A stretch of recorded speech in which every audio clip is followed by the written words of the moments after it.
is it this time, Torgal?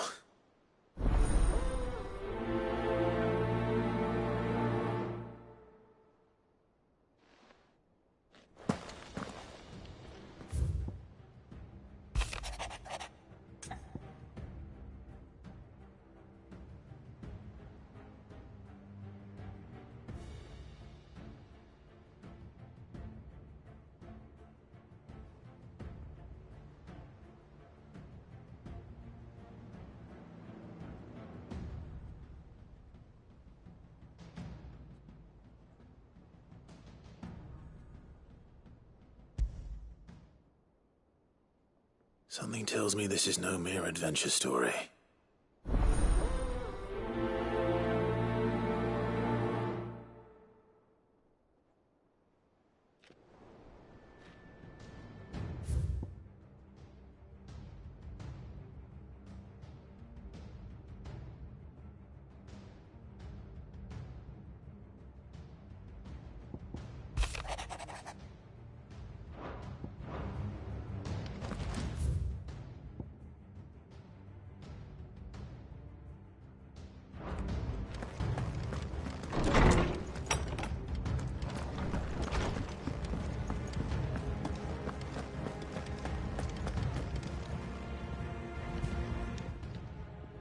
Still alive, are you?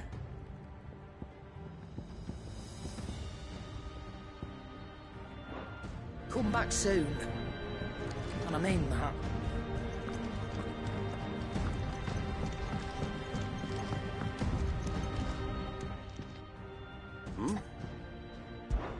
Clive, my boy! Rutherford informs me that we owe you our thanks. Hadn't intended for you to get involved. But such are the times we live in, huh? I would have done the same for anyone else. You're far too modest, Clive. You'd make a terrible nobleman. But tell me, is the realm truly in as dire a state as Rutherford suggests? From what little I saw, you were right to be worried. I suppose I should have expected the worst. But I was rather hoping the great and good of the realm might have things a little more under control.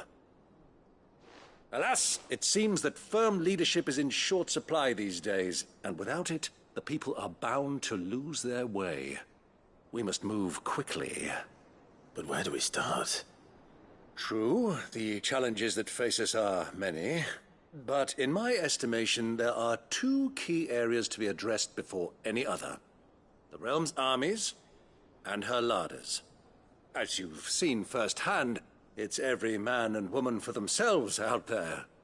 Certain cities have banded together to try and maintain some semblance of order, yes, but such cases are few and far between. And yet, the only remedy for the chaos that faces us is unity. A unity that transcends even the borders laid down by our ancestors. In short, if Storm does not stand together, she will fall apart. But how would one even begin to unite the realm?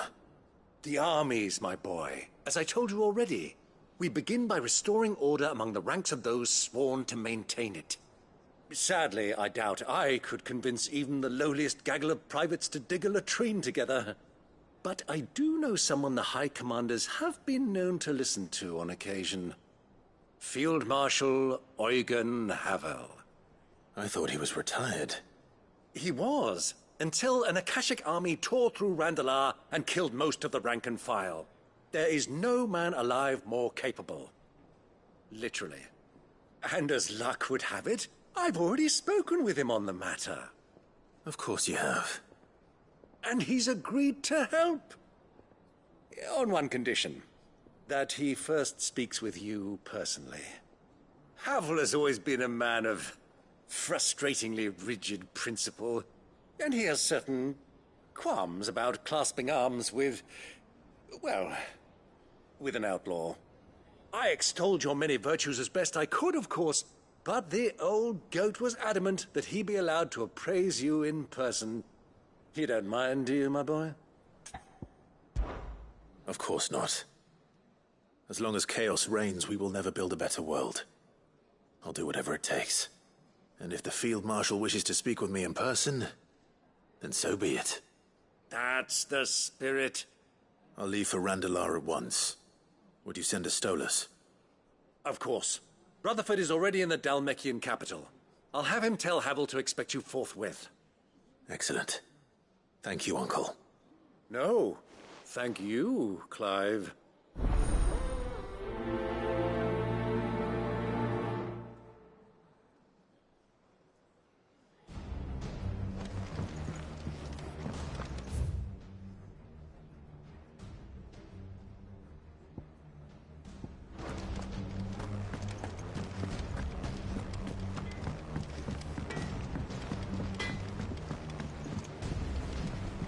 I did it, Sid.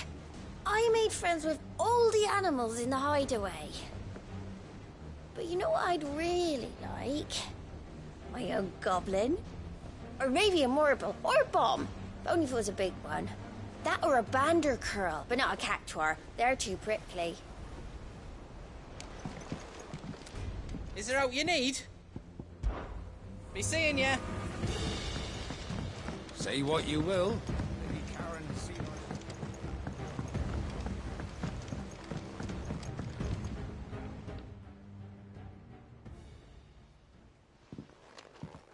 Pining for something, boy. What is it? What do you see out there?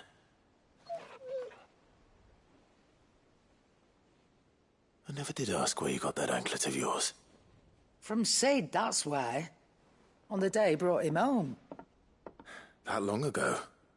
And you're only thinking to ask this now? Sid saw that the pup had a habit of gnawing on his leg, since you ask.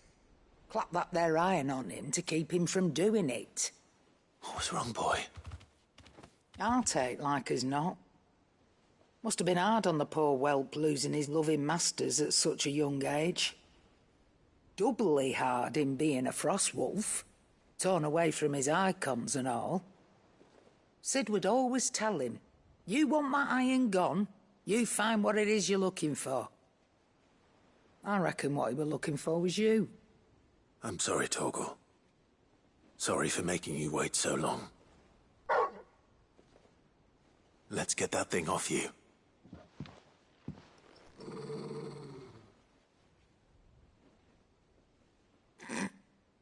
Doesn't sound like he wants it off. Indeed. You miss Sid as much as the rest of us, don't you?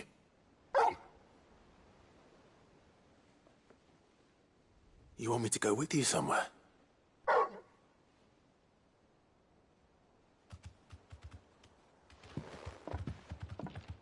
Quick, aren't you? Glad you've been paying attention.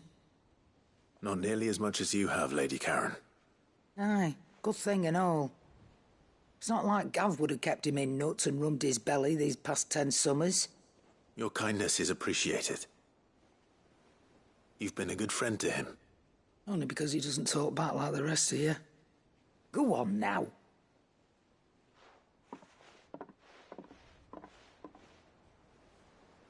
Where to then, Torgal?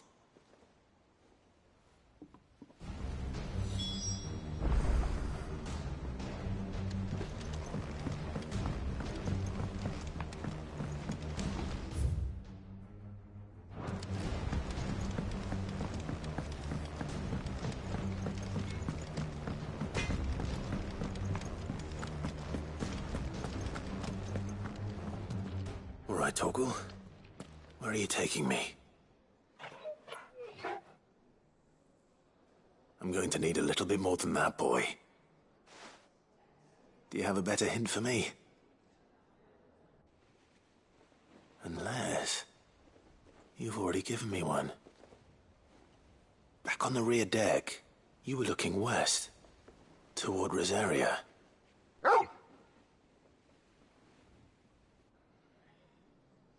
Why don't we try the rookery?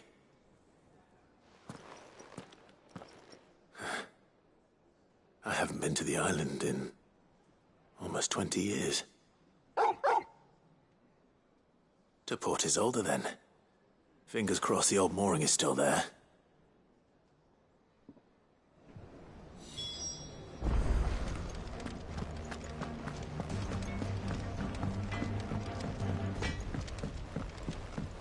Say what you will.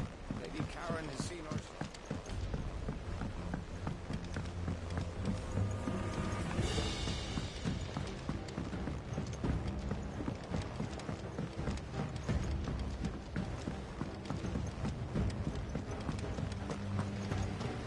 What do you think happened to Miss Mid?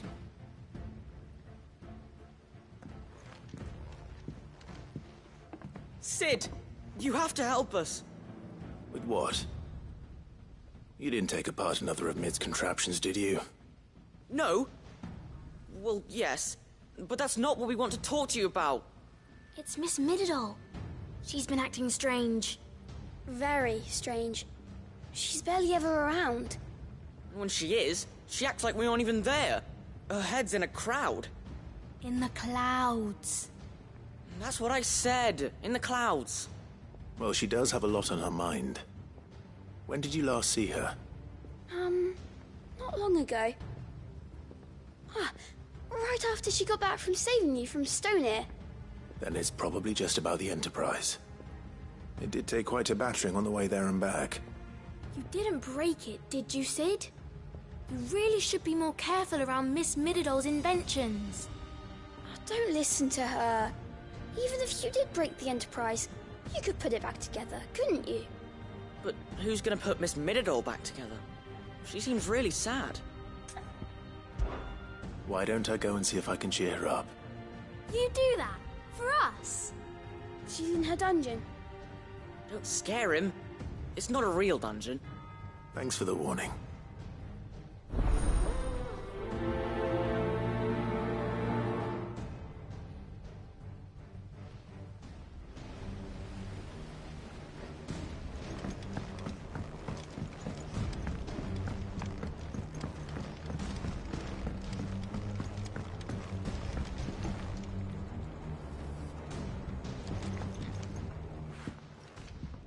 Mid, if you have a... That's it! I knew it! The answer was right here under my arse all along! If this doesn't steer to the skies, nothing will! To the skies? You aren't trying to give the Enterprise wings, are you? What else would I be doing? The children seem to think you're avoiding them. They're worried about you. Is this really so important that you need to shut yourself away from everyone? The Enterprise is already the fastest ship in the realm, and that's with the sea beneath her. But what if she weren't bound to the waves? What if she weren't bound to anything at all? It's not fair. The gods get the skies all to themselves, so I'm gonna do something about it. The Fallen had their chance, but they relied too much on magic. And see where that got them? But not me.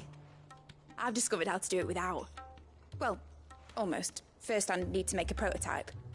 And is that a one-woman job? Are you volunteering? I'll have you know the Enterprise is my baby. But if a godfather's offering to lend a hand, I'd be happy to take it. First, I'll need oil, and not just some old drippings from Miss Molly's spits in the Tub and Crown. Refined stuff, like they make in Ordil. Then I'll need some bone, or shell. Light, strong, preferably no longer attached to the beast it belongs to. If it's beast bones you're after, I'm sure... No, they'll know where you might find some. You're the one who offered to help, remember? I should speak with one of the curse breakers before I set off for Old Hill. See if I can't find this bone while I'm there as well. They make an oil down at the docks in Aldale that's as slippery as the sea nasties they render it from. With that and the bone I told you about, I should be able to finish the prototype.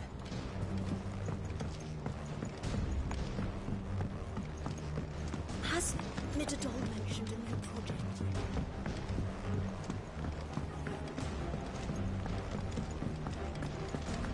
I will not let them be forgotten. Sid, may I have a moment? Of course. It is an honor to finally speak with you. My name is Herman. I've been with the Cursebreakers for some time now, and I wish to be deployed to Ash. Any assignment will do. No. The lands across the Narrow are too dangerous. I will not send good men and women to risk their lives needlessly. Why would you want to go back? I need to retrieve something. Something important. I was raised in an orphanage. Badbach Conservatory. Or rather, I was held captive there. It was not a place of nurture. It existed solely to turn bearer children into mindless weapons. We were tortured until we feared no pain. Tormented until our hearts turned to stone. And few ever survived long enough to become tools of the last king. I can't imagine. I lost so many. I can't even remember all their names. But they must be remembered. They cannot fade away, faceless and forgotten. The Institute was run with military precision. Every child measured, every name recorded, every death logged with meticulous care. Cid, allow me to travel to Ash and recover the registry so that my brothers and sisters might live on. You were a good friend, Herman. But the fact remains that Ash is simply too dangerous. Cid, please. Even should it cost me my life. Too dangerous for you, Herman. But not for me. I'll go to Badbach and find the registry. You will? I won't let you risk your life. I don't know how to thank you. You can start by telling me where I'll find this orphanage. Vida Grace. Hidden in a forest, overlooking the plains. All right. I'll see what I can find there. May the mothers guide you.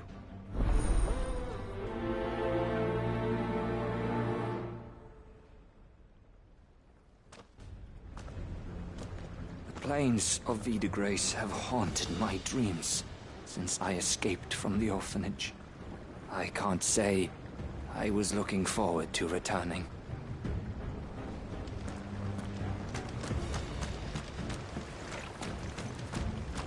So there's a new mother. Fussing over it won't see the hens fed. One moment you think you've freed the realm from her fate. The next, a darker one rears up to replace it. Now, what awaits us when we finally attain release? True freedom? Or something else entirely?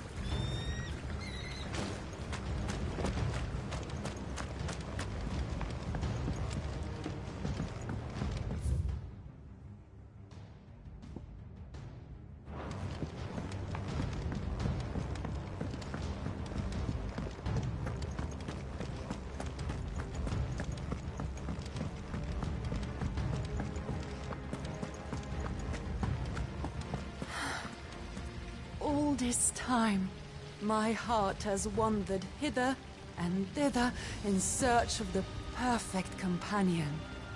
When all along he was here, standing right beside me.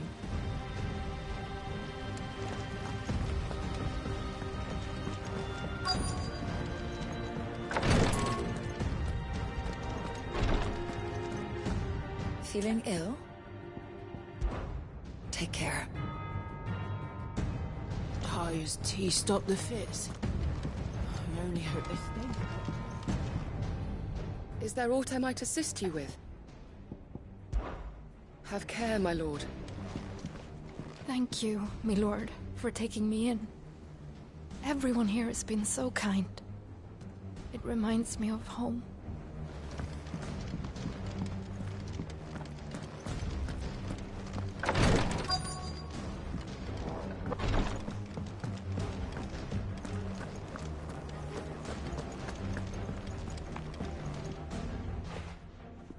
Vivian, I read your note, and I'd be happy to help you find the book you're looking for.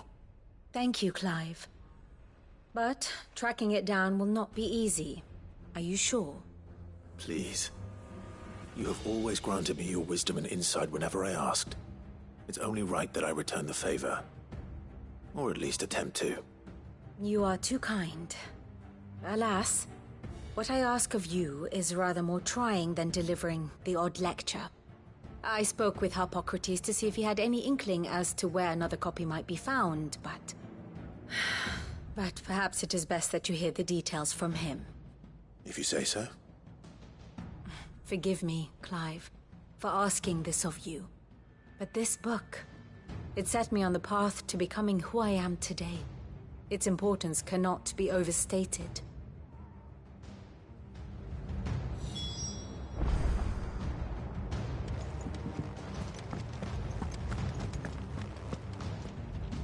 All right, Sid. Come to buy us around, have you? Only if you earn it. Mid needs a piece of light but durable bone for her next project. You've encountered your share of beasts on your travels across the realm. Any ideas? Most bones are the same. Whack 'em hard enough and they'll break. If it's durability you're looking for, shell will serve you better. You know what an adamantus is? I do. And I know to give them a wide berth. Will any old adamantus do? Well, with shells, the older the harder. There's a rumour of an ancient adamantus down in Karava, near Old Bidza. Or what's left of the village anyway. But don't expect to make quick work of the bastard. There's a reason it's lived as long as it has. I'll keep that in mind. Thank you.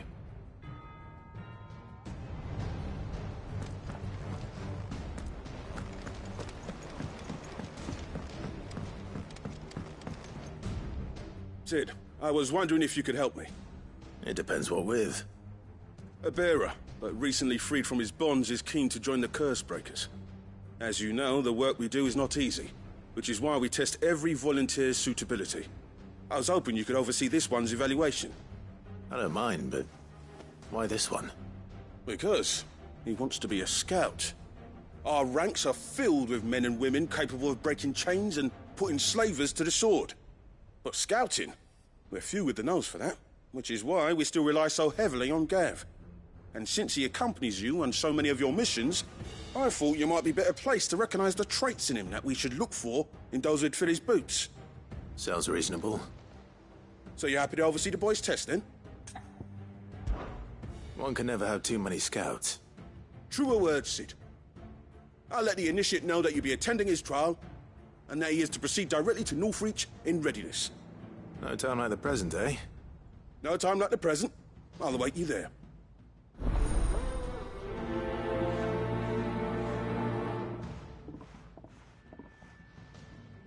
Northreach.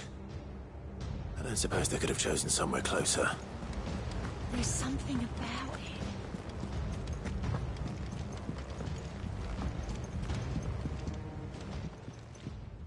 Ah, Clive. Joshua, what's wrong? And don't say nothing. It's... not nothing. I've received word from Cyril.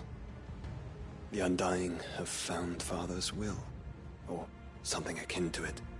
His will? How? And where? In the crypt beneath Rosalith Castle. After Kupka was kind enough to drive out the Imperials, the Undying took the opportunity to recover what relics of the Duchy yet remained. And in the process of doing so, they found a letter from Father. I'm surprised anything survived down there. Cyril asked that I join him in Tabor at my convenience.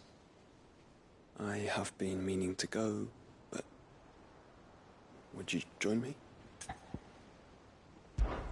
Of course. I want to know what's in that letter as much as you do. Very well. I am ready to leave when you are.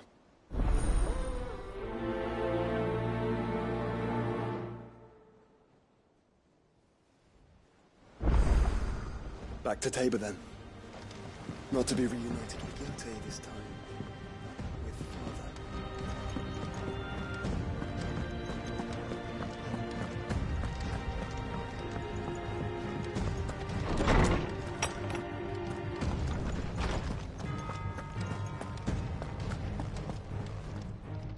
Ah, Clive, my boy. What a pleasure it is to see you. Harpocrates. There's something I need to ask you. I've been charged with locating a book called From a Distance. Then you seek a rare gem indeed. One whose name I had not thought to hear from your lips. you've been talking to Vivian. Right as always. But she didn't seem keen to tell me very much. I take it she didn't like what you had to say. And yet I gather it did naught to dissuade her. Clive, if the young professor has tasked you with obtaining a copy, I fear she asks the impossible. The executors would not allow it. The executors? Coveters of Secrets. A clandestine organization committed to the collection and intenebration of forbidden texts and technologies. One such text being the tome Vivian seeks, chronicling as it does the true history of the enslavement of bearers. A tale which could overturn the established order were it ever to become widely known. Or, so rumor has it. I've never actually read the thing, or even set eyes on it for that matter. How is it that I haven't heard of this organization? Why, secrecy is the Executor's watchword. They lurk in the shadows, emerging only to seize that which must be seized, be it books, inventions, or people, before disappearing again, leaving nary a trace. Which would explain why Vivian's copy was snatched from her grasp not long after she found it. By the hand of the Executors, yes. But what drives them? Self-interest or ideology? Fine question. Sadly, all that is known of the Executors can be recounted in a single breath. You may just as soon ask me of their origins, numbers, or the identities of their leaders. Any answer I give would be pure speculation. Then my hunt was doomed from the first. What was Vivian expecting? That I'd pluck it from thin air? Not from thin air, no. From ash. Rumors of the Executors are rife among the scholars of Storm, but rather less so across the Strait. I have a friend. Well, I had a friend in the village of Garnick, a collector of rare tomes, upon which subject we would oft correspond. Alas, I have heard naught from him since the skies fell dark. And no doubt he, too, has turned. But, though he did not mention it by name, it is possible that a surviving copy of From a Distance yet rests upon one of his many shelves, quietly awaiting discovery. If you were, by some chance, able to save even a single book from the poor man's library, I know his soul would rest easier. Very well. When I next find myself in Waloed, I'll be sure to pay Garnick a visit.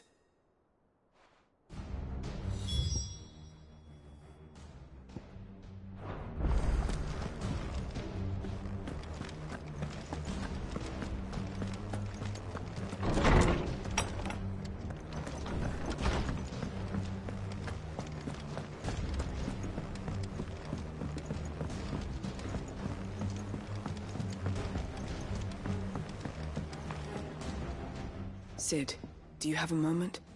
By all means. It's my old master. Seems there's no escaping her. She found some way to send me a letter. And something else. Records from a Waluda prison. Seems they were keeping a lot of bearers there. How did she come by such a thing? Finding bearers always was her strong point. And it seems the cells of Balmung Dark are full of them. Foreign captives, the masterless. Bearers no one would miss. And even better for her, bearers with no one to look after them. When ether started lapping at the walls, the jailers fled. Leaving the bearers to be liberated by whoever happened to come along next. Sid, I'd like to believe that I've earned your trust by now. And while I'm well aware that you've forbidden Cursebreakers from traveling to Waloed, I can't let those bearers die in their cells. I'd rather risk shipwreck on the Shadow Coast than leave them to starve. We'll be needing the Enterprise if we're going to navigate the Narrow. Does that mean... I'm making an exception, but we travel together. And we stay no longer than we have to. Ash is an inhospitable place at the best of times. We save as many as we can, and we leave. Thank you, Sid. There was a name in the prison register. A name from my past. Chadwick. Another of my former master's protégés. A gifted soldier, and the closest thing I had to family. The thought of him held captive in that place. He must be very important to you. He was. Is. Then we find him. The entrance to the prison lies in the shadow of Ravenwit walls, just beyond the portcullis. We should head there as quickly as we can. I only pray there are still bearers alive to save. As do I, Doris.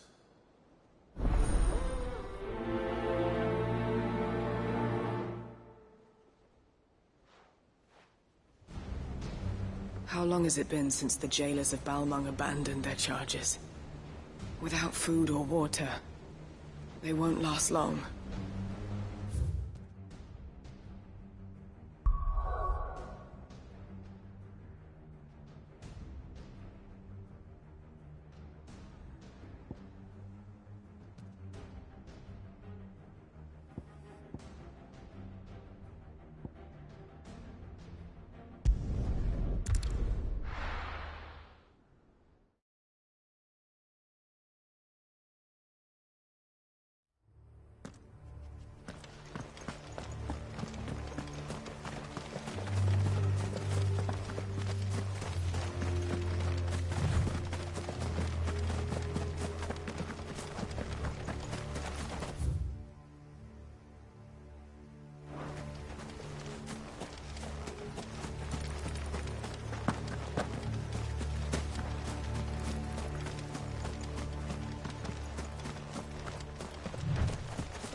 Doris is waiting for me near Balmung Dock. The longer she's out in the open, the more likely she is to be found by a Kashik. I need to hurry.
There were no guards, I take it.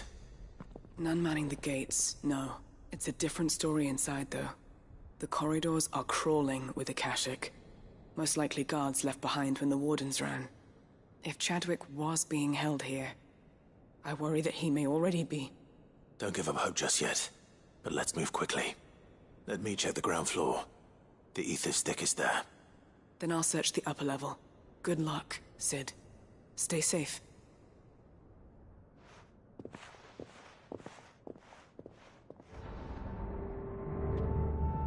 Just how bad are the floods inside the walls? Bad enough to turn a bearer? I hope not. We're risking a lot just being here. Better keep my eyes open for signs of life.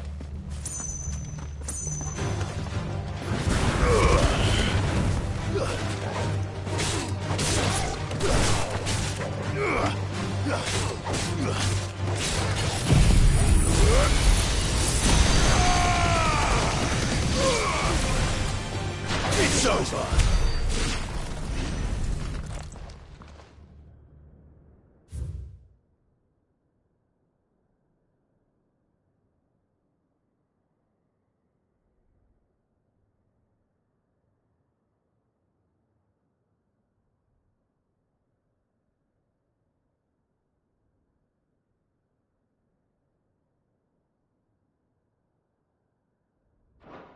So this place was no ordinary prison.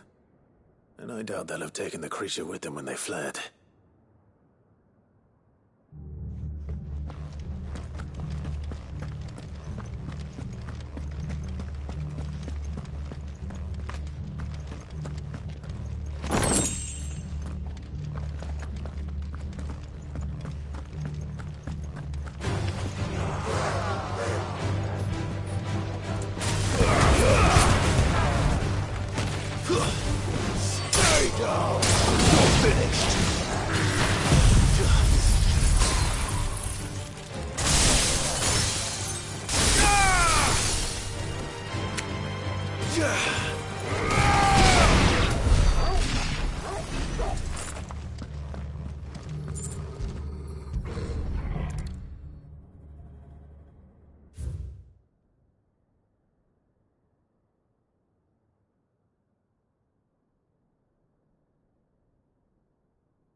Minimal loss of Waluda lives. And what happens when they run out of bearers? Even the Imperials take better care of their branded than that.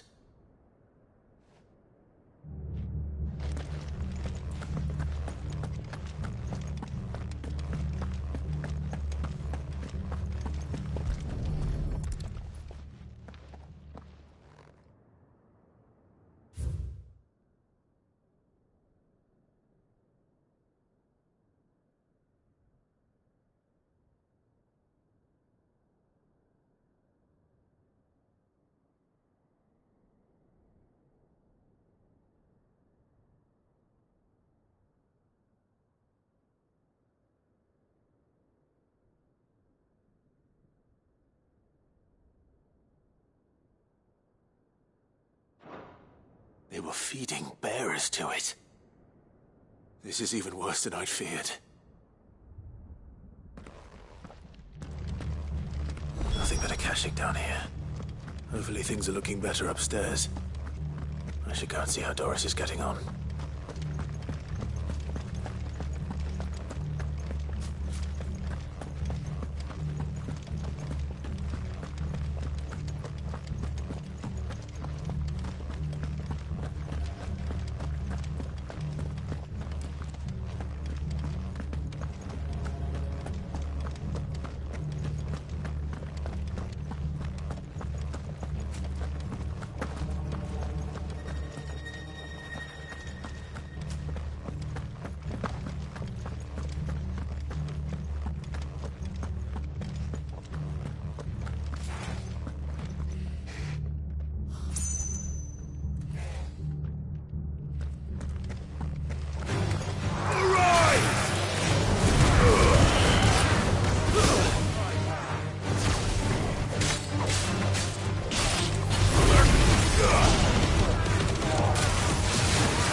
No lock downstairs. But I did find out that this place was more than just a prison. Something far more sinister was happening here. I know. I've been reading some of these documents and... it can't be true, can it? Bearers die every day in service of their masters, but this is so much worse. Pitting bearers against a wild beast armed with nothing but their wits? And all in order to bring about more death. And not just those who could fight, but the elderly, children even. And those who wouldn't or couldn't were disposed of. Whatever that means. I'm afraid it means they were fed to the monstrosity they kept here. Then we're too late. And I was a fool to bring you here. Don't say that. Did you find anything else? A key. But it doesn't fit any of the locks on this floor. Perhaps it will fit one of the doors downstairs. There's a corridor I haven't searched yet. Finish up here, then come and find me when you're ready. All right. I'll be there in a moment. If we don't find any survivors, we've risked our lives for nothing. Take care. That creature might still be here somewhere.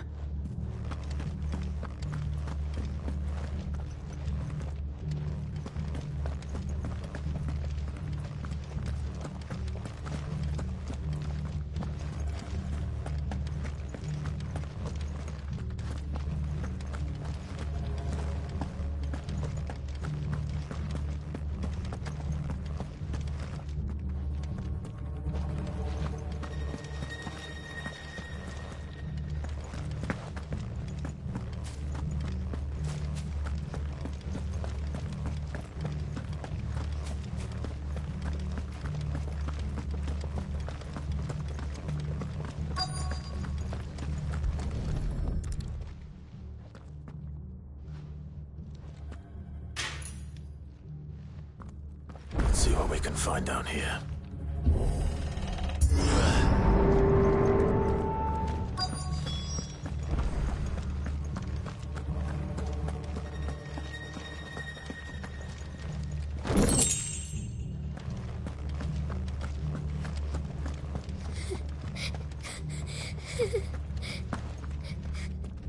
A survivor.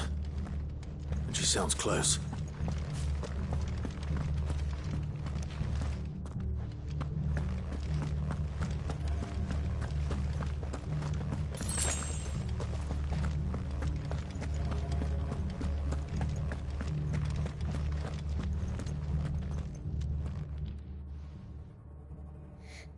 Who are you?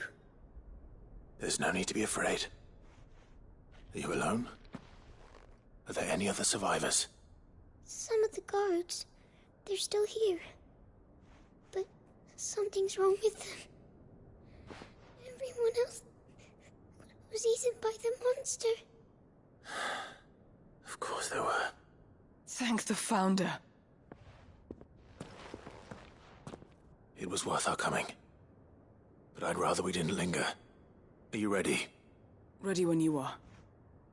You poor thing. You must have been terrified. Did Chadwick send you? What? He fought the monster. Distracted it so I could run away. He must have sent you. He promised to free the others too. Where is he? He opened your cell, didn't he? He wouldn't be here otherwise. Chadwick.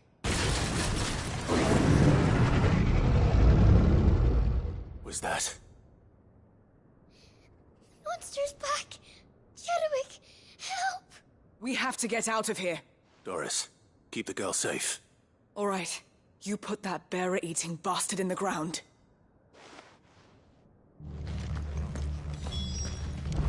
We have to run.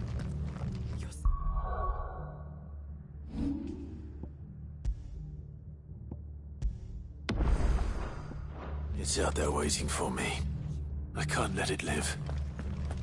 Not if it's got a taste for bearers.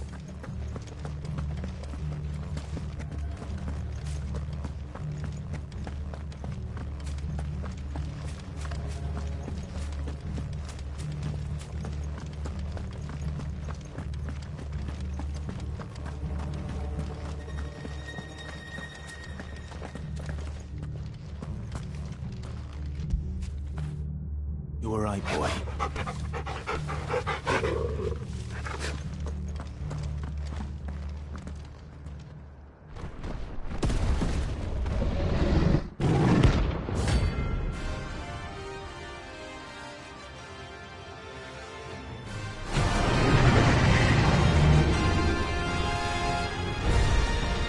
The beast will wreak havoc if it ever leaves the prison.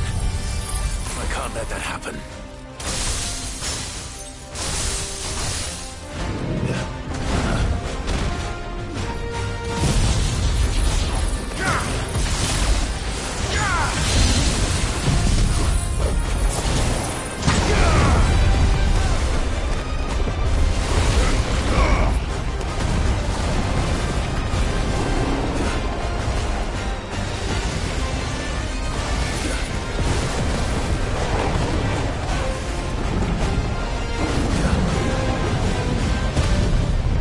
Nice try.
Finally.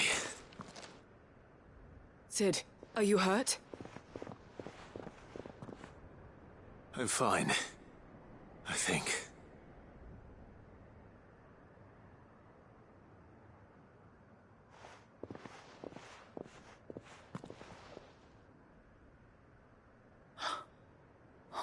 No. What is it? A diary. I gave it to Chadwick before we went our separate ways. He was here. Do you think that creature? I'm sure he fought bravely to the last. The girl is safe thanks to him. Chadwick. You fool. Come on. We have to get her back to the hideaway. We don't want his sacrifice to have been in vain. No. Of course not. I'll see that she's looked after from now on. It's the least I can do.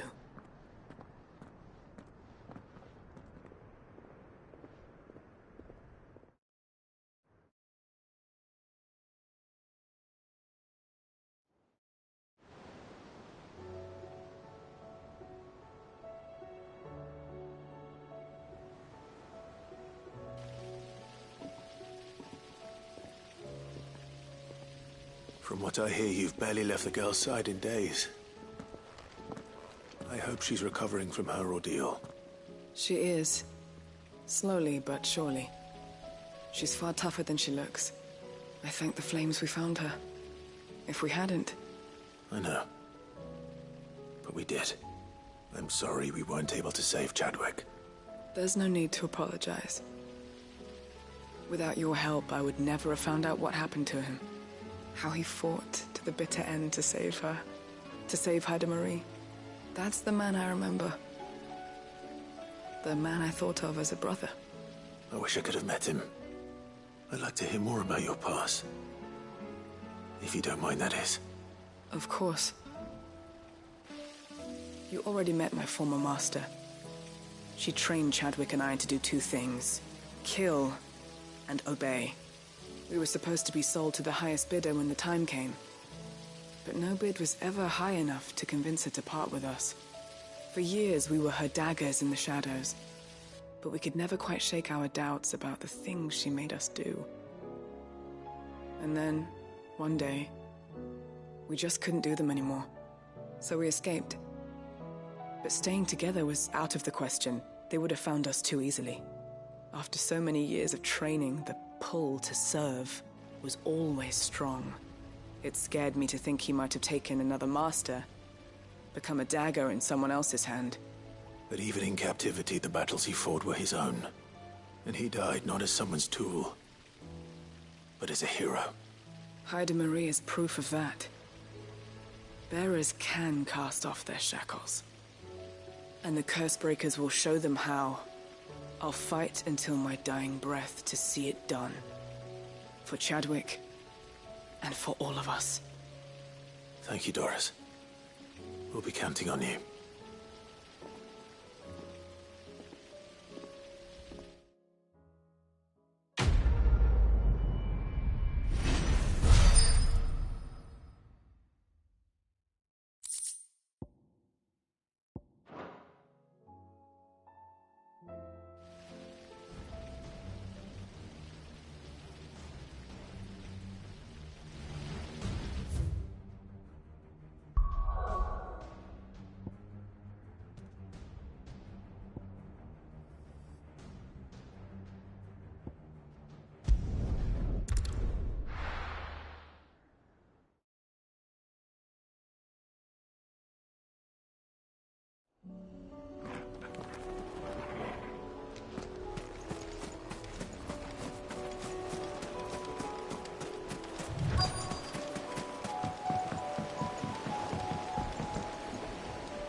It's still here.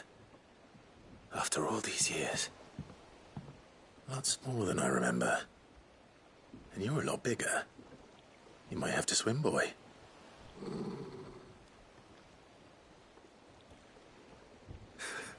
I wasn't being serious. You two go on without me. I doubt that boat will hold a third. If you're sure, we won't be long. Hop in, boy.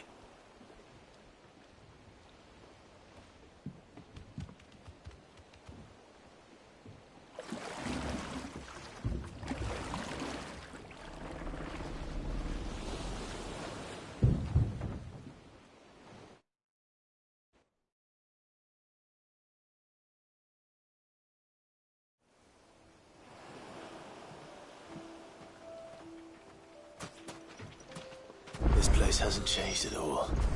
The rookery's right through those trees. Come on. That'll feel good, boy.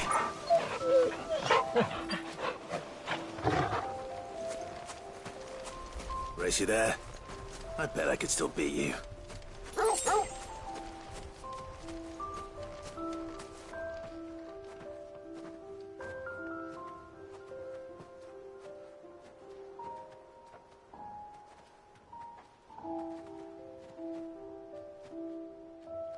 Here we are. This was our hideaway. Wasn't it, Torgal?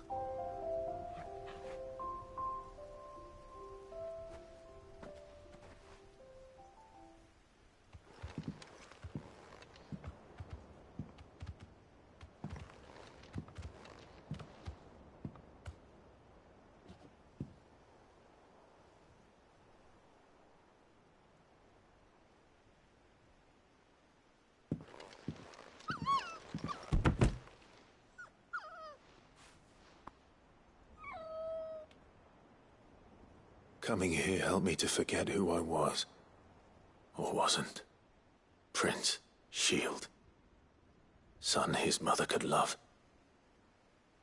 Had I been any one of those things? Perhaps.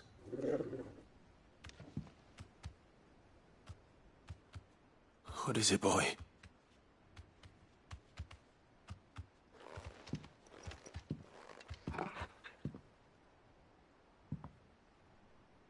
This is all from the castle. And Phoenix Gate. Did you bring these here?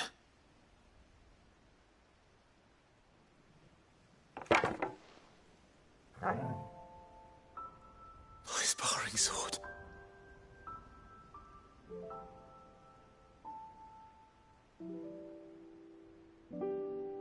Well, well.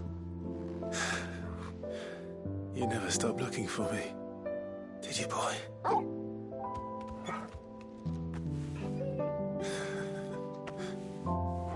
Thank you, Torgal. For never giving up. For never forgetting.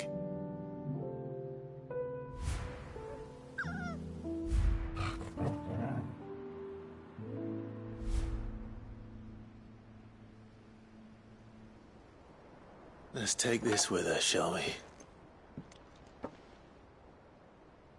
So I don't forget either.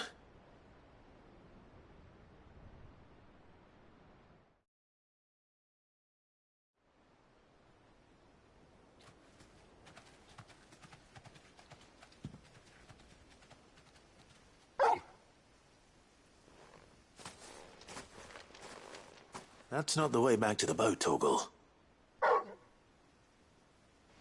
All right. I'm coming.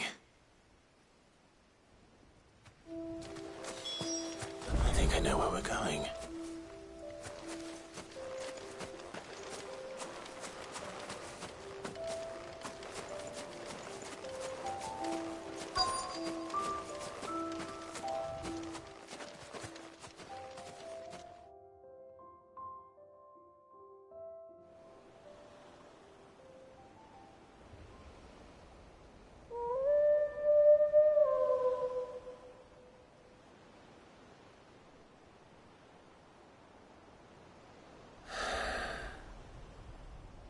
People always talk about the importance of putting the past behind you.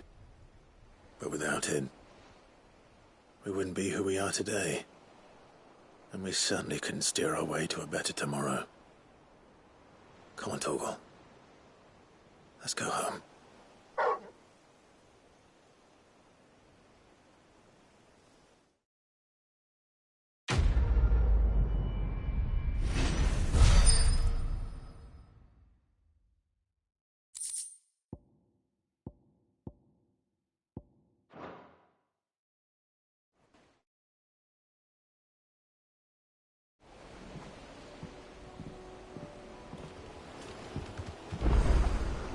Sorry for the wait.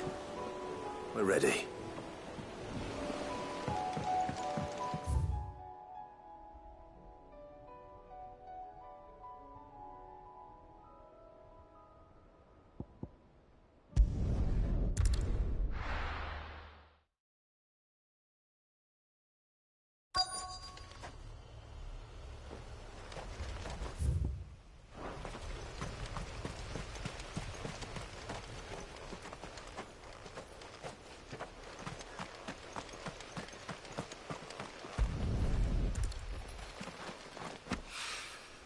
It's oil.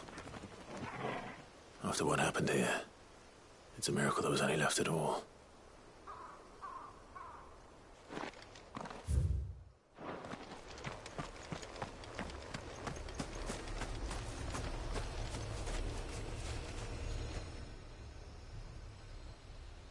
Well, this isn't at all foreboding.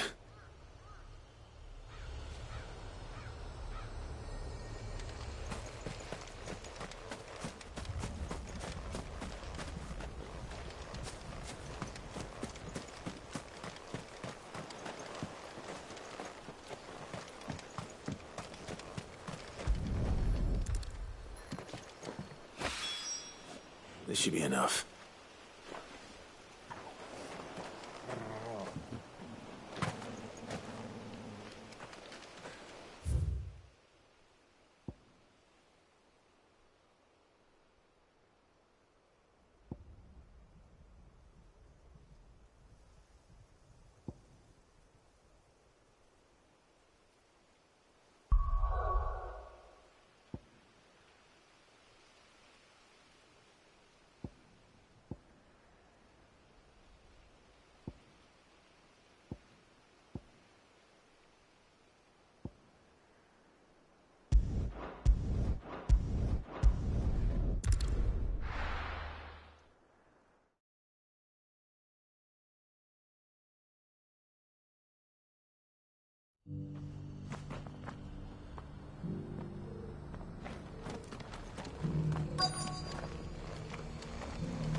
Your Grace, my lord, I trust your journey was not overly onerous. Cyril, you found a letter from Father? Yes, I have it here.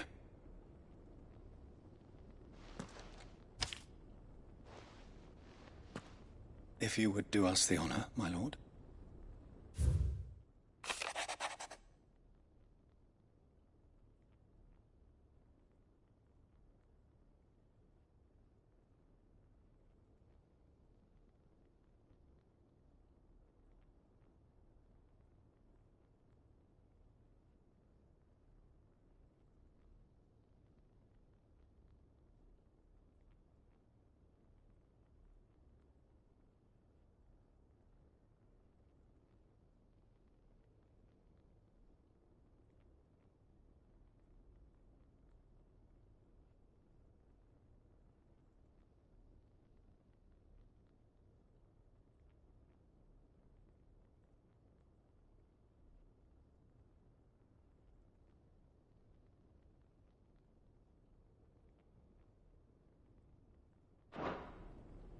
An inheritance. It would seem the late Archduke penned this missive shortly before his passing. The day before we left for Phoenix Gate.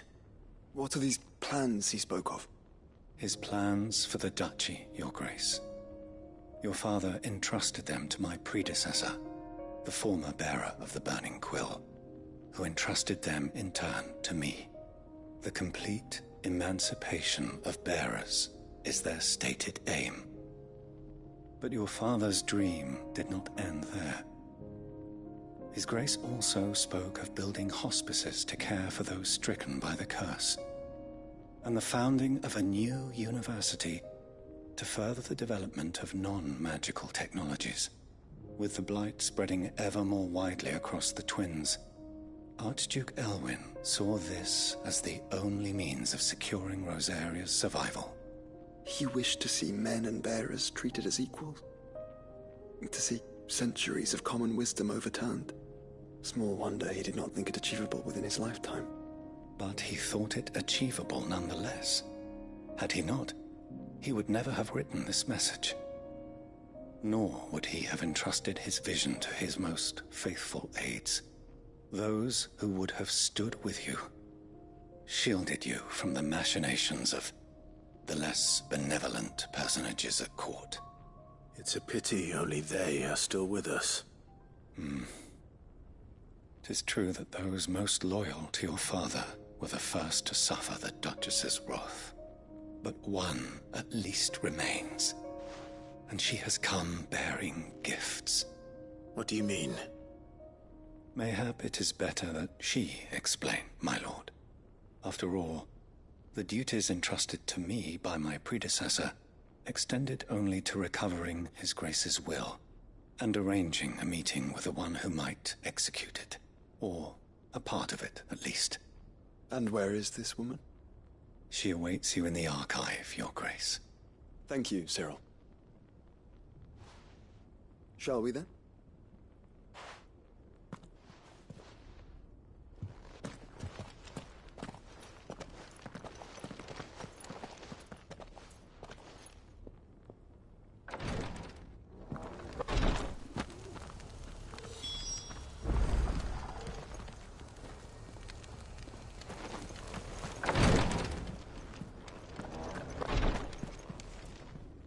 Lord Marquis, if you have a moment. What is it, Cyril? One of our brethren lately journeyed across the strait in order to pursue a new avenue of inquiry in our ongoing investigation. He sent an owl some while ago, but we have heard naught from him since. Was he surveying another fallen ruin? No. The object of his study was a savior cult that has arisen in Ash in recent years. We believe it may have some connection to the Circle of Malleus, an ancient religion that worshipped Ultima as its god. By gaining an understanding of this new faith, we hoped to learn more of the Circle's original beliefs. And so you sent one of your brothers to Ash? A continent teeming with orcs and Akashic? Fully cognizant of the risks, yes. I entrusted the mission to one of the most able of our order, the Third Chair, a master of the arts of combat and survival both.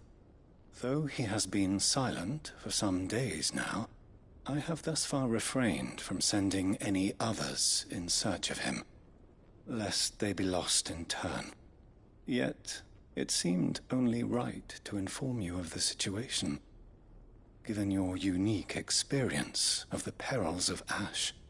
For as you so earnestly advised me, it would not do to abandon a man to his fate, when he might yet be saved. It would not. But Ash is a big place. Can you be any more specific? Perhaps. The last owl I received from him mentioned a village where he had heard the cult were wont to assemble. Mickleburg was its name. It lies in the southern reaches of Waloed. If aught ill befell him, I expect it did so there. All right. I'll see what I can do. You are much too kind, my lord. Go then, with my hopes, and may the Firebird's flame ever burn in your heart.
If this new faith really is an offshoot of the Circle of Malleus, then... Let's concentrate on finding the third chair first, shall we? Are you buying or selling? Go safely.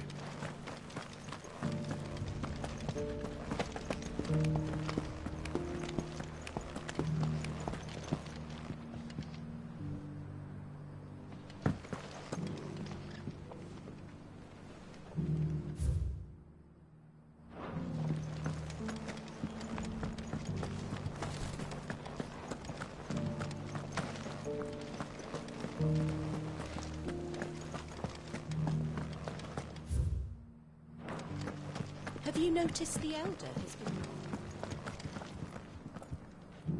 been... Not a scratch on them. He's hiding such a good price.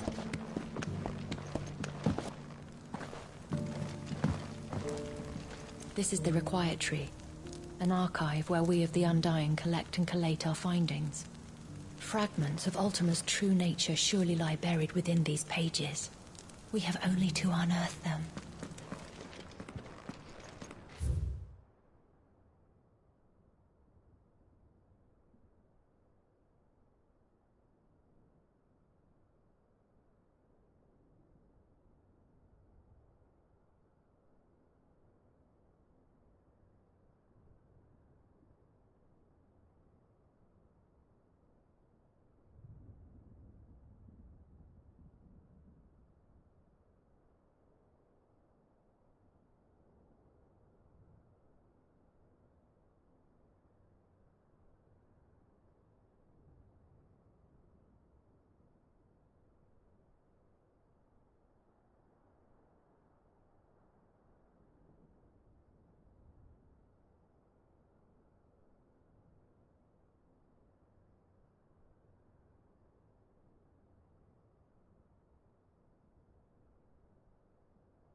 The Undying are not the only secret fellowship in this realm, you know. There are others, each working for their own ends. Why, not so very long ago, a society committed to discovering how one might cast magics without a catalyst was found to be operating throughout Valisthea. They were denounced as heretics, rooted out, and driven from our shores, never to be seen again.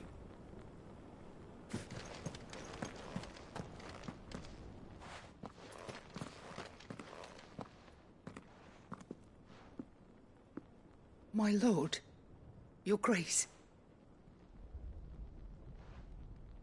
I hardly recognize you. I am Goditha, retainer of House Rosfield, loyal servant to the Phoenix and his shields. Your father, the Archduke Elwyn, entrusted me with the delivery of a gift. I only hope you can forgive my tardiness in bringing it to you. Lift up your head, Lady Goditha. You have our gratitude for your service to our house and to our father. I merely did my duty, as any proud Rosarian would. my lady. Perhaps you could explain a little more? What exactly is the gift you bring? As I'm sure you know, it has long been the custom for the children of House Rosfield to be presented with certain keepsakes upon their coming of age. Indeed it has. Our father often spoke of the day when our turn would come. And had he lived to see it, he would have presented you with the treasures I bear.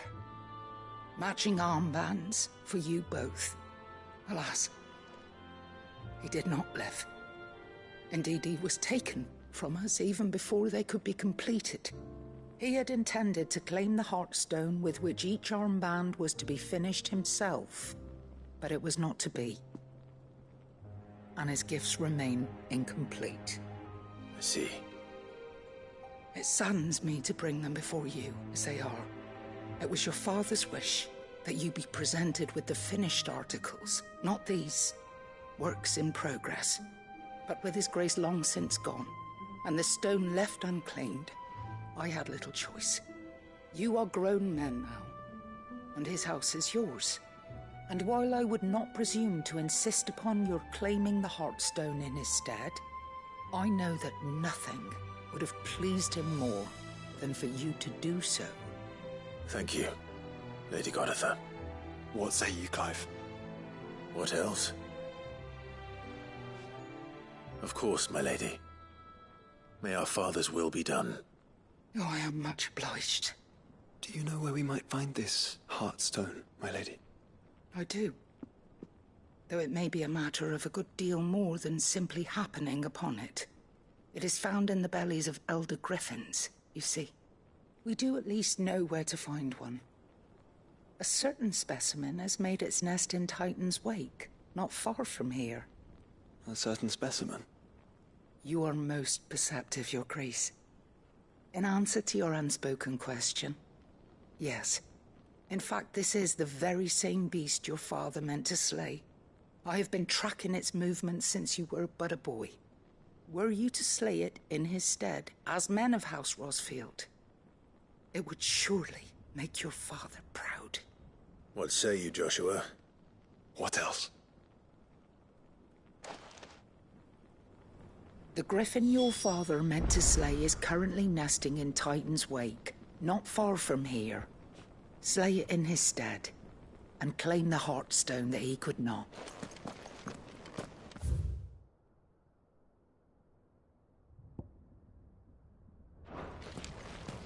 Titan's Wake is to the south of here. But we must not be hasty. The good lady has been disappointed once already.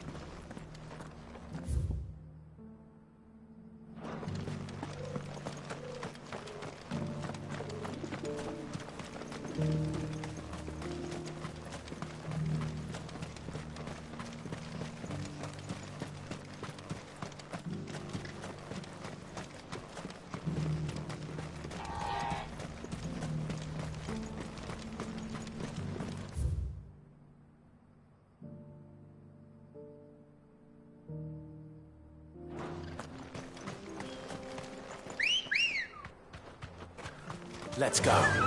Run like the wind.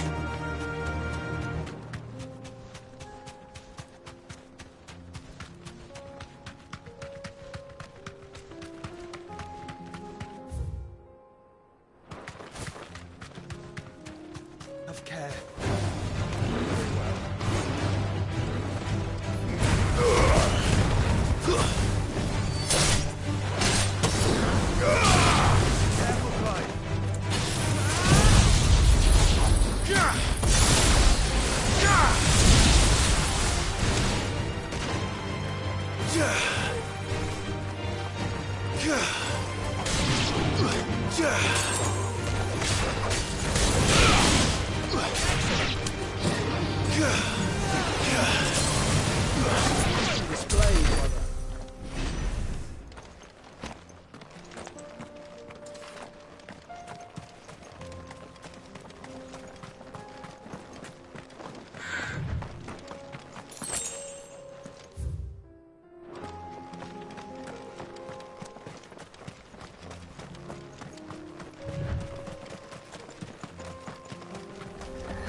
Eyes peeled, Joshua.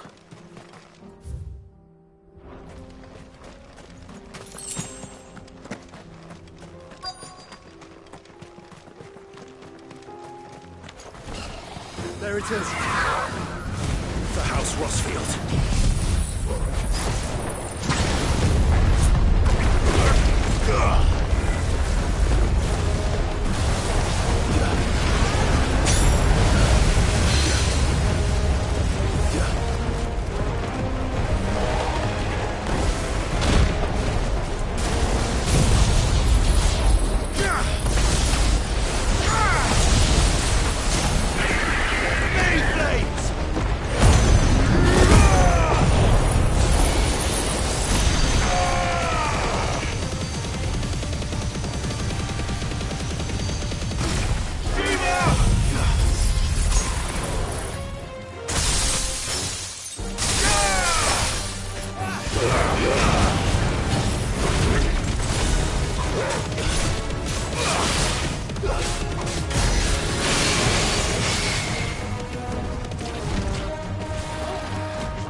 Is this the Heartstone?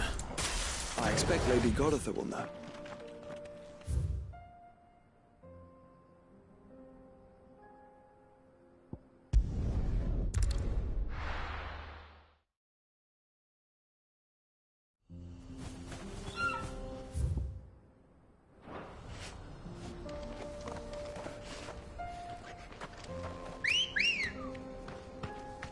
Come on. Run like the wind.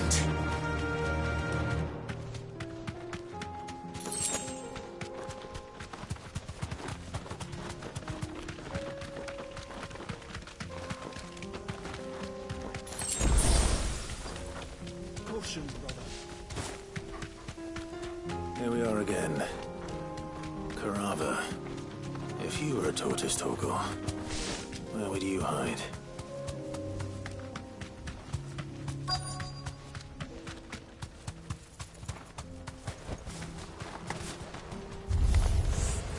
Looks like we found him.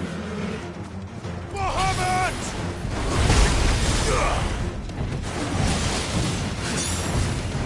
To me, boy! Torgal.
better get these materials to Mid so she can finish her prototype.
Thank the Founder you were safe.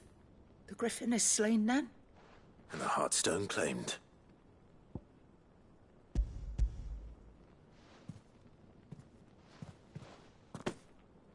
Yes. This radiant luster, like frozen flame. It is just as your father described it. Thank you, my lord. Your Grace. Your father would be so proud. Lady Goditha, the lapidary is ready. Thank you, Cyril. I will be with him shortly. If you would excuse me, I shall have the stone cut and set forthwith.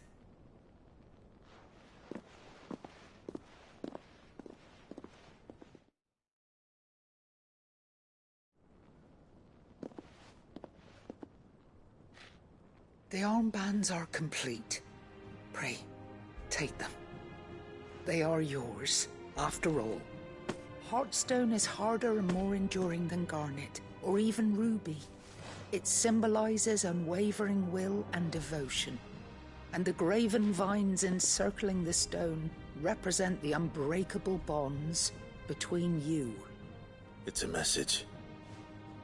Father knew we had enemies both inside and outside the duchy. Enemies who would thwart his vision. Only with unwavering devotion would it ever be realized. And only if we stood together, as Phoenix and Shield, as brothers in arms. Only then might those enemies be overcome. Indeed. His Grace knew the enormity of the task he would entrust to you, his heirs. But this was more than just a message. It was a promise. That he would always be with you. Thank you, Lady Goditha, for remaining the steadfast custodian of our father's will. Forgive me, my lady, but there is something I don't quite understand. The Undying told me that after Father died, Mother claimed all of the ducal treasures for her own. Even if the armbands were incomplete, she would surely not have overlooked them. So, how were you able to keep them from her? Because I was the keeper of the vault. Though I was but a lowly servant, your father spoke to me of his intentions for the bands, of the deep love he had for both of you, and his hopes for your future. In the days before the disaster at Phoenix Gate, I discovered that the Duchess had ordered her jewelry be sent away from the castle. It was then that I knew she meant to betray us. I tried to warn your father, but it was too late. When word of the fire reached Rosalith, I knew my time was short. So I took up the armbands and I fled into the night. And thank the Founder you did. Yet my duty to your father was incomplete. Not knowing what else to do, I followed the Griffin, thinking I might claim the Heartstone on its passing. And so my pursuit continued, until Lord Cyril appeared before me. He informed me that His Grace's will had been recovered, and that his sons were alive and well. Lady Goditha, on behalf of my father and all the people of Rosaria, I thank you for your loyal service. As do I. Thank you, my lord.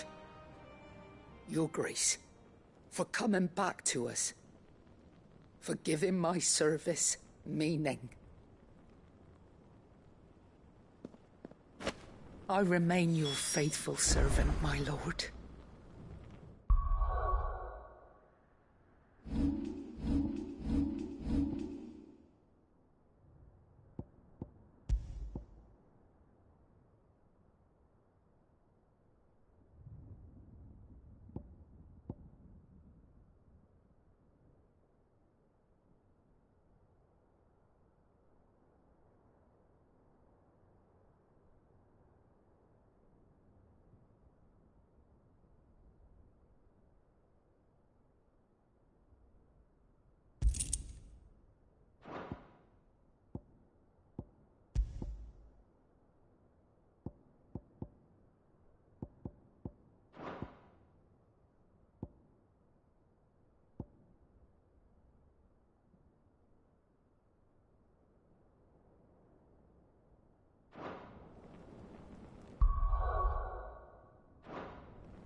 The bands suit you well. It must be gratifying to finally receive the inheritance that was denied you for so long. It is. And we thank you for the part you played, Cyril. If you would permit me to play my part a little longer, might I suggest that you make your way to your father's memorial atop Hawk's Cry Cliff? Let him see that you have received his blessing, and that his vision lives on in you. I suppose it would be churlish not to. What do you say, Clive? Shall we pay Father a visit? I think we should. I was hoping to be able to offer him my thanks before we left for Origin. Your father's helm is enshrined there. It has been since the day we recovered it from Phoenix Gate. I prithee claim it. For it too is a part of your inheritance, and I do not doubt that your father would prefer it in your hands than perched upon some lonely rock. Thank you, Cyril.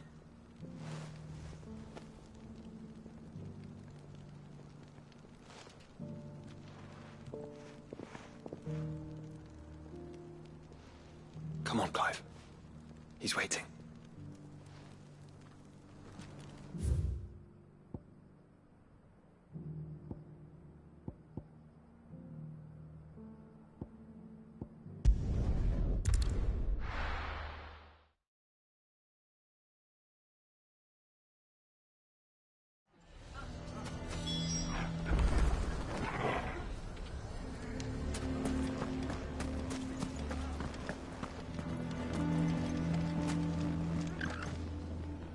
Here to help me pack? Thanks, but I'll be traveling light. I'm almost finished already, in fact. You're really going to go through with this, then? I am. But before I go, there is one small issue I'd like your assistance with. Well, two, in fact. If it's within my power to help you, I will. It's the children. I refuse to let them share in my disgrace.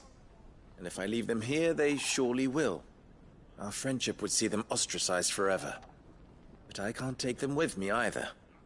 I can think of only one place where they are certain to be safe, and provided for, and loved.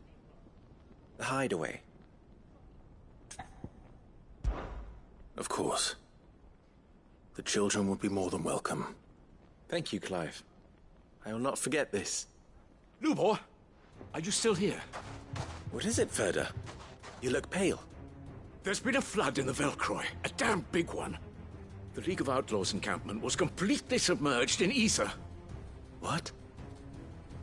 Every last one of the bastards has turned, and they're headed this way.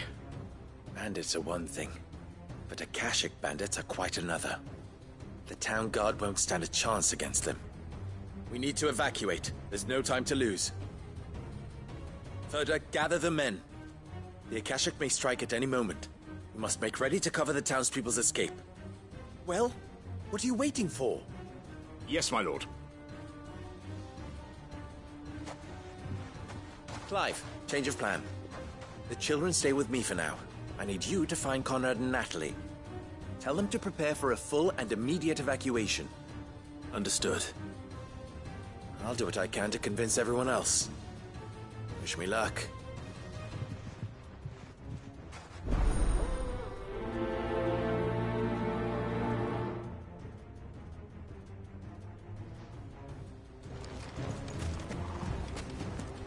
What's in the cache? To listen to me. They're coming. I think we'd better shut up. What's Lubor raving about now?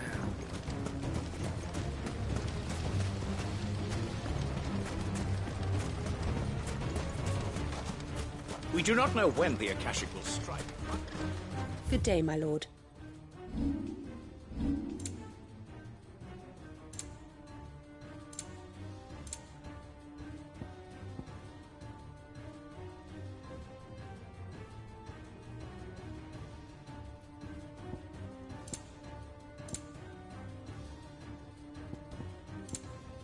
Thank you for your custom.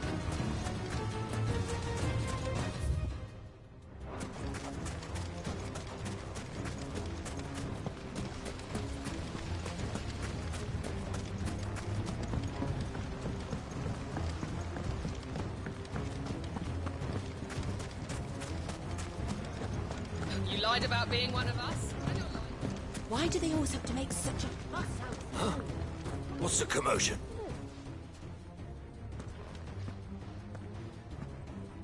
Ah, it's you. What do you want, Lord Underhill? To pass on an important message. There's been an ether flood out in the Velcroy. The camp where the so-called League of Outlaws were gathering has been swallowed. They're no longer just bandits. They're Akashic now, and they could be here at any moment. You need to begin preparing for a full-scale evacuation right away. Oh, do we? And who was it who gave you this disturbing news, might I ask? Lubor, perhaps? The man spreading the same poison out in the square as we speak. You may believe his lies, my lord, but we know better.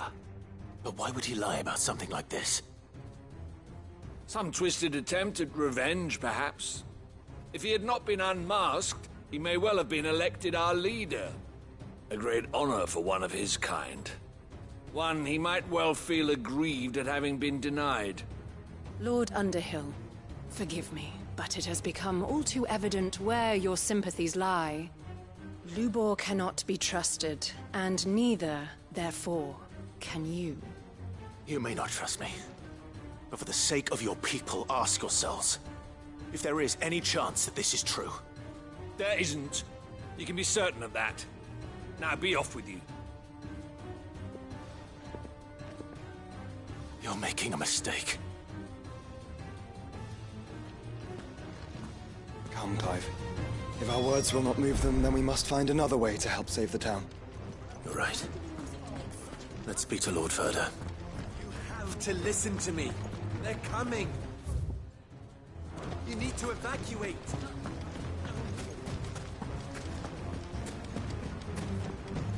What's Lubor raving about now?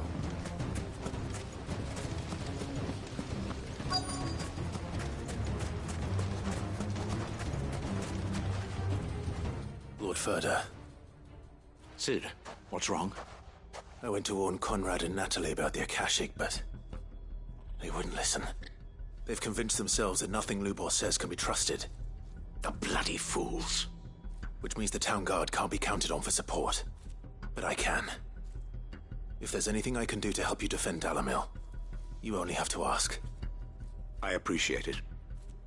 Sid! Ferda! I've been looking for you everywhere. Victor?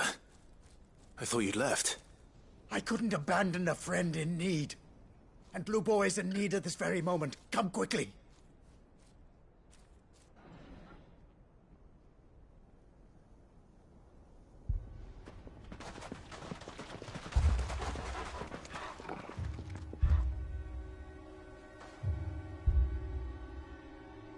You have to believe me! The Akashic are coming! They don't eat, they don't sleep, they don't tire. And they don't care who they kill. They're unlike anything that's come before. There will be no parley, no mercy granted! We may have saved the town once, but this is different. I do not ask that you forgive me, but please believe me. If you do not run, you will die. You will all fucking die!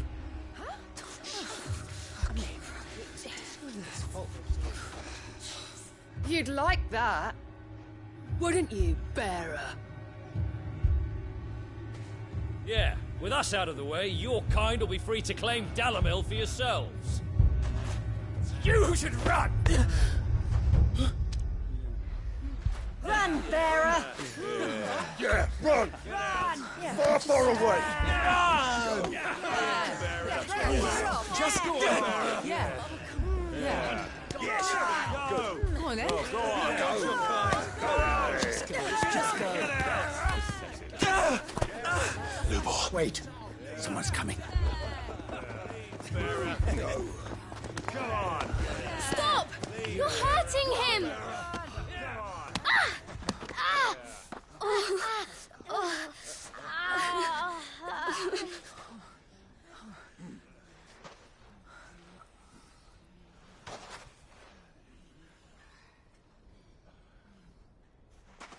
What did Lubor ever do to you?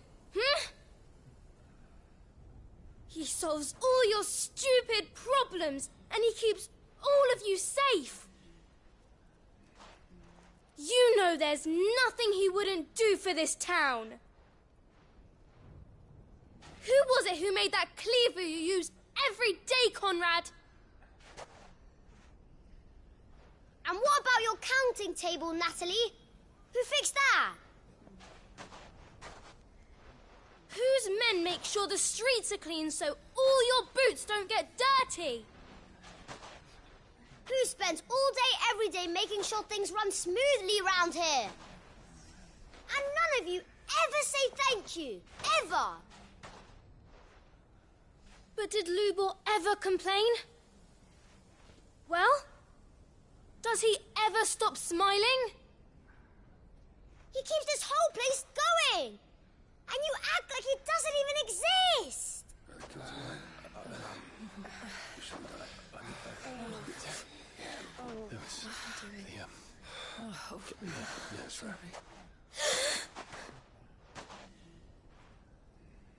Lubor, we've heard enough. Wait! We will not run. The town guard will not abandon the very place it is sworn to protect. And I will not give up for lost the stores that we labored so hard to fill.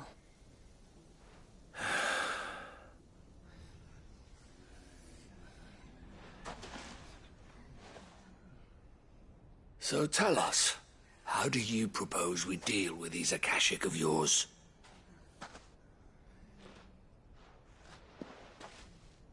We won't run, but we will fight. All right, then.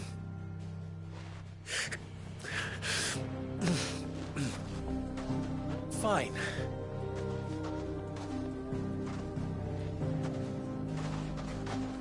Gather round if you don't want to die.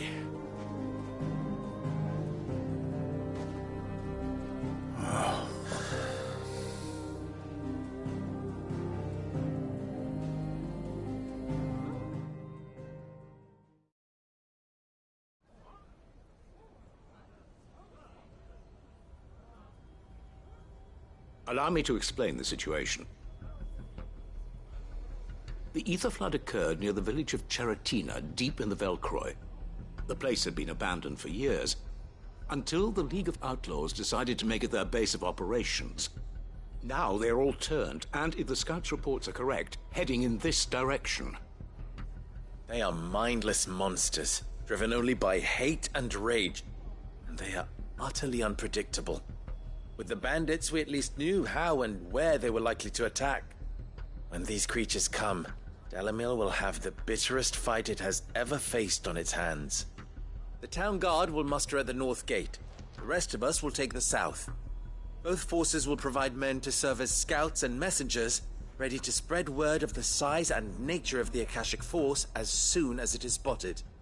And as soon as it has been, we will converge on its position and see that it is driven back from Dalamil at all costs. Conrad, can I count on the support of the town guard? Always. I leave the selection and coordination of the messengers in your hands, Victor. And the command of our men in yours, Ferda. If you would both be so kind. Consider it done. As you wish. Natalie, I would ask that you and your people have the townsfolk barricade themselves inside the bathhouse.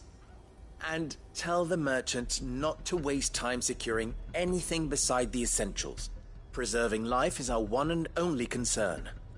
As long as we survive, it doesn't matter what trinkets we might lose. Our riches can be regained. And if anyone doubts that, let it be known that the Briar's Kiss stands ready to cover any losses. Very well. I shall tell them. Where do I fit into this plan? Where else but the most perilous place of all? I would like you to travel to the home of our erstwhile League of Outlaws, Cheratina itself. The main host is most likely still there, and Dalamil will not be safe until it is eradicated, root and branch. A little gardening. How pleasant. I doubt it. I have a feeling these weeds will be particularly stubborn. Luckily, so am I. So you are. All right then, we all know what we have to do. Now it's simply a matter of doing it. For Dalamil.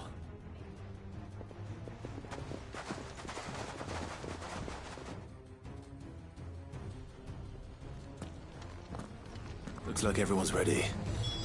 I'd better not keep them waiting.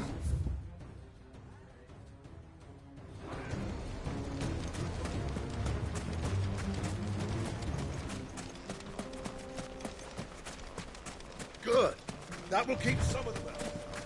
Any man sighting an Akashic is to raise the alarm immediately.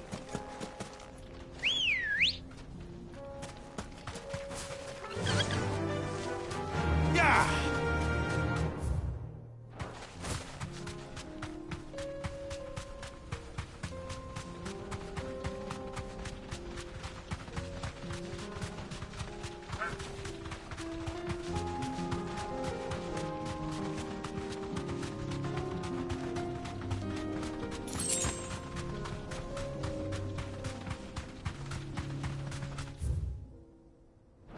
Have care.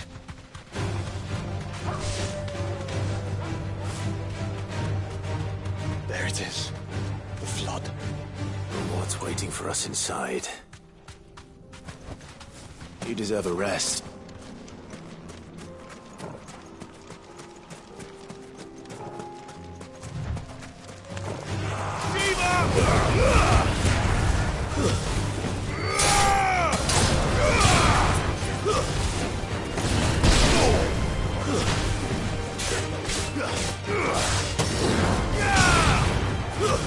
Stay down!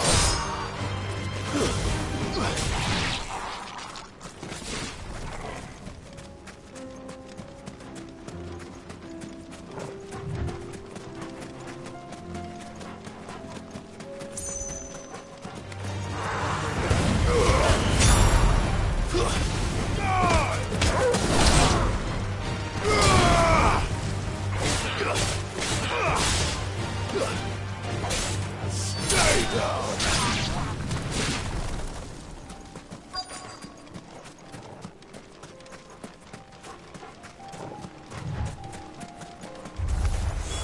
We can't leave a single one alive.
The League is disbanded. I should get back to Dalimil and see how the others fared.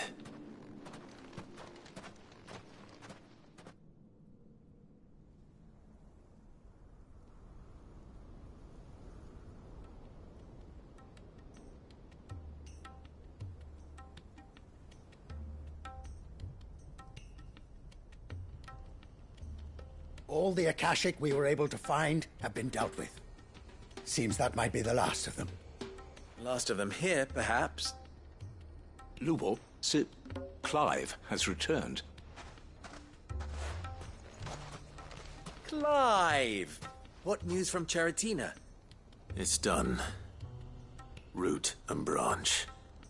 I knew you wouldn't let me down. Thank you, my lord.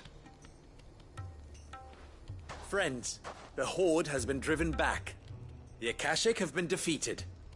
And we need not fear the arrival of any more, thanks to Clive. Victory is ours.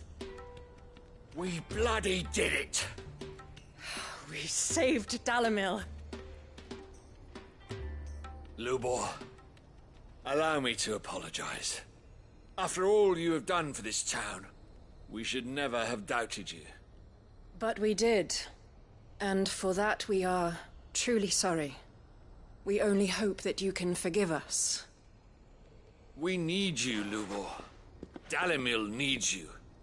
So, if you would still like to be considered for the position of mayor, you have our backing. You do remember that I'm a bearer, don't you? We do. But that is not a stain on your character. It is a stain on ours. We thought only of what we perceived bearers to be, not what you truly are. The man who saved Dalimil twice over. I see. But I will only accept your proposal on 2 conditions. Name them. Firstly, that you will both do everything in your power to rally your people to my cause. If the Town Guard and the Merchants League do not accept my leadership, it will be doomed from the start. Unity is the key to defending Dalimil, and I do not doubt that we shall need to call on our combined strength again. When that time comes, I will expect us all to pull together, just as we did today. Of course. You have our word. And secondly, you will accept that if I am to lead you, the mistreatment of bearers must end here in Dalimil. Any bearer within our walls shall be afforded the same rights as any other citizen. They will not be judged by what they are, but who they are. As we failed to do, and came so close to losing everything. We agree to your conditions. And we have only one in return. That you continue to work for the good of Dalimil, as you always have. Condition accepted. Well then, it seems my mayorship is all but confirmed. Do I get some sort of special hat?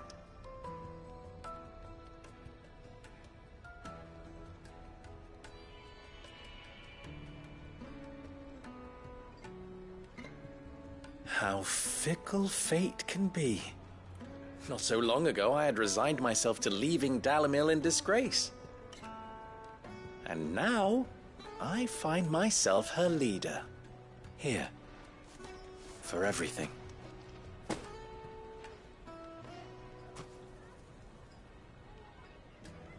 Lubor. About the children. Fear not. You are, of course, relieved of your responsibility. I would sooner face another horde of Akashic than see them brought up as outlaws. I'll make sure they're safe here. I don't doubt that you will. And not just the children, but everyone in Dalamil. I'll do my best. Can't have all your hard work going to waste.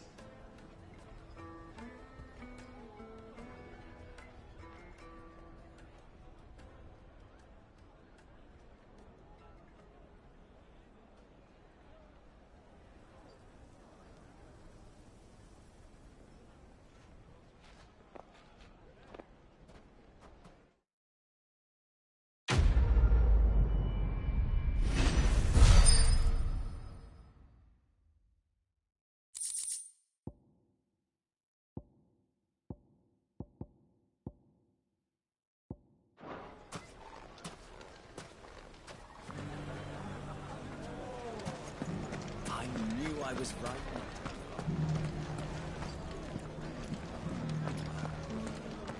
I keep thinking back to when we tried to drive Lubor from the town. Thank goodness we failed. Oh, I know. Bearer though we may be, The we beasts were never found their way forced into our cellars. A bit of much-needed peace. Not that it will last.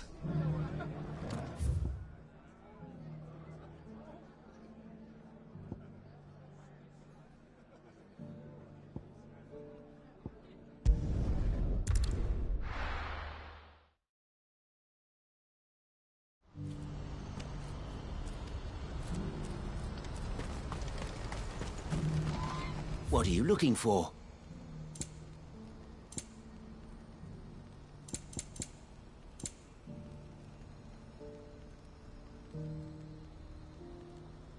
Farewell.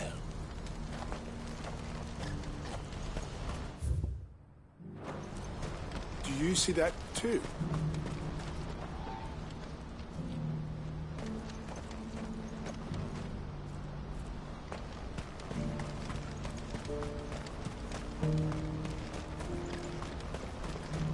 Papa?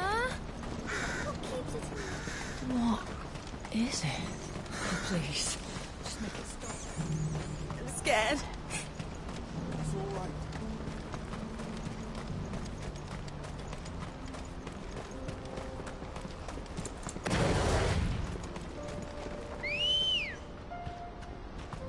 Ready, go? Faster!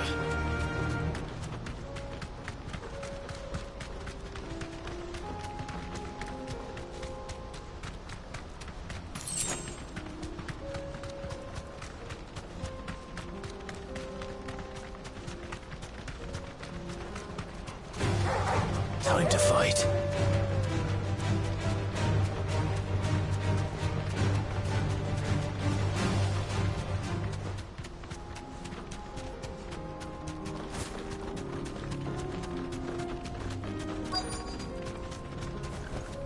Straight home now.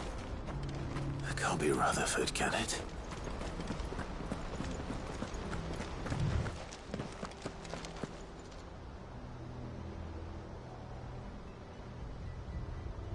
Turncoats and cowards, the lot of you! If it's a fight you want, it's a fight you shall have!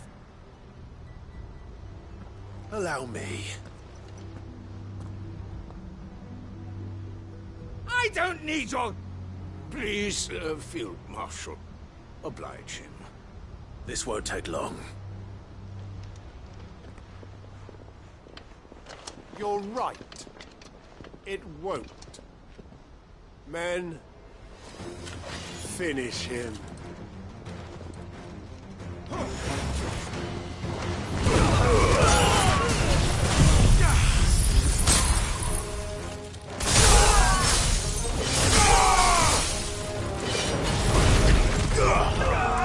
Arise!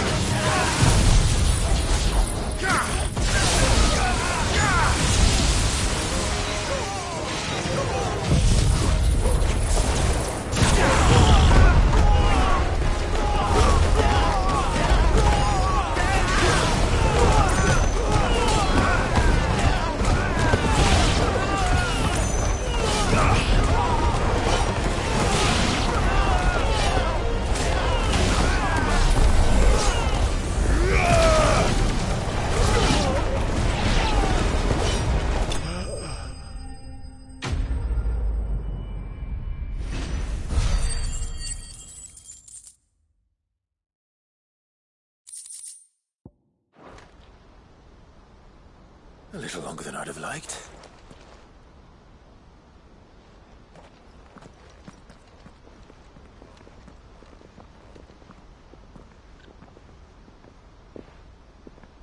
Field Marshal Havel, I presume. Are either of you injured? No, my lord. You arrived just as our escort turned on us. Fucking traitors. I'd heard reports of soldiers in the outlying regions abandoning the oaths they swore. But I hadn't thought the corruption had reached so close to the heart of the Republic. It's a fucking disgrace. Your interfering old bastard of an uncle tried to warn me, of course. My lord Marquis. Or is Sid the Outlaw more to your liking? Call me what you want. It doesn't change who I am, or the urgency of the message I bring. My uncle has a plan to right the realm, and he needs your help to see it through. Before I agree to anything, I'd have you answer one question. What do you stand to gain from all this? I won't deny that I might benefit from further chaos. But I seek a new beginning for all of us. And while the choices I've made may not always have been the right ones, I know I made them for the right reasons. For so long, so many of us have been told how we could live, how we could die, when it should have been our decision all along. Now we have a chance to put things right. But in order to take it, we must stand together. Even if it be beside those with whom we don't see eye to eye.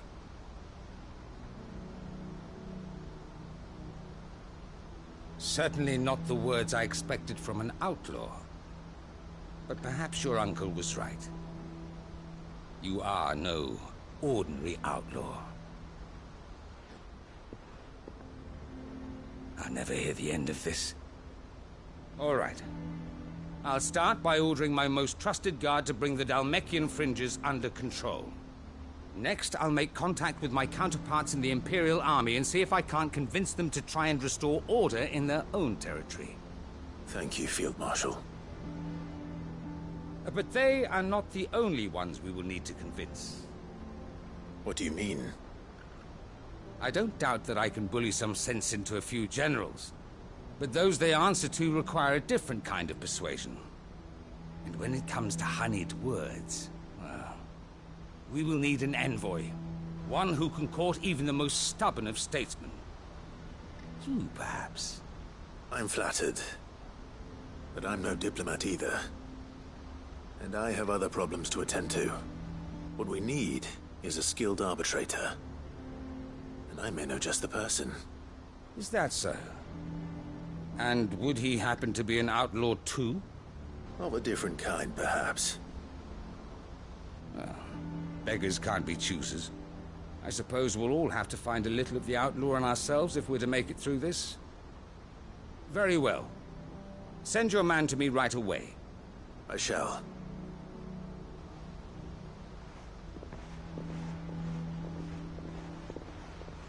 My Lord Marquis, your Lord Uncle bade me escort the Field Marshal to his manor in Port Isolde. And I will see that my associate joins you there. Very good, my lord.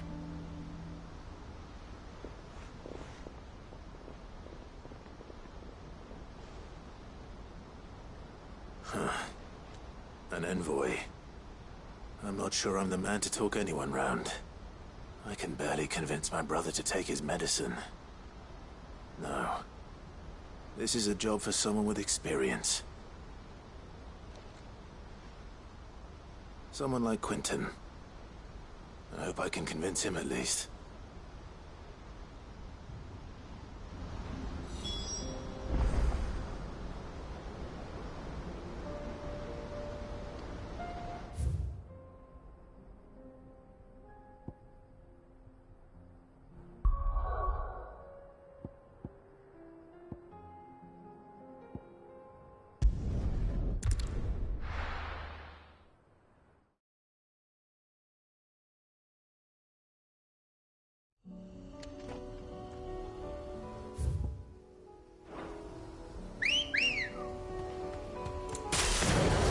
Good girl.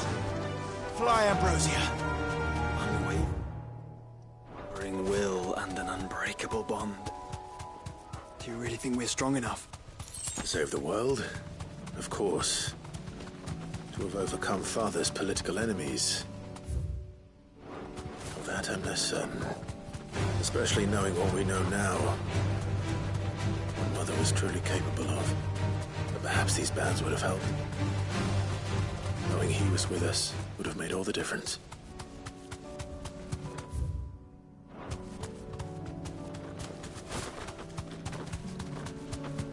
It's just back there.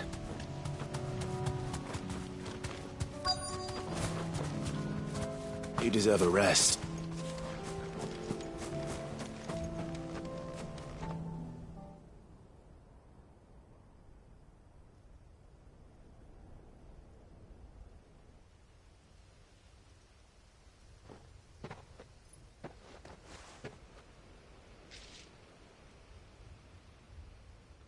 Father always fought for what he believed was right. It wasn't until that night at Phoenix Gate that I realized I had never fought for anything. I always had someone else to do the fighting for me.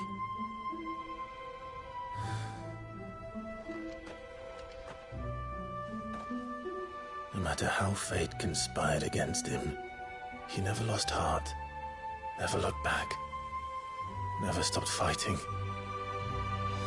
To me, he was the greatest of men. I've been trying to live up to his ideals ever since.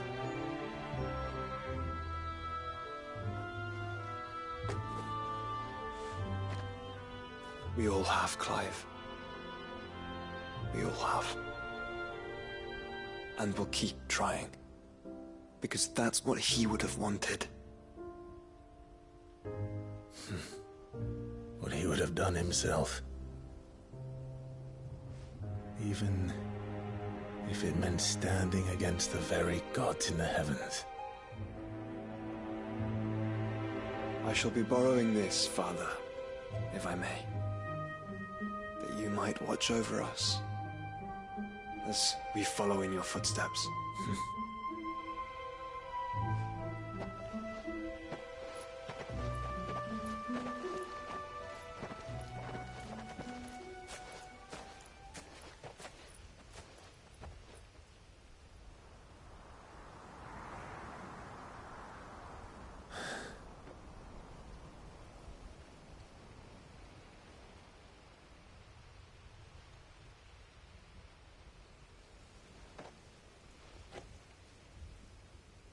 We won't lay you down.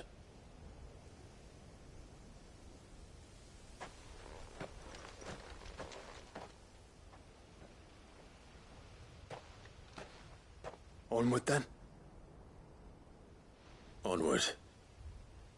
To the end. And to a new beginning.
Quentin, I have a proposal for you.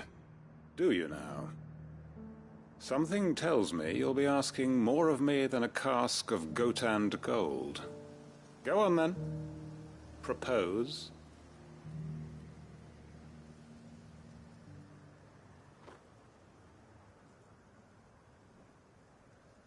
You'd have me convince the chiefs and chamberlains of the realm that they should simply swallow their pride and do the one thing that has proved impossible for thousands of years.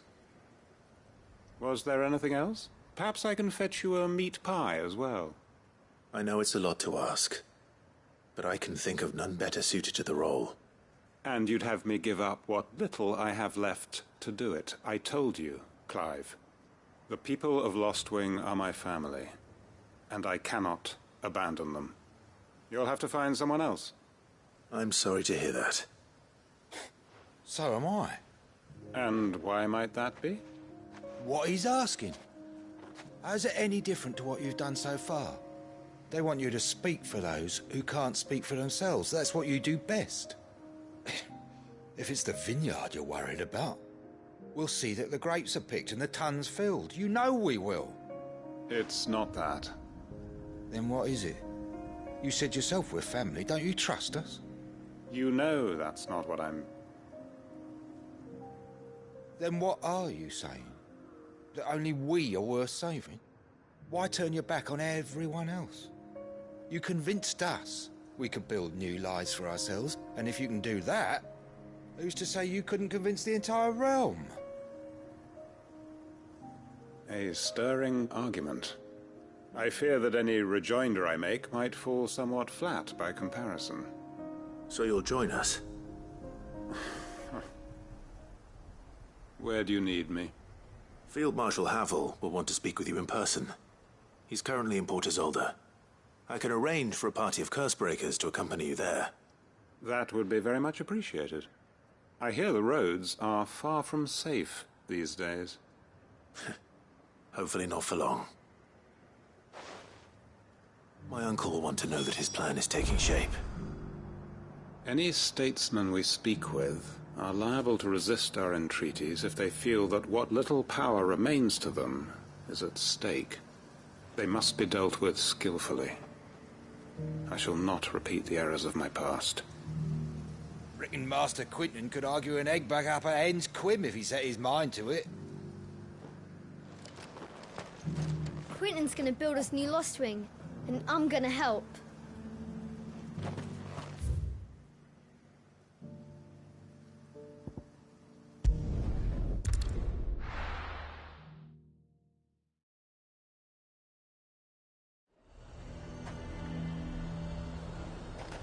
Nazaire might at least have mentioned where in Northreach he'd be testing this recruit. Do you see anything you like?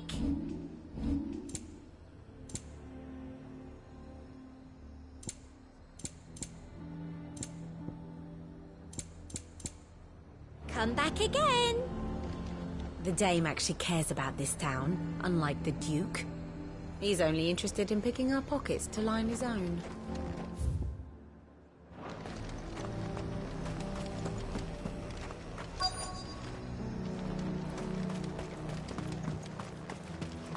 I'm nervous. Is it all right to be nervous? I don't... Well met, Sid. This is the Initiate. Ember, present yourself. At your service, Master. Please, just Sid. There are no masters here. Your life is your own. Oh, of course. Thank you, Sid. The Sergeant says you'll be evaluating me at my trial. To become a scout, yes. You are aware of the dangers inherent in that role. I am. But I swore I'd face them. Just like the man who saved my life. And who would that be? Gav. It was him who found me and freed me. No magic, no support, just one man and his nose. Came and sniffed me out. It taught me what one man can do if he puts his mind to it. And I've been training ever since, so that one day I can be someone's saviour, just like Gav was mine. I'm sure he'd be flattered. You clearly have good intentions, Ember. And it sounds like you're under no illusions. Stick to this path and you'll make a fine Cursebreaker. So, what? Have I passed? You haven't even started yet. Now listen.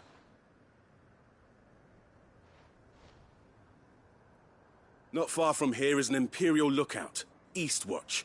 The guards there record all their sightings in a logbook. You are to find it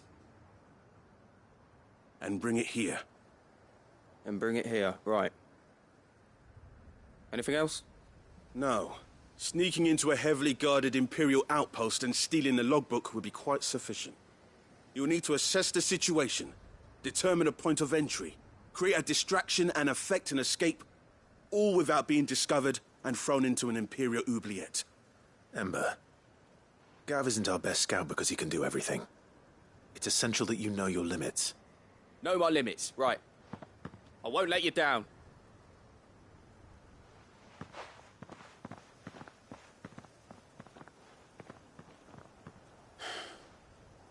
It shouldn't be as dangerous as I made out. But keep a weather eye on him all the same, would you? On my way. All right, Ember. Impress me.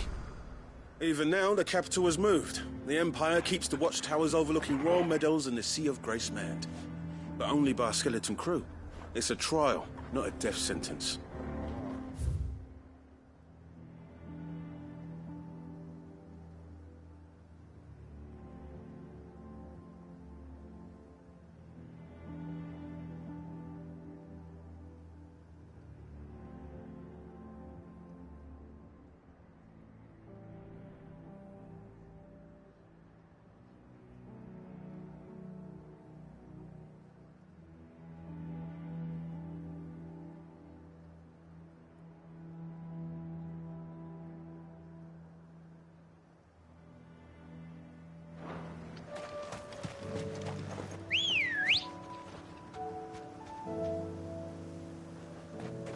Good girl. Faster!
These are clean kills.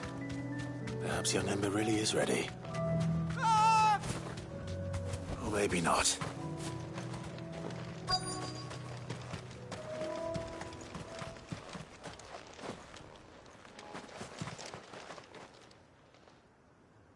Damn it. Ember, draw your sword! I can't! Then run! If you want him, you'll have to go through me.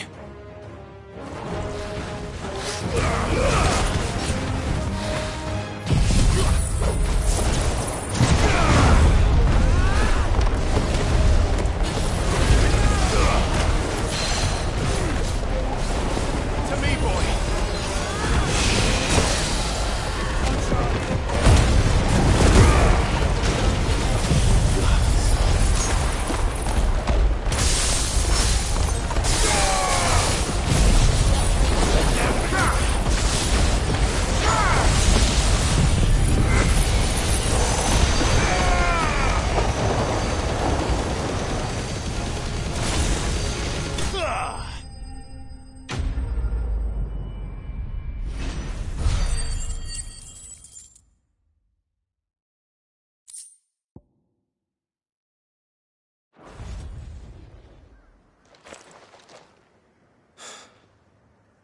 Ember, are you...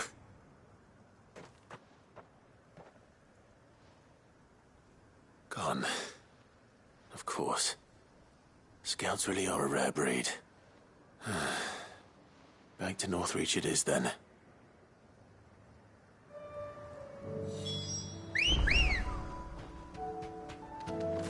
Let's go.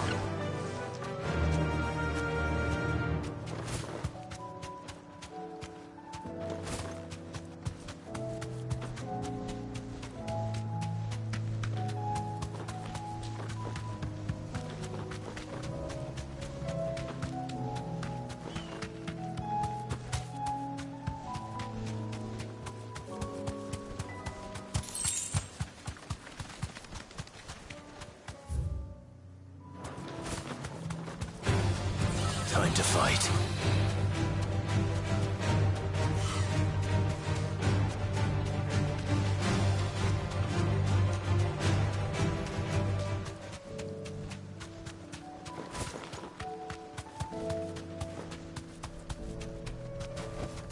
Thanks, Gal.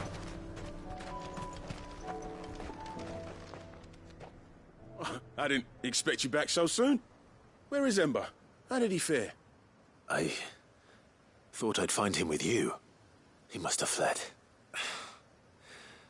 I followed him to Eastwatch, where I found him being set upon by a wild Avis. He was just standing there. Didn't even draw his sword. I had to step in and take care of things. But by the time I had, he was nowhere to be seen. I assumed he'd set off in your direction, but apparently not. I'm sorry, Sid. I knew the boy had a nervous streak, but he seemed like... The right man for the job? I believe this is the logbook you tasked me with retrieving. Eh? How did you... Don't you tell me you breached the tower while Sid was busy saving your skin. What? Wasn't that what you asked me to do? To bring the thing back without getting caught? He has you then, his heir. And he did it all on his own. But Sid, he did what he thought was best. And now I have to decide whether I agree. Of course. We'll await your evaluation back at the hideaway. Don't you leave my sight. Yes, Sergeant.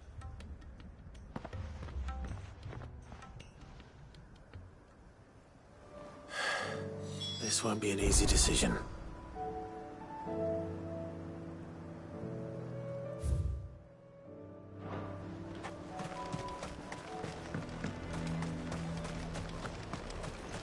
A fortress? The garrison is threatening to pull their sentries from the back. I would speak with this Duke. Saw the captain just now. Your town needs you.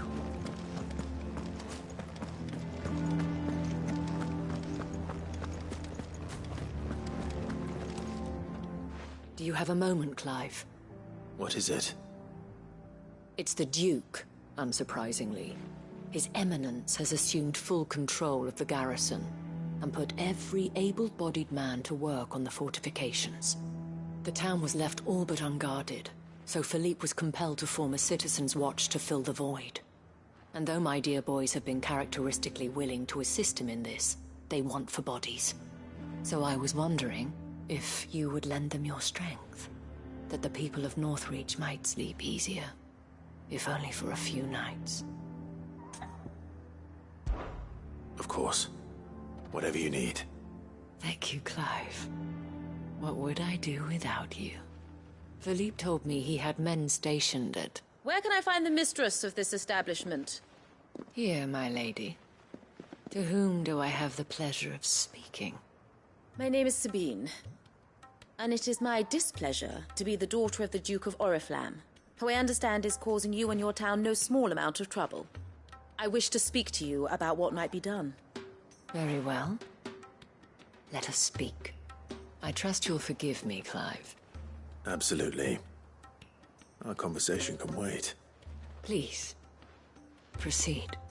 As you know, my father is a most overbearing and supercilious man, and I join you in objecting to his every action. Indeed, I owe you my thanks for continuing to argue against his reckless plans. Yet I fear he is not one to be swayed by reason. No. He must be made to face the consequences of his actions. And who would make him do this? I would. Myself and several other like-minded individuals. Were you to join us, we would surely have the strength to drive him from Northreach for good. Does that not seem a trifle... drastic? Drastic action is precisely what is called for. Unless you are content to see your people downtrodden and dispossessed.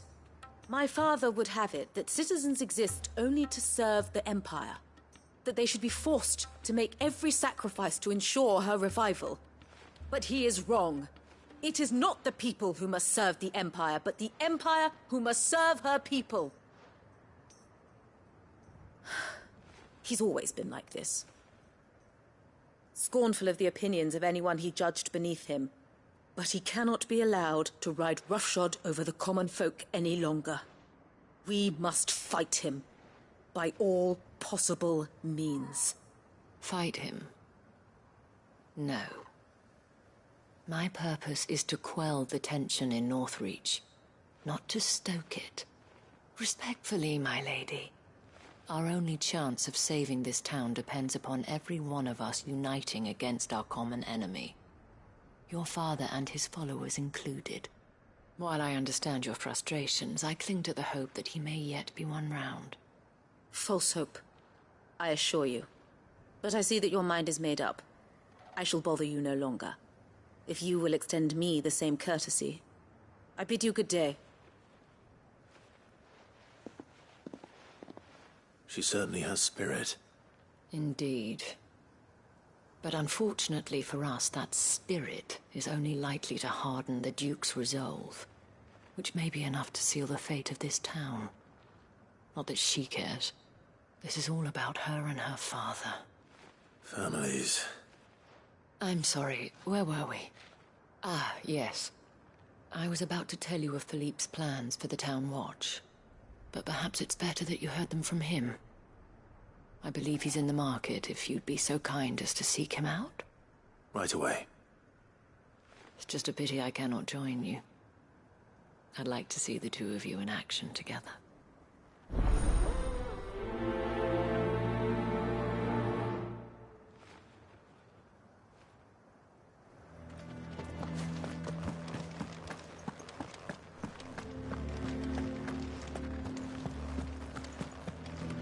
Your town needs you. Saw the captain just now.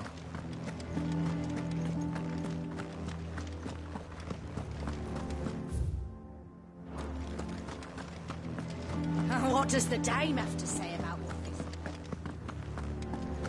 So you are content to abandon... Please, I beseech you. If you are a true son of Northreach, you must fight to defend your home. That's exactly what I am doing, milady. Or trying to, at least. The land is crawling with fiends, and someone has to keep watch. Even when our true enemy is hiding in the garrison? Fine. You're not the only able-bodied man in Northreach. Thank you so much for your help.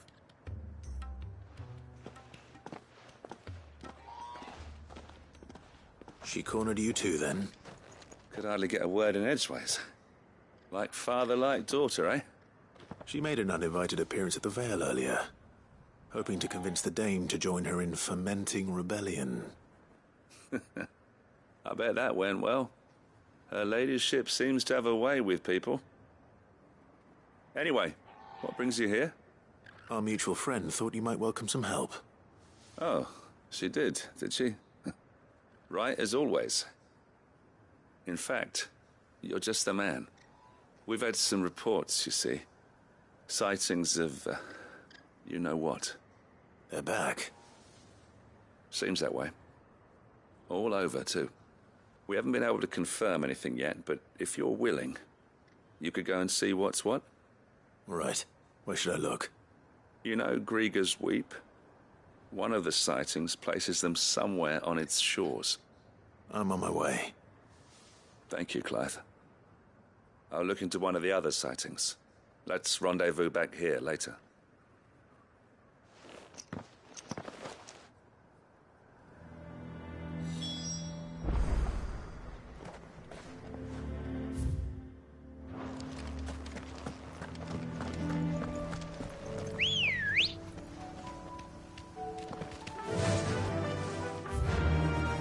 Faster!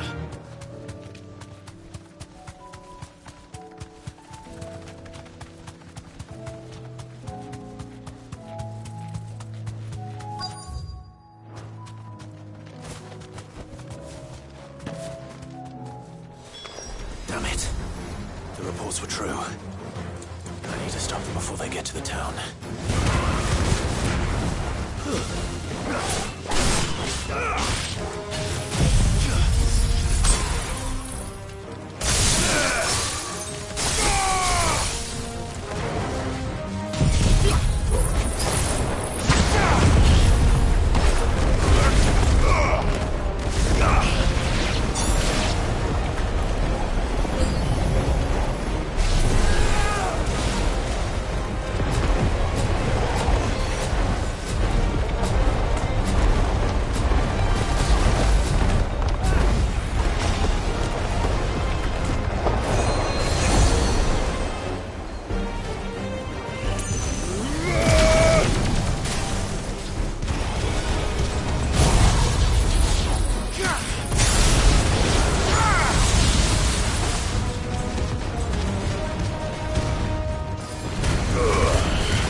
You're finished!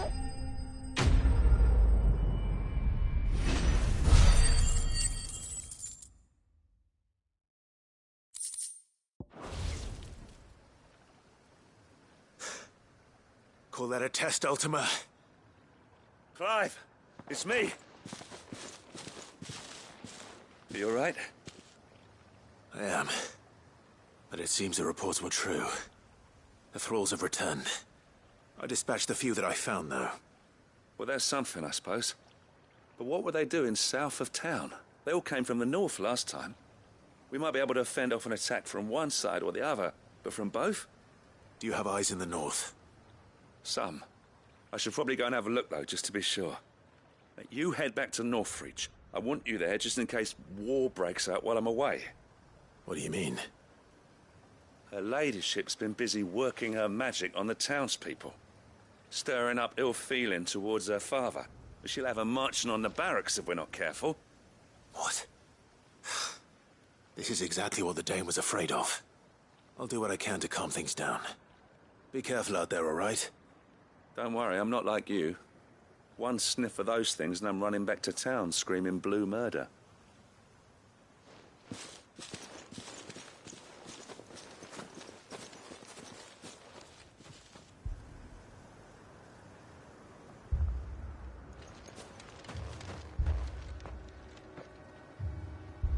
not see, Father? The people of Northreach have given enough, and only a fool would ask for more. Listen to me, Sabine. Where would our people be without their country, hmm? The Empire is their sword and their shield. It is she that ensures they can live without fear. And now she teeters on the brink. Without their sword, how will the people fight? Without their shield, how will they protect their kin? Can the unarmed stand against the advancing hordes? No. But there is yet hope. A new shield, a new sword. A new empire. We can rebuild Sandbreck, just as Great Grieger wills it. Perhaps we could, Father. But we don't want to. Not if it is built on the broken backs of the people. Please, let us not quarrel in the street. You must see that no good will come of this. Our fight is not with each other, but with the threat that draws ever closer to our gates. A threat that your sword has yet to rid us of, Your Eminence. You will hold your tongue, whore! You may have filled my daughter's head with your heresy, but I will not be corrupted. Corrupted? Your daughter's opinions are her own, as you would know if you had ever deigned to listen to her. At least I hope they are your opinions, and not posturing born of a family feud. Northreach deserves better than that. Northreach deserves better than you, Carla. Yes, I know who you are. The slut of Twinside who bedded a Branded. Jealous, are you? That a woman might choose a bearer over a pious man of Grieger. Clive! I met a swarm of thralls coming south from Oriflamme. Hundreds of them. Too many to count. No. Work on the fortifications has scarcely begun. We will retreat to Caer Norvent and there make our stand. Did you hear me? That was an order!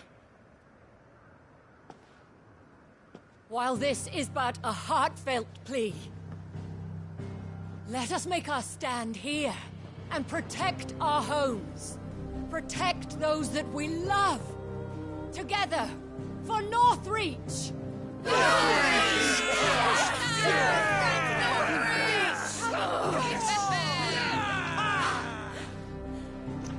You heard the dame. What are we waiting for? Pikemen to the gates. Archers to the roofs. Quickly, come on!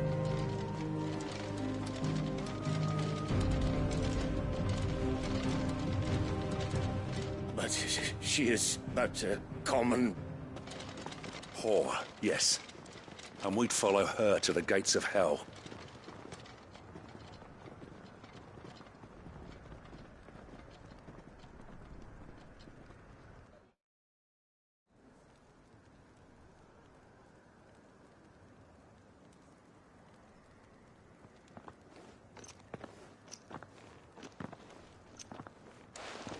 The men have their orders, and they look like following them. I got them spaced out at regular intervals. Whichever direction the thralls strike from, there'll be someone there to meet them. Thank you, Philippe. Rest assured the people will play their part. The herbalist has donated her stock of medicines to me. Should any of your men be injured, take them to the Vale. We'll see to them there. Thank you, milady. I will. I'll play my part too. You still want for numbers. Unlike the enemy. I only hope I can go some way to evening the odds. Philippe, can I leave the south in your hands? I doubt the thralls by the lake were the last of their number. Of course. I'll lead a party down that way so we don't get taken by surprise. What about you? I'll make my way up the road to Oriflamme. I fought a few of these things. And while I can't promise to hold them all back, I should be able to thin the herd. All right. But take care. Thank you. Both of you. You can thank us when it's over. Till then, madame.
If any get by, you can trust we'll be here to meet them head on.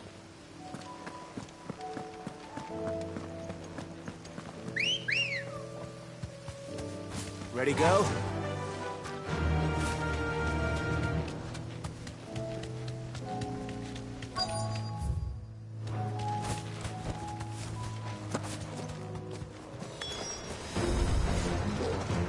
There are so many of them. Not for long.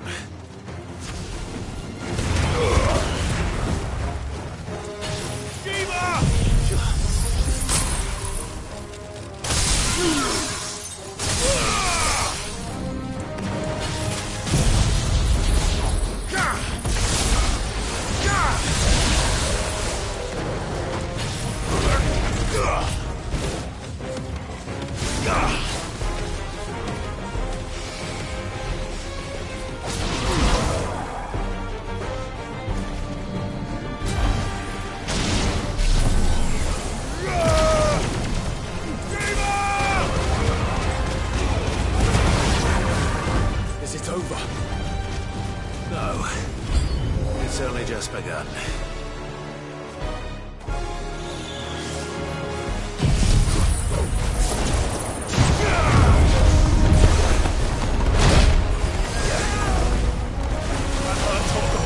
Thanks, boy.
That looks to be the last of them. I wonder how the others fared. Better hurry back to town. Come on, Torgal.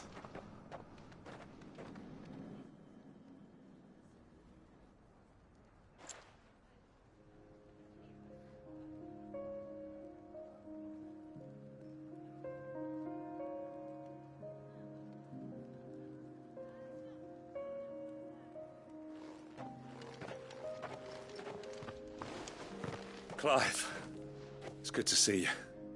And you. The road to Oriflamme is clear.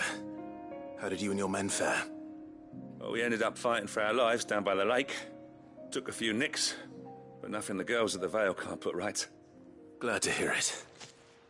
Well, it seems we've survived. For the time being, at least. I thank you both for answering the call. You were right. And I was wrong. About everything. I had thought that the only way to unite the people was under the banner of Empire. That without a strong hand to guide them, they would drift apart, to be borne hither and yon by the eddying currents of fate. But you brought them together. Not by force, nor by the exercise of goddess-given authority, but by simply being one of them. By knowing what they feel, because you feel it yourself. Our purpose was ever the same, Your Eminence. You were merely distracted by a loftier vision of empire and glory, while our eyes beheld matters closer to home. You have the right of it again. As did you, Sabine. His radiance said it himself. Sanbreque is naught without her citizens. I forgot that, and I am sorry. I'm sorry too, Father. I should never have taken things so far. I only wanted you to understand how the people felt. How I felt. But my anger got the better of me. Do not blame yourself, my dear. This was my doing. I should have listened to you. To all of you. Your Eminence, your ladyship, I do not doubt that you came here with the best of intentions. But I believe the same could be said of us all. We all want safety, security, prosperity. Not just for Northreach, but for the entire realm. And we may yet achieve it. If only we work together. Will you join us in this? Yes. We shall. Thank you, Your Eminence. Now that that is settled, I must go and see to the wounded. The Vale's doors are always open to any soldier in need of relief. And today there are more than ever before.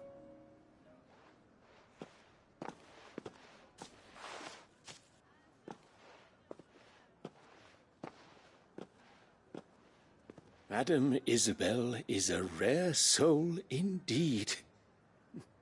In these dark times, I see that it is not men like me who should lead the realm, but women like her. You're right. If only I'd listened to her when I had the chance. Forgive me for saying so, milady, but you still do. The dame said it herself. We can turn things around. We just have to work together. And that goes for you, too. You're one of us now. One of you? Well said, Captain. Let this be a new beginning. Not only for Sanbreque, but for us. Well, since there's nothing more to be done here, I should see if Isabel needs any help moving the wounded.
Can we get you anything?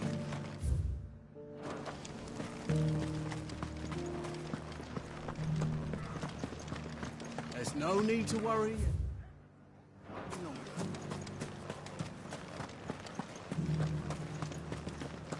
I saw several soldiers being carried to the Vale. How goes the treatment of the wounded? I'd be happy to man one end of a stretcher if it would help. You've helped quite enough for one day, Clive. Thank you. Don't mention it. Oh, but I must. After all you've done for this town, it is the very least you deserve. Tell me, if Northreach had fallen, what would you have done? A woman of your means could find a home anywhere in the realm, but I sense you would rather have died here. It's a long story. For you, madame, I have all the time in the world.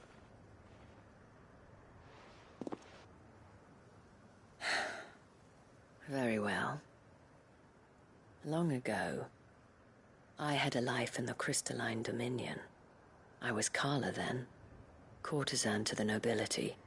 So sought after was I that it was only they who could afford my time.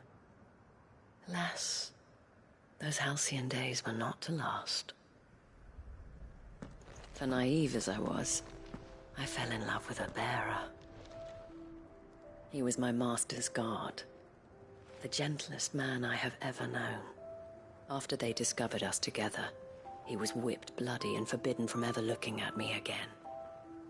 And so we fled. Not that we had anywhere to flee to. We wandered, aimless and starving, half dreading, half praying that the next day would be our last.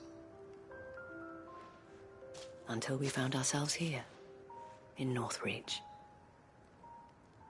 It was the Vale that took us in, that fed us, clothed us, and healed our hurts. Those that could be healed, at least. My love was already too far gone.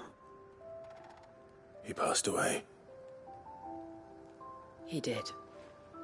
Not long after we arrived.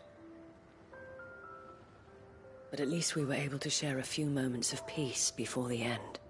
It was the greatest gift I have ever received. But the generosity of this town and her people did not end there.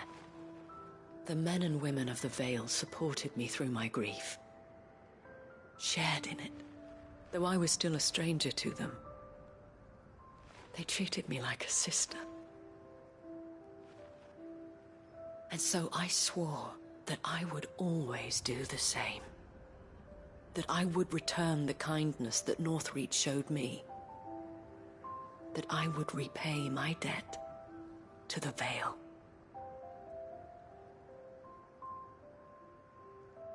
Thank you, Isabel, for sharing this with me.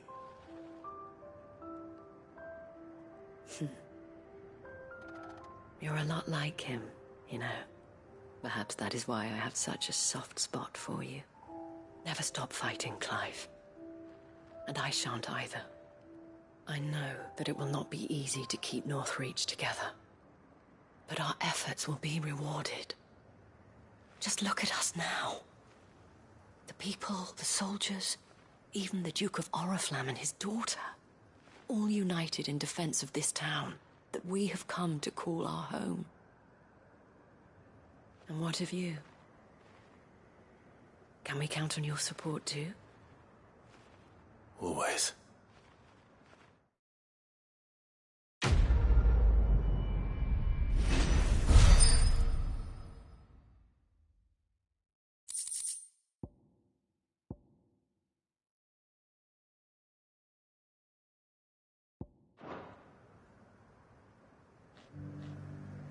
We have brought Northreach together. Now the fight begins to keep her together.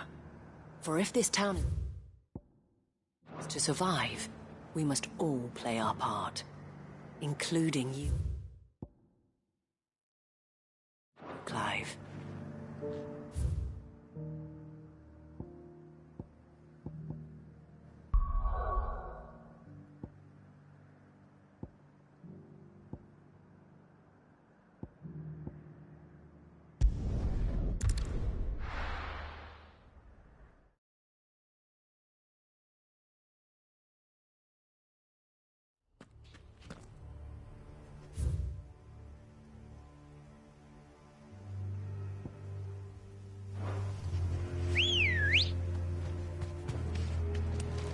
Come on.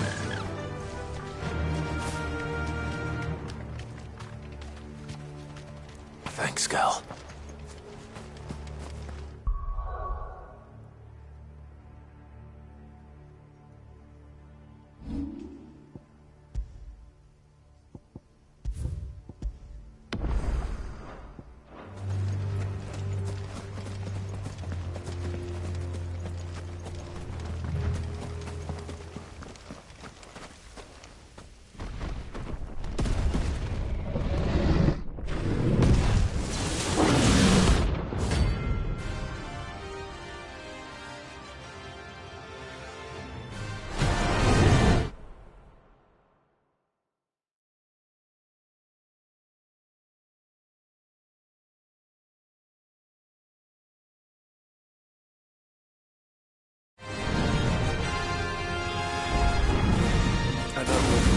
Guard dogs. Quite a specimen it is, too.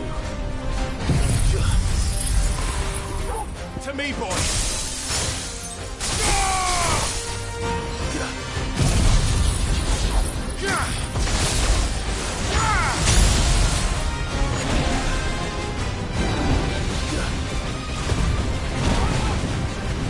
To me, Flames! Already. You're holding.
No match for you, eh, Torgal?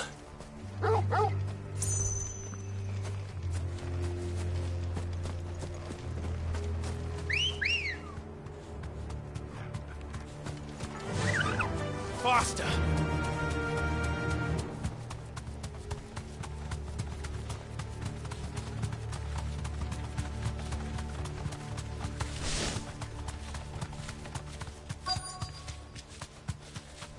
The entire village looks abandoned. Now, which house would a bookworm live in?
This is a Royal Army logbook. Did he take this from the local barracks?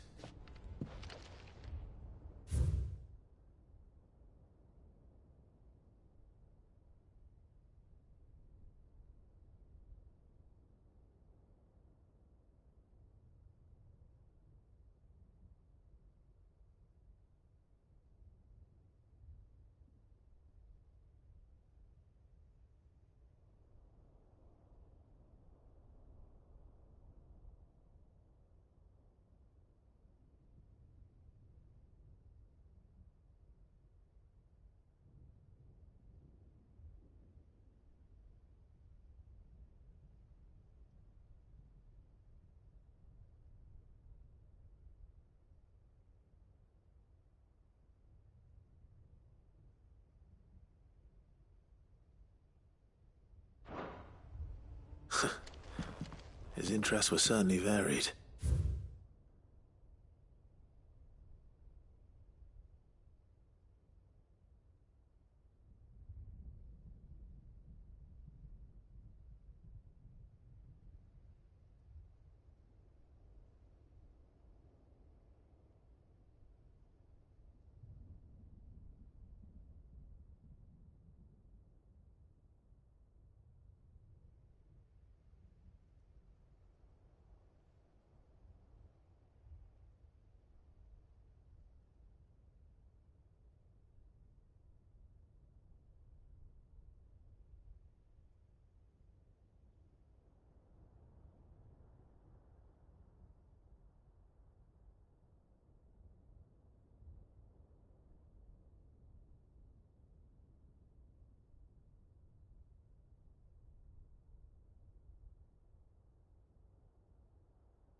But if what it says is true, I need to get this back to the hideaway.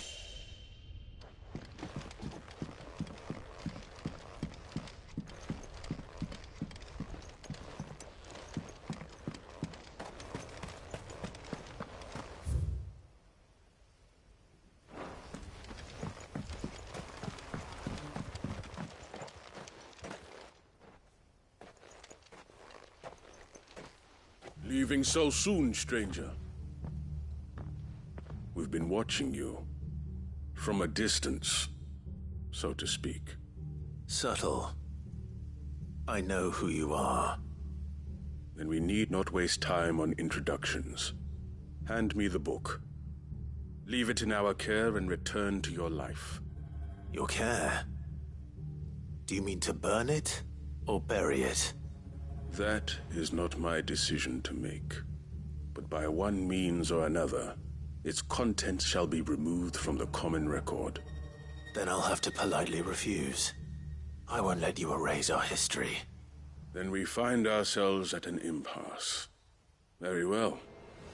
The book can just as easily be pried from your dead hand.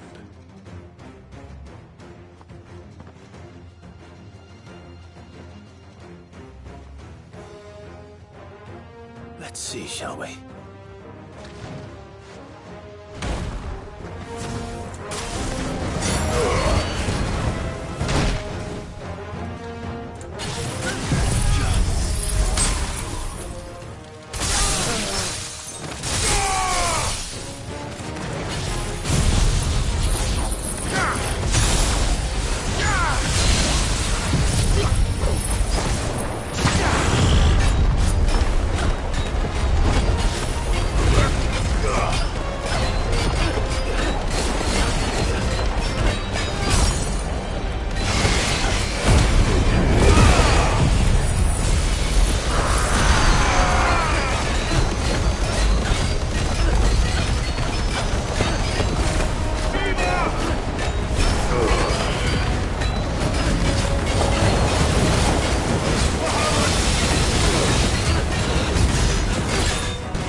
Impressive. But we have other means. We shall claim the book yet. Why do you want it so badly anyway? It lays out in no uncertain terms the vanity and avarice of mankind. It tells the shameful history of the persecution and oppression of a gifted few by a giftless many. Would you say that this interpretation was correct? I don't know. You don't know. Your sword may be sharp, but your wits are dull. So let me answer for you. There is no correct interpretation of history.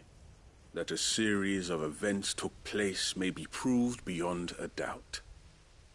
But there can be no single, immutable explanation as to why they came to pass. It is a question of numbers and of belief. If enough people believe that a set of events occurred for a reason, that belief becomes the truth. So you're trying to control the truth? We are trying to protect people from themselves, from knowledge that would bring them naught but pain. That is all. You may keep the book, for now. The world is small. We shall meet again. Until then. Wait! Damn it. Let's get this back to Vivian. Perhaps she can explain what that was all about.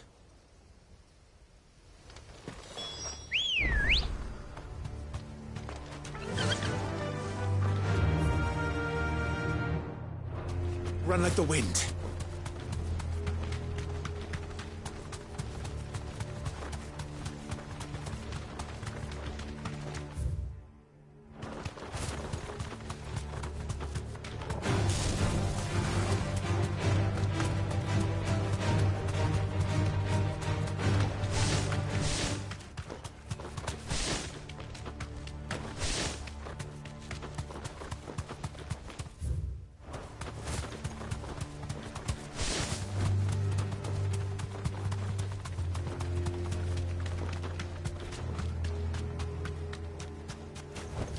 Be safe.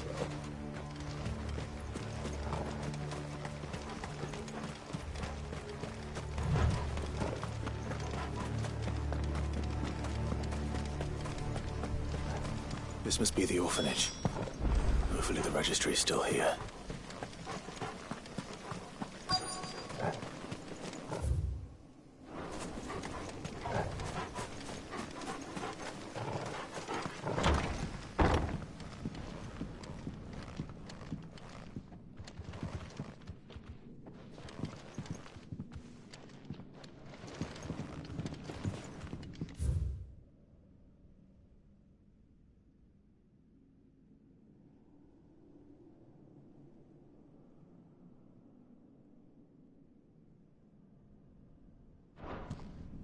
Conditioning.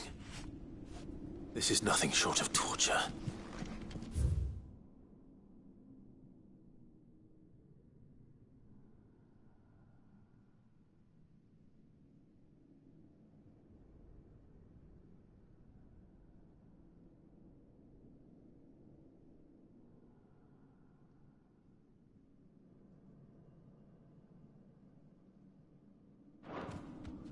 Disposed of. Herman wasn't exaggerating. It's a wonder he survived this place. I need to find that registry.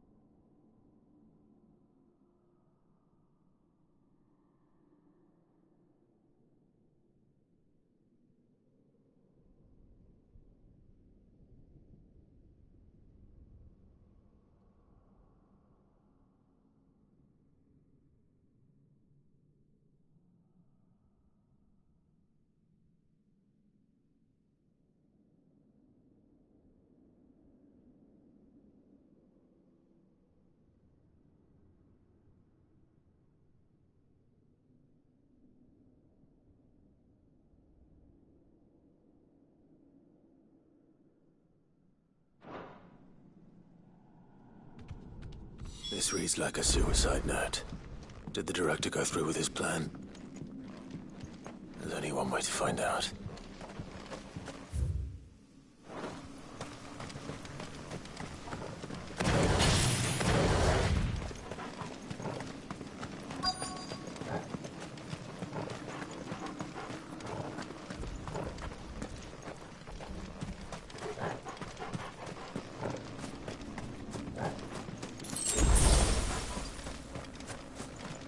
Forked white tree. This must be the place.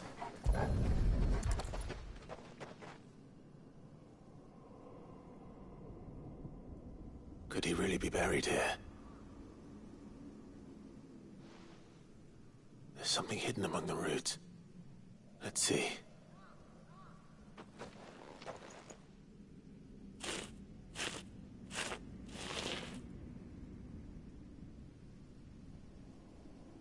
This must be the registry.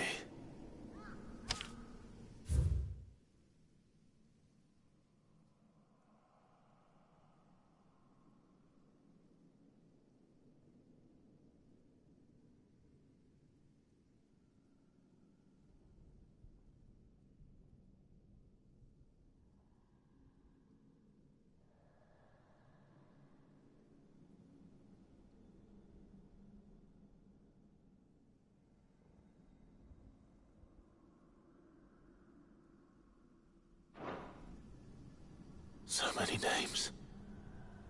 This place was a slaughterhouse.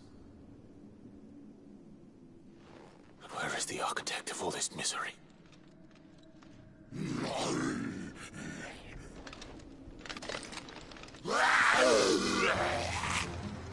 It was only a matter of time, I suppose. This place is cursed.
I'm done here.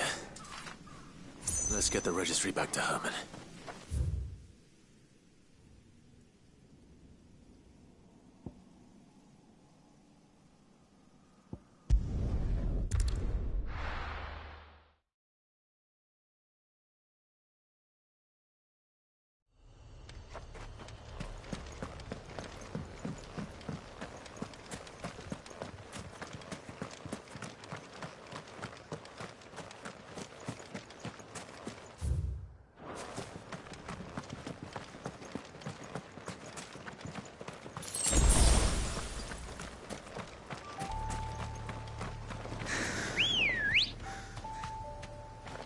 Good girl.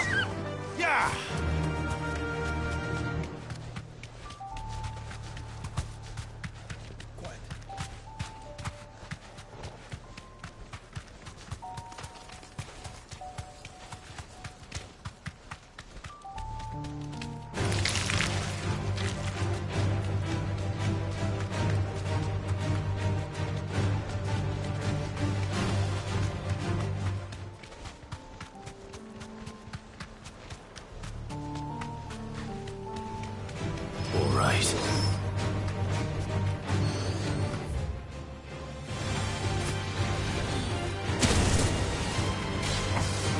You deserve a rest.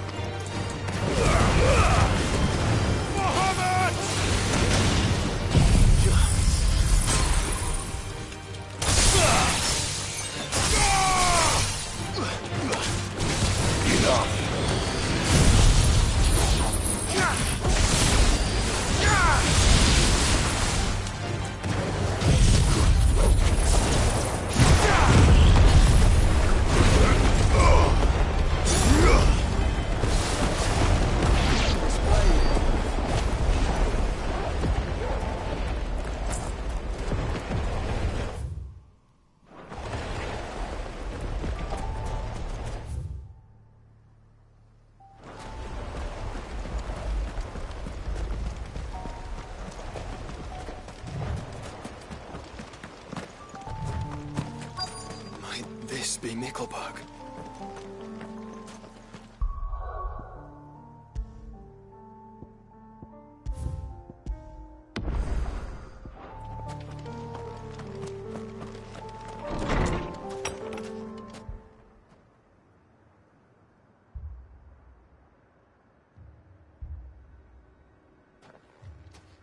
These people aren't turned. And the village seems safe enough at least.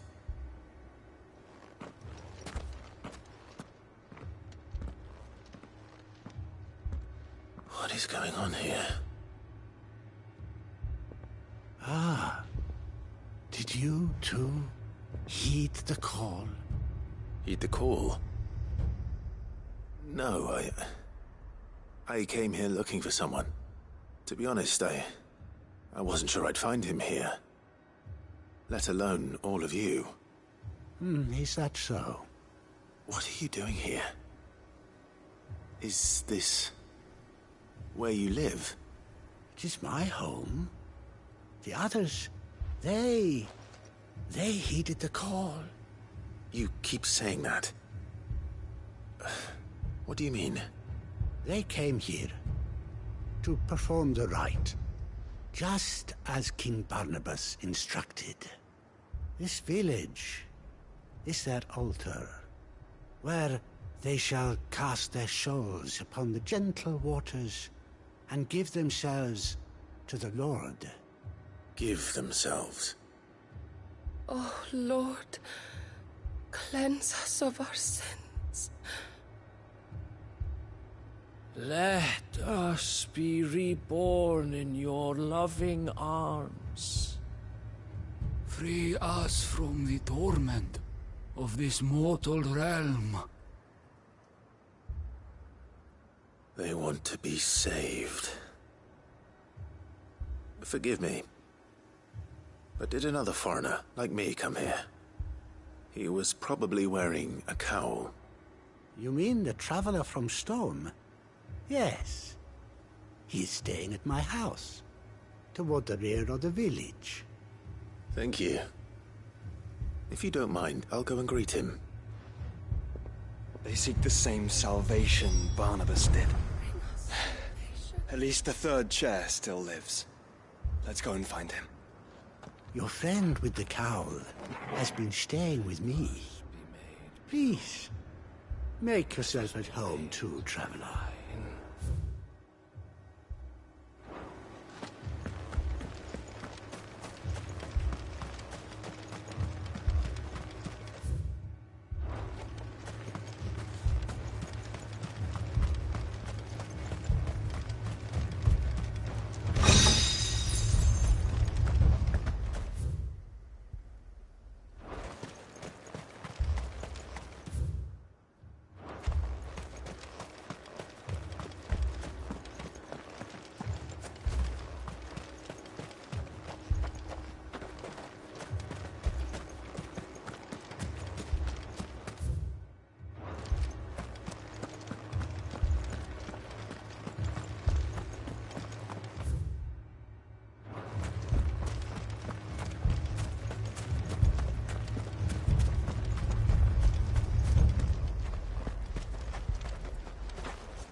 Excuse me.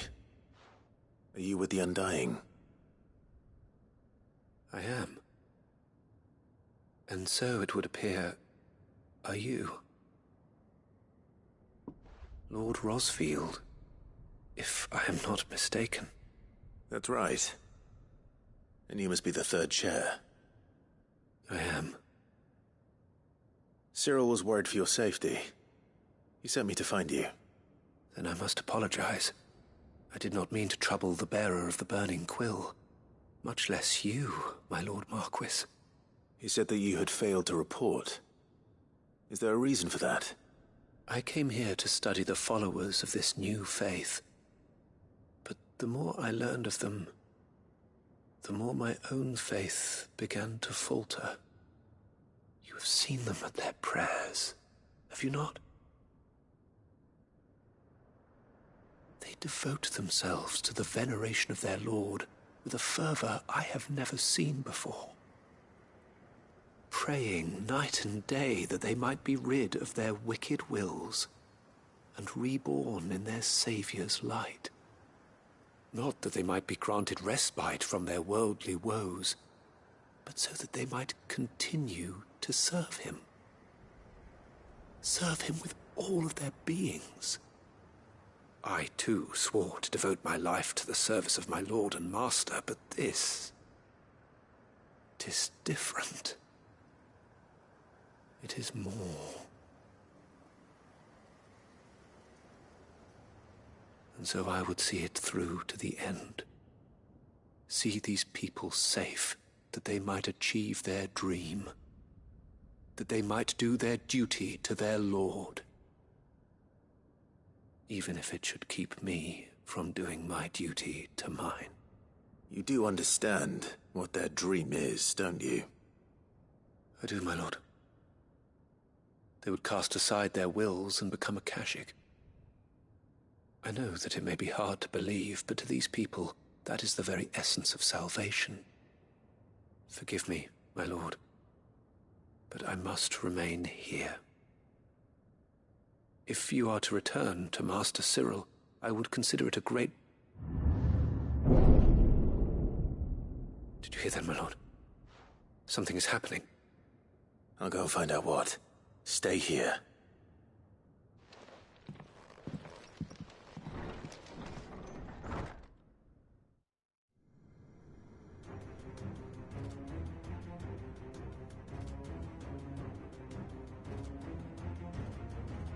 Beneath the flood.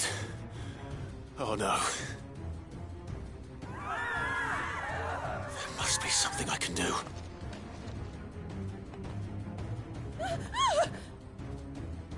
Echoes as well. Found her. Ready, brother? Ready.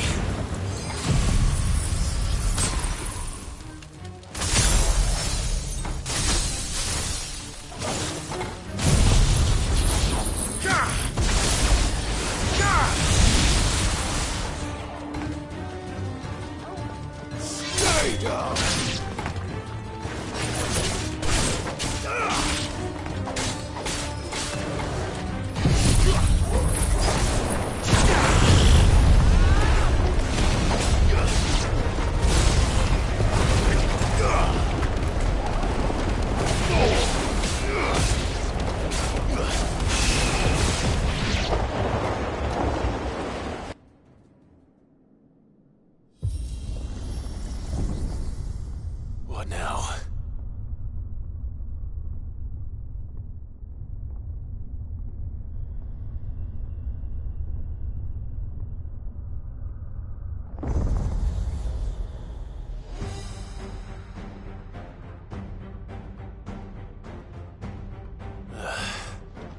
We meet again. I've killed your kind before.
Don't you die.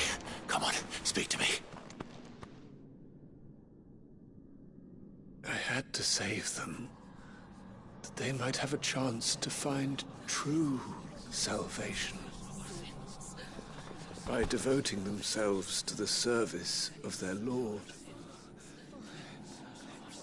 Just as I did when the Undying plucked me from the gutter and gave me a cause to believe in. A duty to serve was everything to me, and I would not deny them that fulfillment, even if they must become a Kashik in order to achieve it. Forgive me, my Lord Marquis. I did not mean to trouble you with this. My findings. Could you deliver them to Master Cyril for me? Of course. Your duty will be done.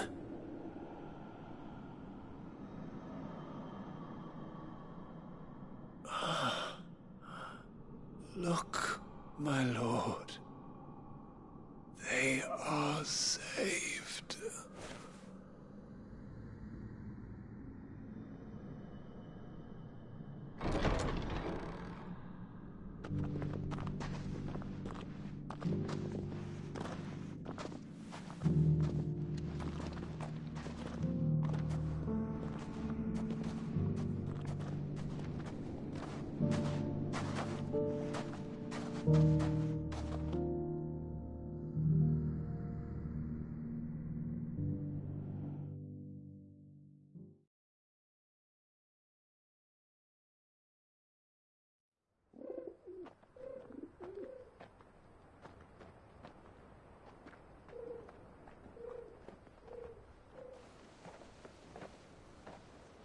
They are saved. Founder. I should get this report to Cyril.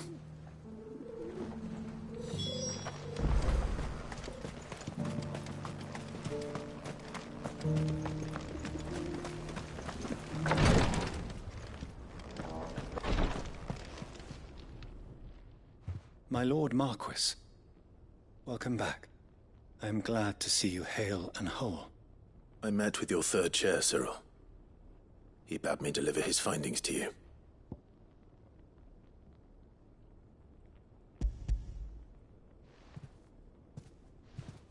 Thank you, my lord. He remained in Ash? He died protecting the villagers from an echo. I buried him in Mickelberg.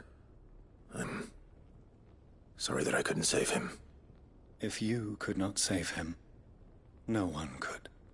The villagers, they were believers in this savior cult. They prayed to their god that they might be unburdened of their wills. Then an ether flood came, and their wish was granted.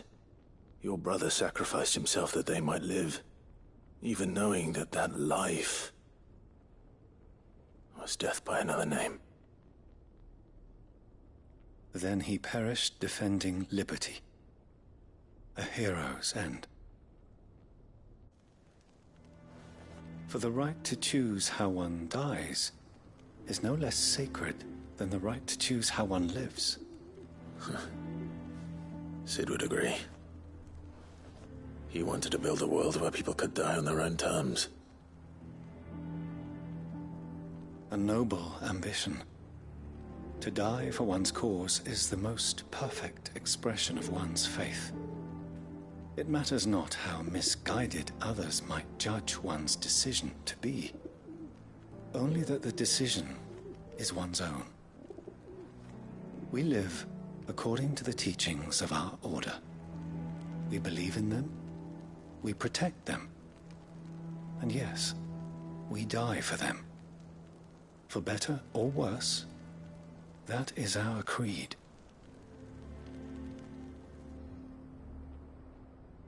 But he didn't die for your creed. He died to save them. And you still believe that what he did was right. I believe that he believed it was. We of the Undying are not slaves, but willing servants. And this was his will. The ultimate expression of it. All right. I'd like to know this man's name, Cyril. To know the names of all the Undying who've fallen in the line of duty. They died serving my house. It's only right that I remember them. That is my duty. Of course. I shall fetch the Book of Martyrs at once.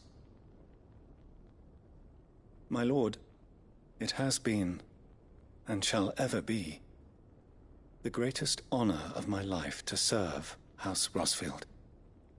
Though our duties may differ, yours is no less important. I pray with all my heart for your success. And were they here, I have no doubt but that every one of my fallen brothers and sisters would feel the same.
Uncle, I bring good news. The Field Marshal has agreed to your plan. Ha! Of course he has. I didn't doubt you for a moment, dear boy. Rutherford is accompanying him back to your manor in Port Isolde as we speak. They will await your return there. As will one other. One other? Who, exactly? Lord Havel was concerned that even if he could get the realm's armies to agree to an accord, he might not be as successful in convincing those with political power. He asked if I might have a solution, and I suggested a certain Imperial Lord Magistrate turned Liberator. One of your co-conspirators? Master Quinton would probably call me one of his, but yes. Another outlaw, then. Just the thing we need to put these rotten politicos in their places. Good thinking, Clive. I'm glad you approve. The more the merrier, eh? Uncle, assuming Havel and Quinton can solve our problem with the armies, you still haven't mentioned how we might manage the grain shortages. Oh, don't you worry, my boy. The 7 high houses will be seeing to that. They have all agreed to make the most generous of donations. Oh, of course, it did take a little persuasion. But luckily I had some unexpected help. From who? Why, you, my boy. Rumor has it that you rescued the Lady Ariane's head steward Rockford from a horde of bloodthirsty bandits. It was more of a handful. Well, the old battle-axe was so pleased. She had a shipload of talents delivered to my private docks by the next new moon.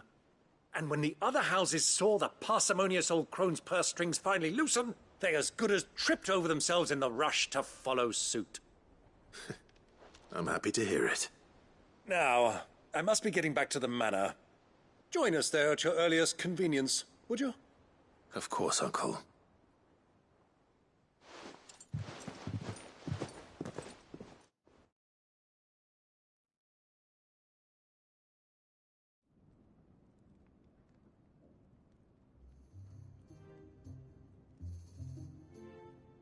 And how, pray tell, will we get that grain to the capital if the roads are still overrun with Akashic? You find another bloody road. I only have so many men, and I'm not about to send them headlong into an ether flood. That is, unless you'd have them turn as well. Well, I'd certainly eat less. Says the man with a belly bigger than a band of curls. My soldiers actually need their rations. Without any food to keep them going, they'll be dead even before you've sent them on your fool's errand. If I may, gentlemen, perhaps I might suggest an alternative approach. Though supply routes are indeed disrupted, there is no shortage of ships. Indeed, they bob away in every bay from here to Randalar, awaiting a safe haven. Allow them to make port and fill their bellies full of grain. And once those who crowd the cities are fed, ferry the displaced back to the countryside to work the fallow fields. But I'm sure that you wish to continue your discussion. Forgive the interruption. Two such firm friends as yourselves need no help from the likes of me. Rutherford spoke fondly of the great bond between you. Us? Friends? I can't stand the man!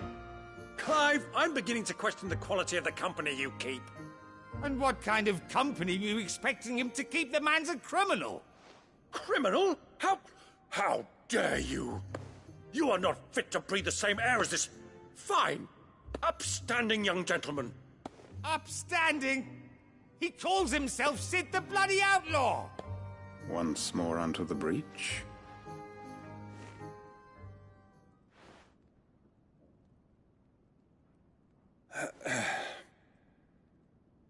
Shall we begin again? What we seek here is not to create a new nation, nor to claim the thrones of those that already exist. We wish simply to bring stability to the realm that mankind might weather the current storm. And to do that, we must convince those in power, the generals, the statesmen, the nobles, that our cause is just. There will be disagreements, yes. And I imagine some resistance, much resistance. But we cannot let that deter us. If we show them the path, show them that we walk it ourselves, then I am confident they will follow. The fate of the world lies in my nephew's hands, but the well-being of her people lies in ours. And we must not squander the chance that Clive has given us. Uncle Byron, Now, with that settled, let's move on to the signing of the Accord. For what great moment in history hasn't been accompanied by a little ceremony?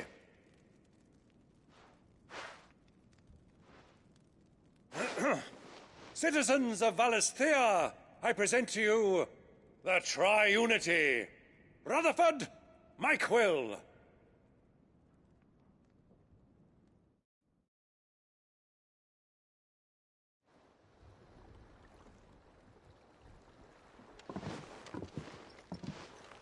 Well, my boy, the stage is set.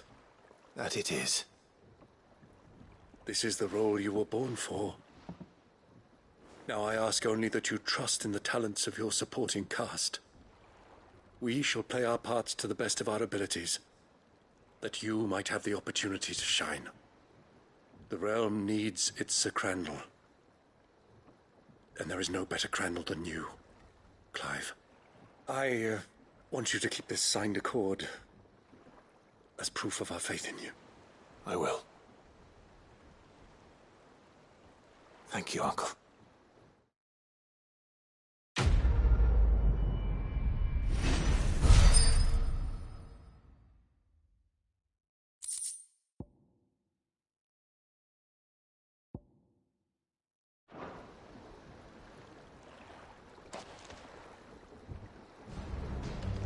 Sorry, can't take you where you need to get to, but the Argo and me will be waiting when you get back. What do you think that thing is?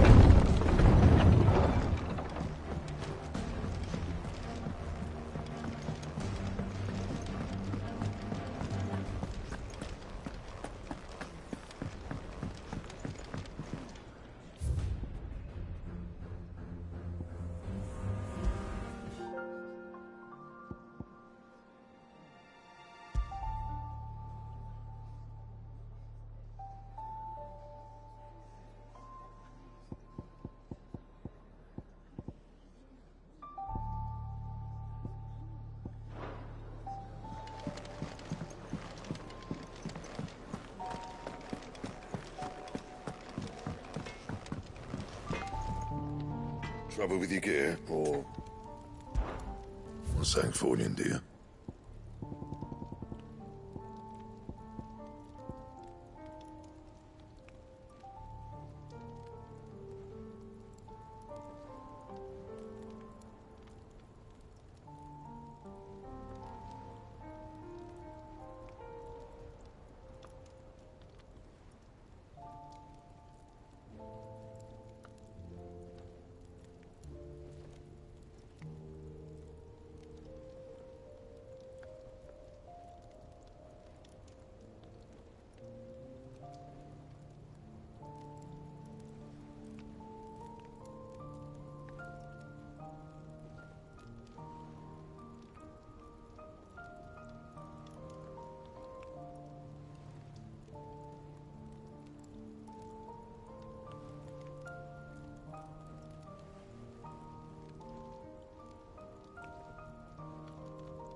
And?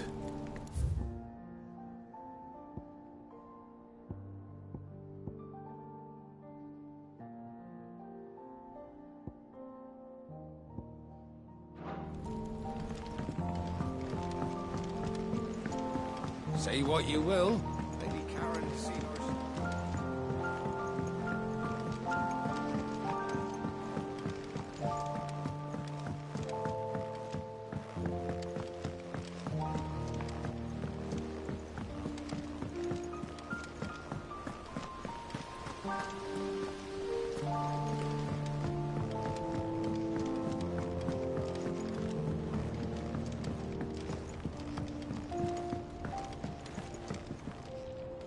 Mid, tell me this is all you need.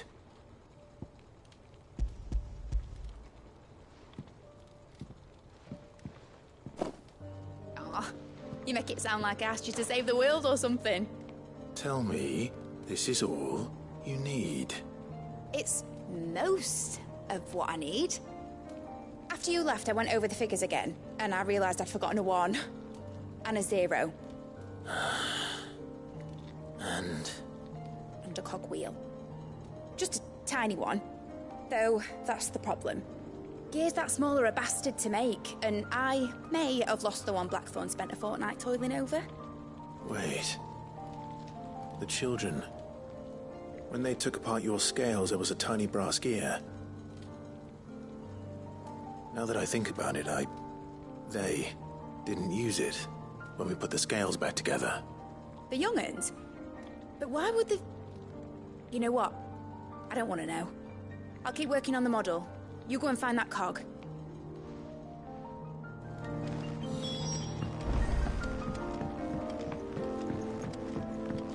Has Midadol mentioned a new project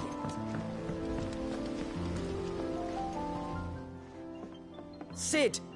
Is Mid still hiding from us? She wasn't hiding. She's fine. She's just busy working on her next project. A new invention? What is it? What is it? Is it an airship? I bet it's an airship! Do you think she'll let us help? That just so happens to be why I'm here. She needs something special, something only you three can provide. A brass gear. A tiny one. One that might fit on, say, a set of scales. Oh, the one you forgot! We remember. We saved it, just in case. It's in the bag of bits. Since your lesson, we've been disassembling, then reassembling everything we can find.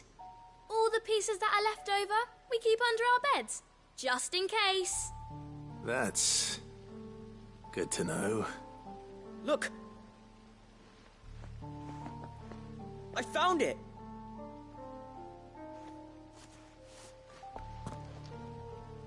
Is that all? Just the gear? We have more parts if Mid needs them. That's all for now. But I'll let Mid know about your hoard. Just in case. Thanks, Sid.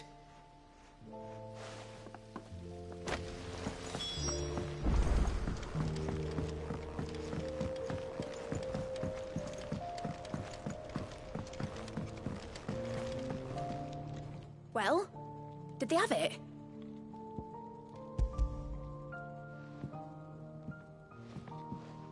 They did. And they kept it somewhere nice and safe. Will it work? Will it work? He's perfect! You're a genius, Clive. What exactly are you going to use it for? Only the most important job of all. The wings aren't going to move on their own. But with the right cog in the right place... well, you just wait and see.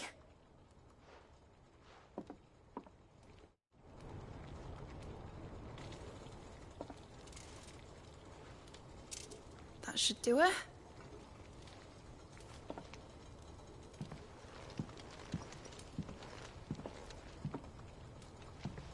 Here goes nothing.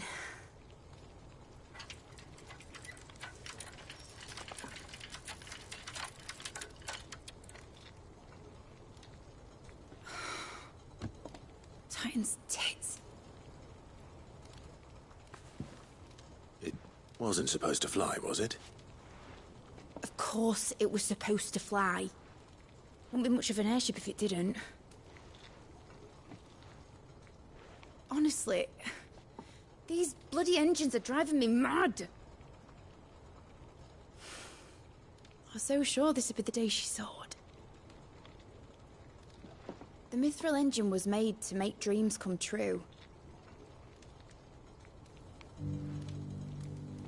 But maybe this is one dream the world's better off without. Show folk how to take flying. It won't be long till they're raining death down on each other. People will lose their homes. Children, their mums and their dads. Like I lost mine. I'm sorry. So am I, Clive. So am I. Sorry that I have to choose. Do I follow my head, or do I follow my heart?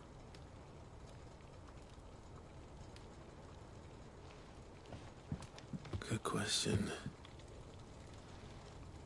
The first time I stood on the deck of your ship, felt the wind in my hair. It was like I was flying. But imagine how it would feel to actually do it. My dad always said there were two ways of living life. Chasing a dream or shuffling to your grave.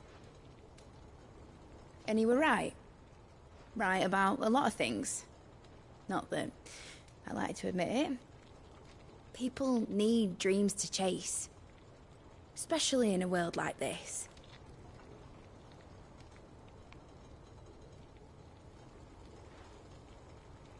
Right. When this is over, I'm gonna take all my Mithril engines to Zemeckis and sling them over the edge. I won't have my dream end up turning into someone else's nightmare. But all that hard work... All that hard work will not be used for war, Jamie. But it ain't like it'll be gone. Tell me, Clive, have you ever been on a treasure hunt? Not since Joshua and I were boys. Why do you ask? Because I'm gonna bury the engine schematics and leave behind a little riddle telling people where to find them. A really hard one, so that only the most dedicated dreamers will ever be able to work it out.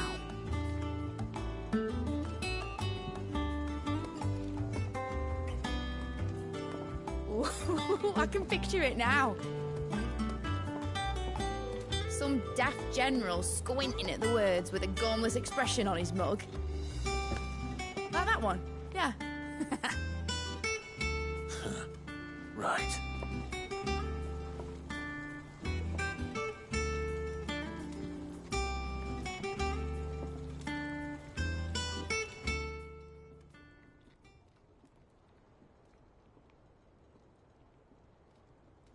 Of course, if I'm putting this engine at the end of a treasure hunt, I'll still need to make it a treasure worth hunting for. Won't be much of a prize if it couldn't even make a toy boat fly after all. My dad always said, dream big. But it ain't the size of a dream that's important, is it, Clive? Only that it's a good one. and I reckon I've got a fair few good uns left in me. I'm sure you do.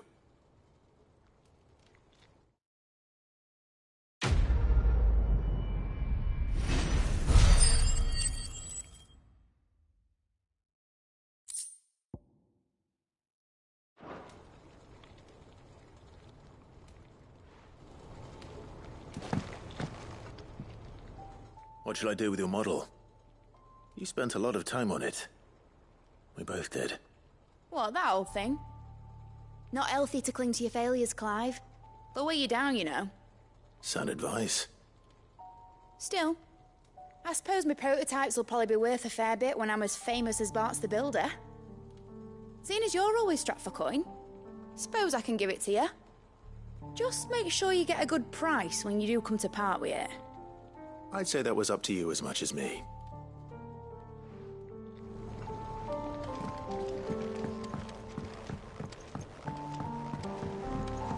Has Mitadol mentioned a new project?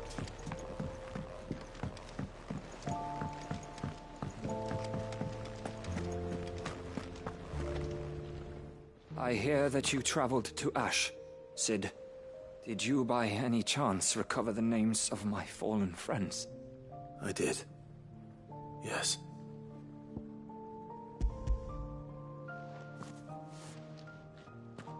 If I may?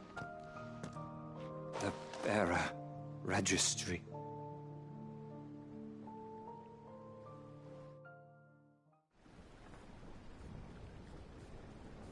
The director was a brutal man. He got no worse than he deserved. The registry was all I found beneath the tree. There was no sign of a body. Or any record of what happened to the children after the orphanage closed. I pray that at least some of them survived. All their names are here. The ones we lost. My friends. My light in those dark times. I can still remember their faces. Like it was yesterday. Children who were taken from their bunks in the morning, never to return. No explanation ever offered. They'd be happy to know that you survived, Herman. But why did I make it out alive, when so many others died in that awful place? It's not your fault. And blaming yourself won't bring them back. Honor their memory. See that their names live on. That way, at least. They're never truly gone. Thank you, Sid. I'm going to write a book. An account of the horrors of Bad Bach, and the spirit of those its custodians sought to crush. All of Valisthea will know of our suffering, and in the name of those I lost, I will not let it happen again. Neither will I. These records would have been buried for all eternity, were it not for you. Thank you.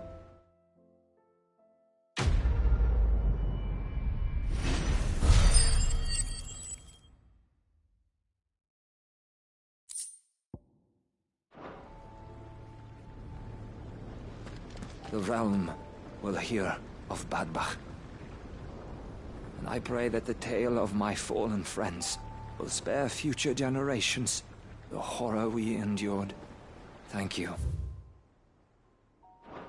for helping keep their memory alive.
Welcome to the Patron's Whisper.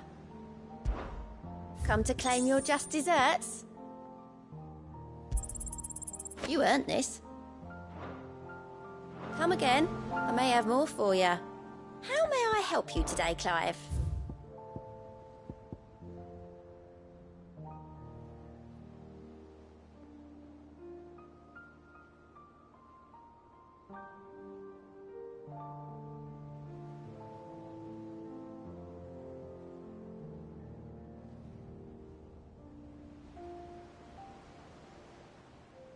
Best of luck out there, Sid.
Vivian.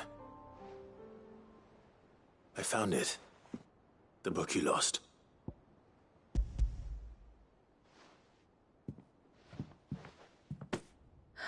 You found it. Thank you, Clive. Even though I asked this of you, I was not entirely sure it would be possible. I feared the executors had seized every copy. I met with one of these executors, and I convinced him to let me keep it. He told me something. That the truth is just a matter of collective belief. And that if enough people believe a lie, that lie becomes the truth. It does. But it also means that the truth is not immutable. That it can be changed. Provided that those who wish to change it can convince enough people that their perspective is the correct one. As the sad history of the bearers proves. You said that the book inspired you to become a scholar. It did. Or its author, rather. She was a heretic, you see. A firebrand and a dissenter. A gallows stood ready for her in every corner of the realm. And by shunning society, or perhaps being shunned by it, she stumbled upon a truth so potent that an entire realm trembled at the prospect of its utterance. I, too, have always felt somehow set apart from the world of men. A stranger to my own species. She taught me that my solitude was not a curse, but a gift. And that, though my journey to the truth might be a lonely one, what I found at my destination would be more than worth the cost. Do you still feel that way? That you're not one of us? Honestly, I'm not entirely sure anymore. Since coming to the hideaway, I find my thinking somewhat clouded. Perhaps the result of studying mankind from a rather closer perspective than I had intended. But the more I study, the more I find value in this perspective. In looking not from the outside, but from within. So if you'll permit me, I'd like to continue my work here. Remember, Clive, when enough people believe, belief begets truth. Give the men and women of this benighted world the gift of truth.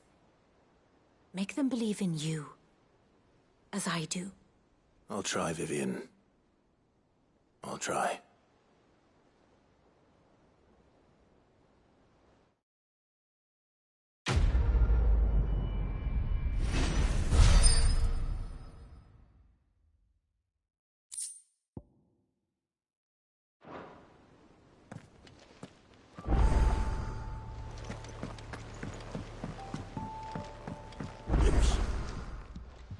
Welcome back, Sid.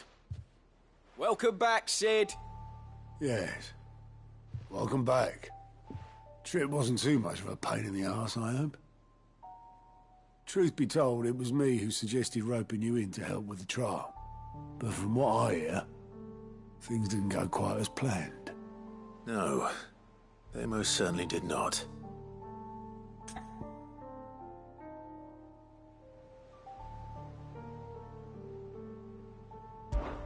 Ember lost his nerve in the face of a beast of prey, but he didn't lose heart. He pressed on, and he achieved his aim. And is that not what we ask of our scouts? Indeed it is. Thank you for your honest appraisal, Sid. The fact remains, however, that Ember will not always have a battle-hardened warrior on hand to pluck him from the jaws of peril. All I have gleaned from this trial is that without someone watching his back, Ember is little more than a liability. Wait, Sergeant. Ember still has much to learn, it's true. And this time he was found wanting.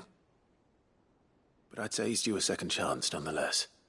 After all, he did do as you asked. With a bit of hard work, any hand can be made to hold a blade, and any mind can conquer its fears. But a scout's nose is different. You've either got one, or you ain't. And by sniffing out that log, young Ember here has shown he has a conch and a half. Wouldn't do to waste it now, would it? Fine. One more chance. I'll do whatever you ask. I'll spend my days and nights in the pit if I have to. I'll show you. Just you wait. Daft as a brush, that one. But his heart's in the right place. Just like someone else we know. And if you ask me, we've been leaning on him for far too long. That time the curse breakers took some of the weight off his shoulders, I reckon. It couldn't hurt. Just don't tell Gav I said so, will you? I won't have him thinking he's been hard done by. Next thing you know, he'll be asking for a day off. Chance would be a fine thing. Back to work. Forgive me, Sid. This did not play out as I expected. Things really do these days. But that's why we need men like Ember more than ever. Men who can make the best out of a bad situation. Remember that. I will, Sid. Thank you.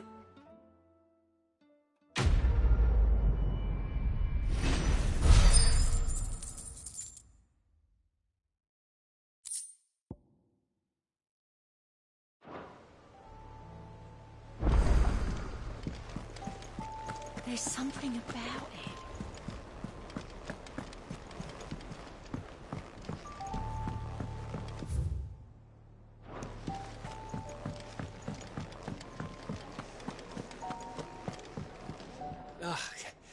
You alright? Something troubling you? No more than usual. It's just... Etta's baby will be coming soon, and I wanted to make something for it. I'm sure she'd like that. Back in the north, families would always make gifts when a bairn was on the way. Yeah, let the little tykes know they were welcome in their new homes, like. So, what's the problem? Well, the problem is that Etta's due any day now, and I don't know if I'll be ready in time. Is there anything I can do to help? You know, there just might be. All right then. What exactly are we making? A good luck charm. But not just any good luck charm. Not just any. No. One made from the feather of a silver chocobo. There's nowt luckier in all the realm, or so we used to say back home anyway. Thing is, they're hard to come by.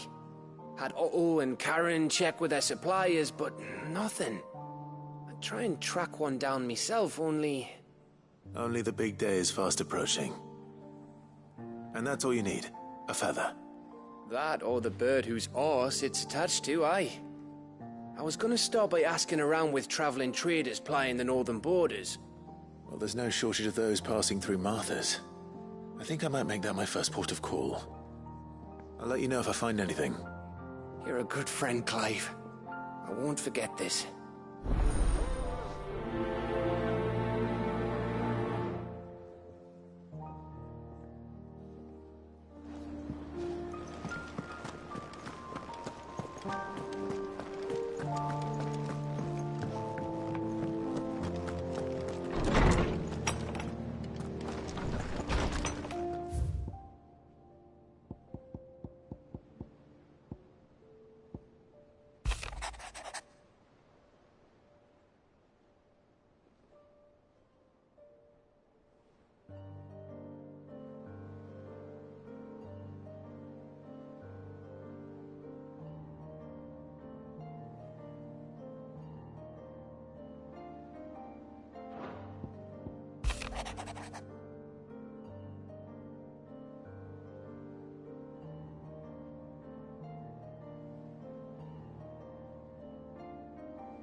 If Joshua's worried about Jill, I should go and speak with him.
It's usually me making demands of Hippocrates. I wonder what this is about.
Clive, do you have a moment? Of course. Always. I wanted to give you something. Is this? I stitched it from the cloth you gave Hortense. The piece she said you liked best. I told her I used to enjoy needlework, but I didn't think she'd remember. It's beautiful, Jill. You didn't have to. When I was very little, I recall my mother telling me that young ladies of the court would give knights ribbons from their hair before they went off to war. I still wear mine, so I made you this instead. Black is the color of eternity. It cannot be stained. It cannot be sullied. It is unchanging, unwavering, just like your resolve. And mine. Our resolve. May it never diminish. And may it ever bring you back to me. I will always, always be here. Thank you, Jill.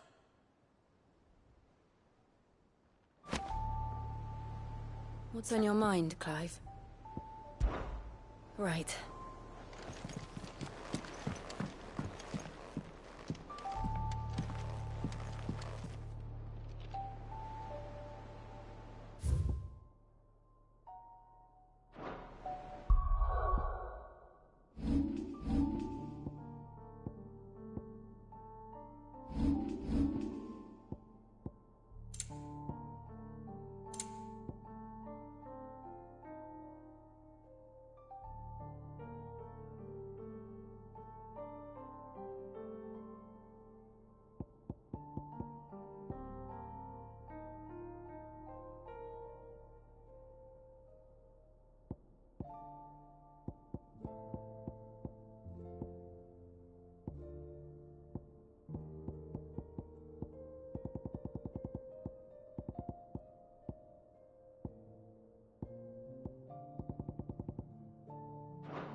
Lawsman Harpocrates.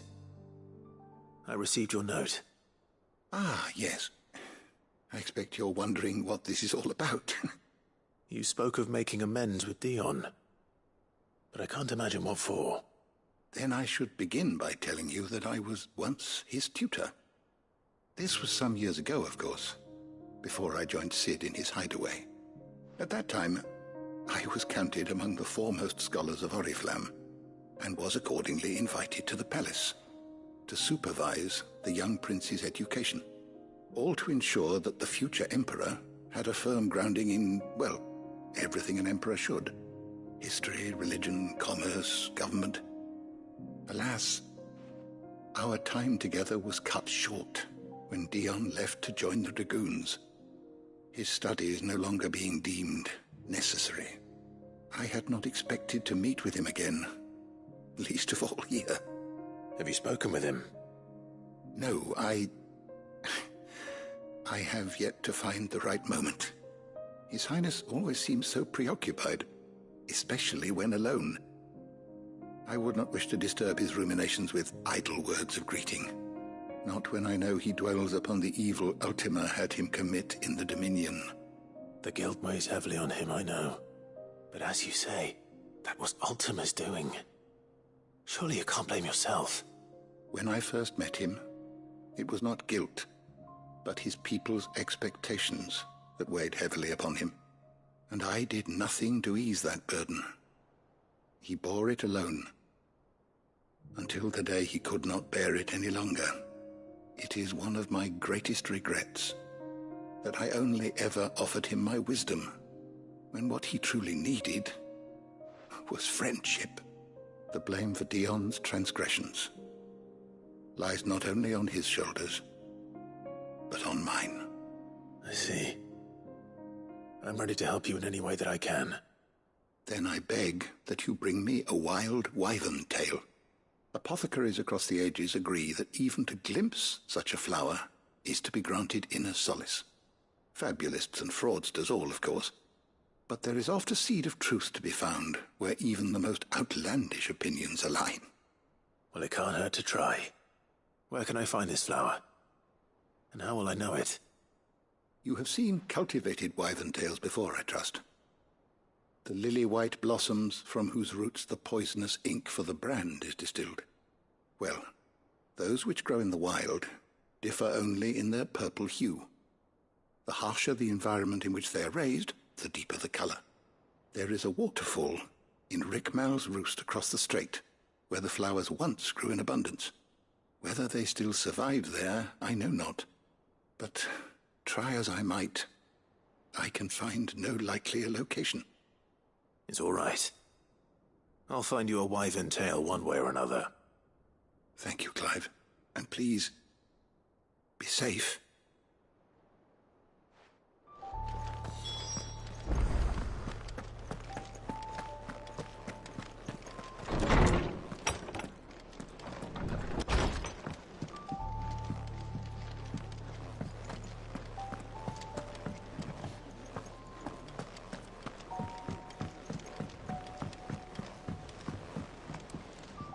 Joshua, I read your message. You're right. Jill is different. I don't think I'd realized how different, but since we returned from Drake's spine, I've felt it more and more. I suppose it's not hard to imagine why. She doesn't think she belongs anymore. And that's why we need to remind her she is still one of us. To let her know that we still need her. Now more than ever. That you still need her. But how to do that? When last we were truly close, we were but children. Of course. Do you remember the time we accompanied Father on his annual tour of the Duchy? And Jill and I broke from the procession to ride up Man's Hill. To see the snow daisies, I remember. It was the first time Father had allowed us to join him. And when he realized you were missing, he had the entire retinue down to the pot boys combing the countryside. In the rain. A thunderstorm forced us to take refuge in a grove of oaks before we'd even made it halfway there. It was the Lord Commander who finally found us, and needless to say, he was none too pleased. Then it seems you and Jill have unfinished business. What do you say? Man's Hill. It's not that far. Oh, true. Though I suspect it is also much changed. Little in southern Rosaria remains as it was when we were children. You're saying I should go and scout the area for bandits? I'm saying we should first go and see if there are actually still any snow daisies left. What would you do without me, Clive? I can't say my travels ever took me back to Man's Hill. I'm curious to see how it has fared.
And how might I help the garrison today?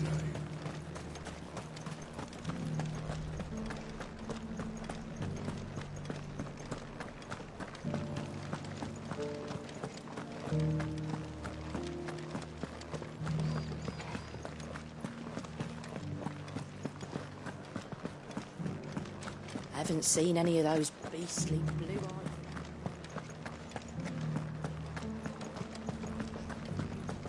Do be careful. I will.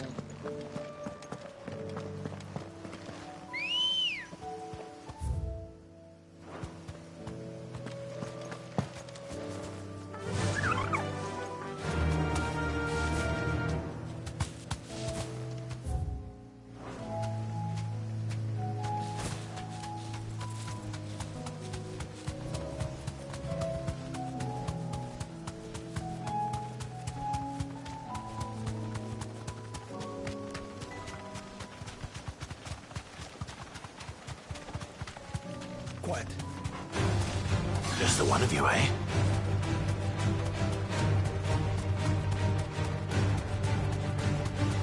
Have care.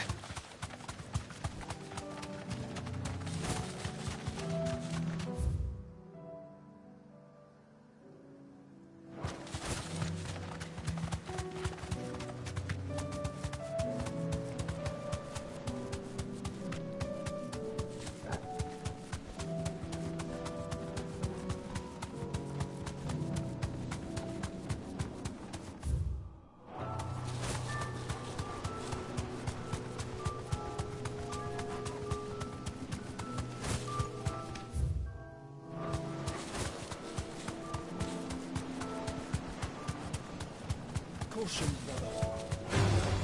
No holding back.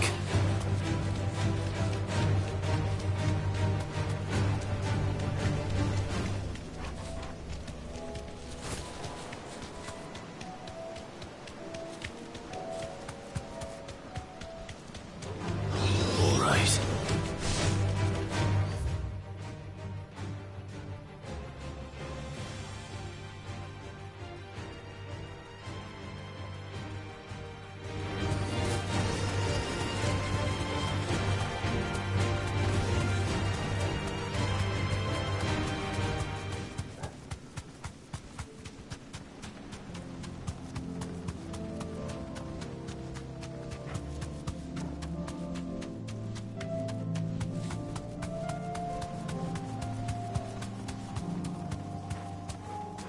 Thanks, Cal.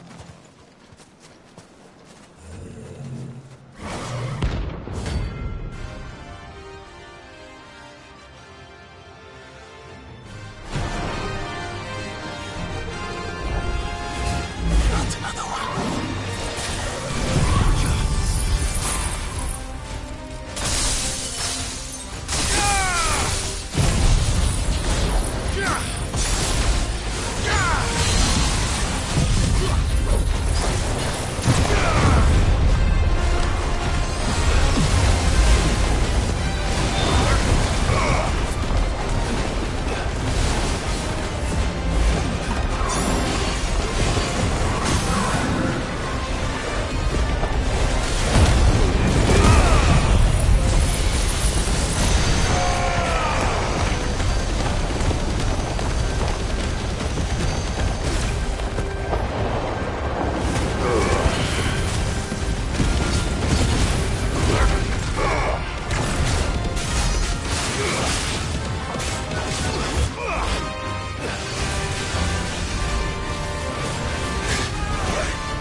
Tired of these things.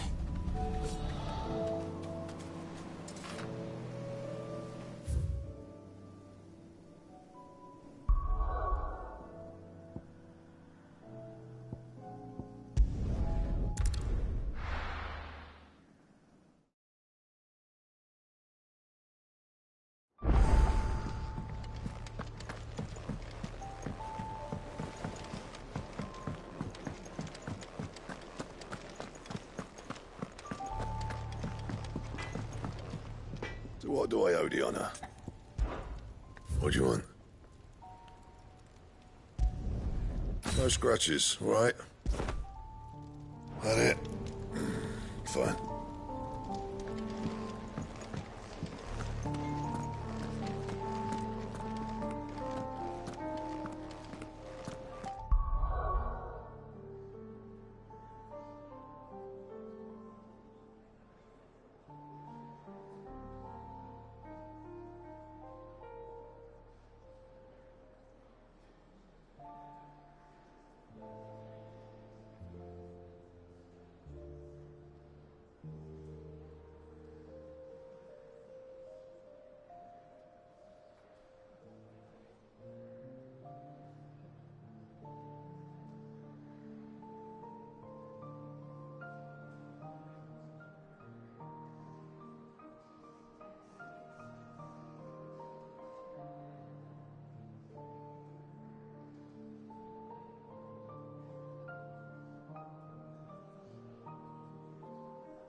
This is the place, but... I'm sorry, Clive.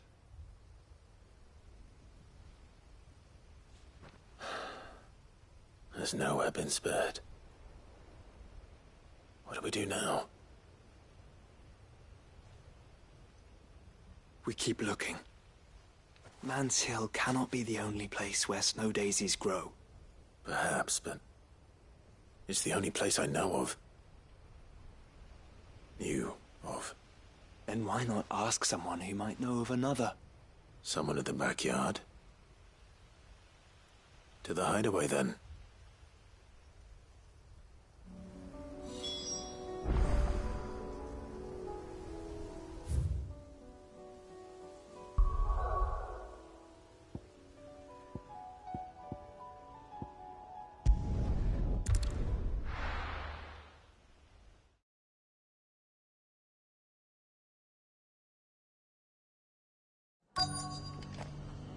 Let's hope one of the merchants here has what Gav needs. Excuse me. I'm looking for something. Oh, well, then I'm your man. A silver chocobo feather. Oh, or maybe not. Though you're not the first to mention the bird around here. There was a man stopped by the rest not long ago, claiming he was attacked by a silver chocobo. Near some gutted hovel, not far from Eastpool. Most took him for a braggart and a liar, but who knows? Perhaps there was some truth to his tale. We'll see. Thank you.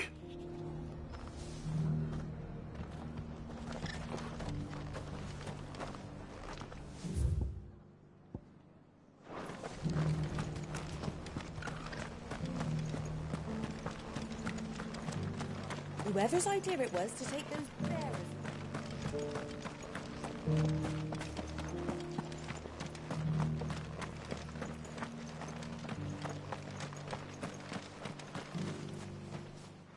Can I help you with something? You wouldn't happen to sell silver chocobo feathers, would you? I deal in fruit, not fancies. But if it's fancies you're after, I suggest you try Rhiannon's ride. Was a silver chocobo seen there? Oh, yes. If you believe the ravings of a madman. It wouldn't be the first time.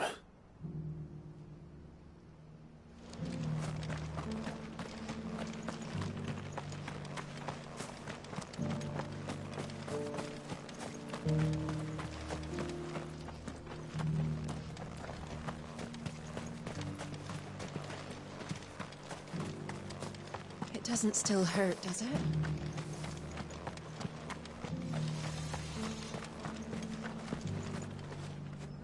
How do, traveller? You've the look of a man who could do with a new whetstone. Or perhaps a bawdy etching of the Vicerine. Maybe another time. I'm looking for a silver chocobo feather. If that's the case, rumours are all you're likely to find. No one has seen a silver chocobo for years. Word is they were all hunted for their feathers. Some northern nonsense about bringing good luck. Didn't bring them much, nor their bows. If any are still out there, I reckon they'll be doing their damnedest not to be discovered. You're probably right. Thank you anyway. A silver chocobo sighted in the hills near Rhiannon's Ride. It sounds almost too good to be true. But since I'm already here...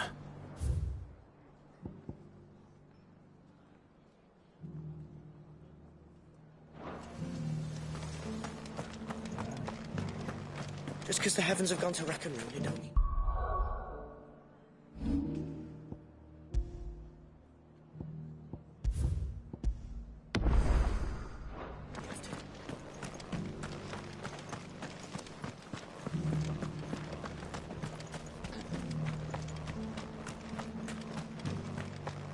I'll build a barricade so sturdy, even abandoned.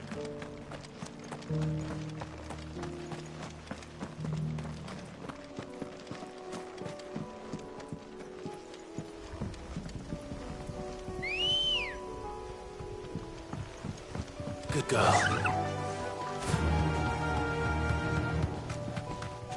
Can hardly make it.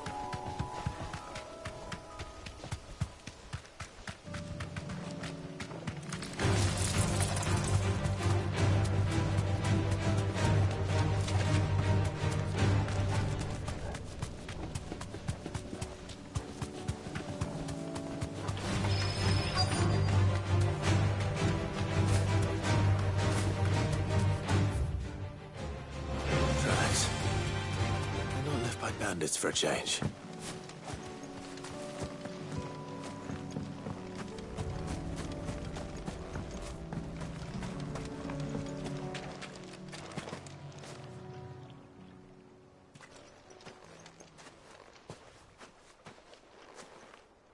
More tracks.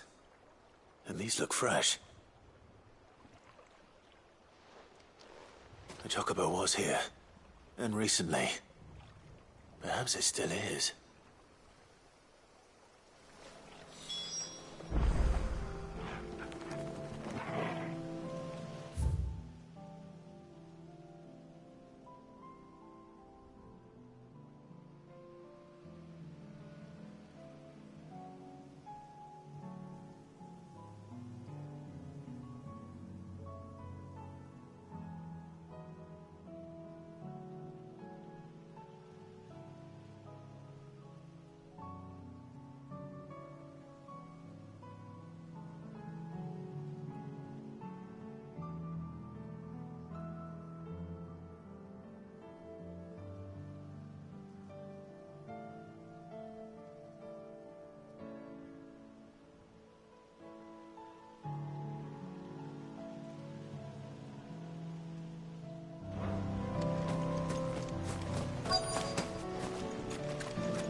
I don't hear anything.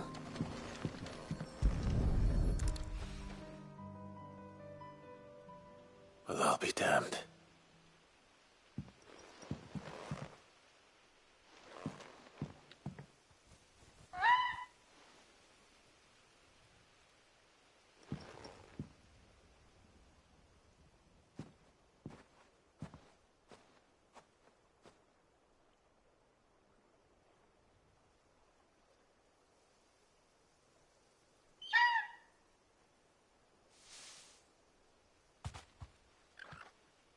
It's all right.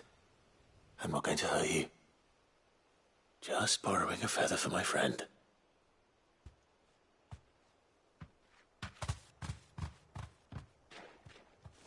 Thank you.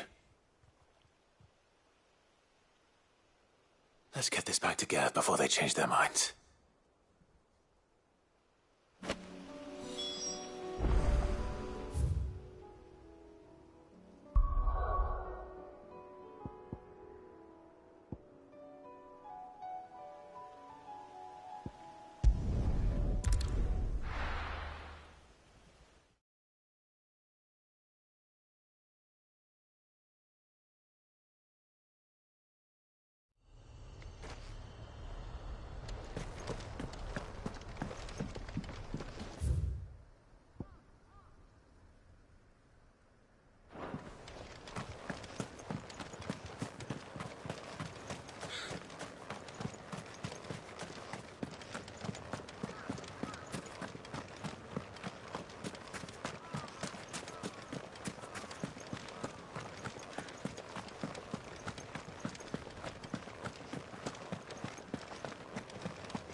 Good girl.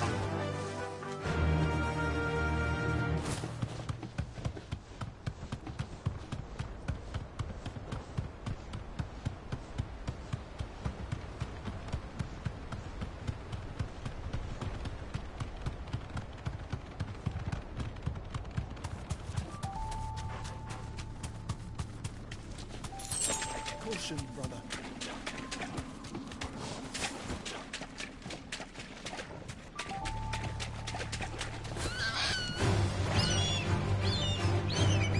You deserve a rest. Let there be light!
Seems this place has been flooded twice over.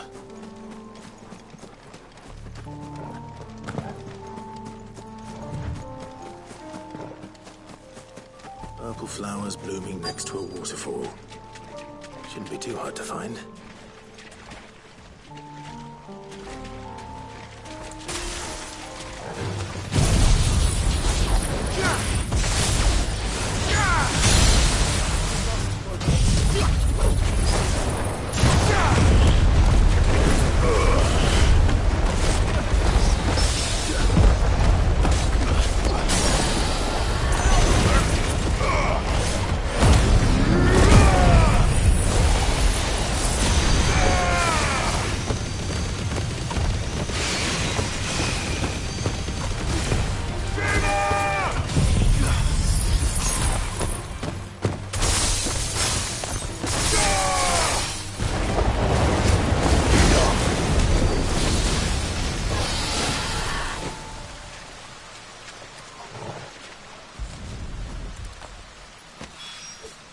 Here they are.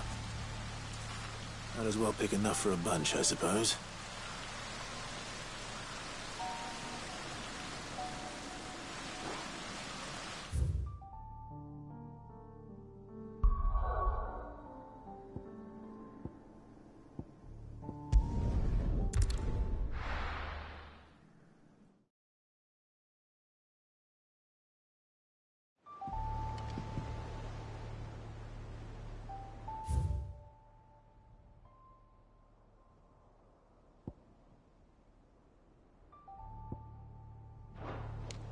Let's hope one of the gardeners knows where to find snow daisies.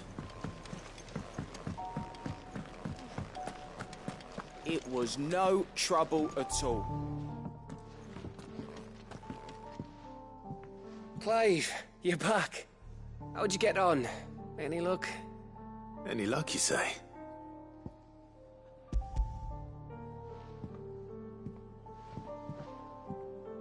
Crystals crack.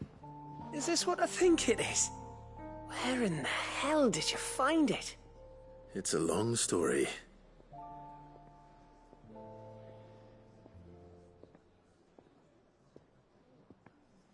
Right there on the road to Eastpool.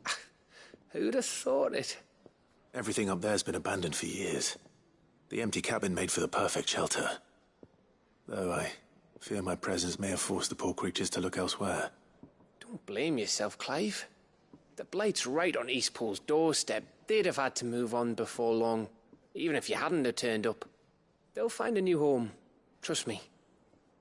After all, that's what us endangered animals do. Anyway, what matters is, you managed to nick us one of their quills before they could run off. And now all that's left is to fix it to the carving. I didn't know you could carve. Reckon there's a lot you don't know about me. Like the fact I'm as good with a whittling knife as I am with a sword. And that bone Ember gave me's a dream to work with. What did you say it was from again? An Avis? But it weren't your Avis, Sid. I slew one of my own at last. So all those long nights in the pit finally bore fruit. I'm proud of you, Ember. Don't speak too soon. I ain't done my trial yet. There we go.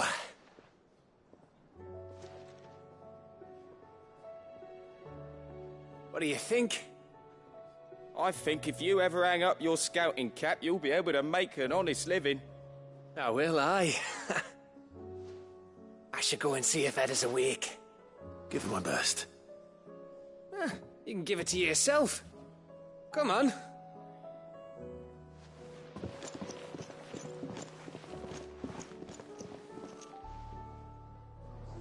I don't want Gav to give up being a scout, honest.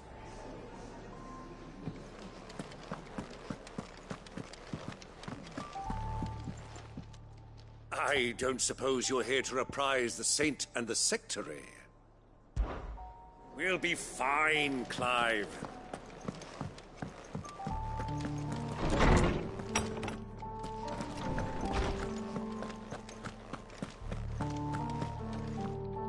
Oarsman, I found the flowers you were looking for.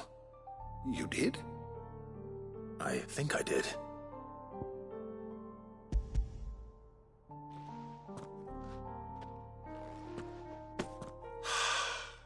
You did indeed.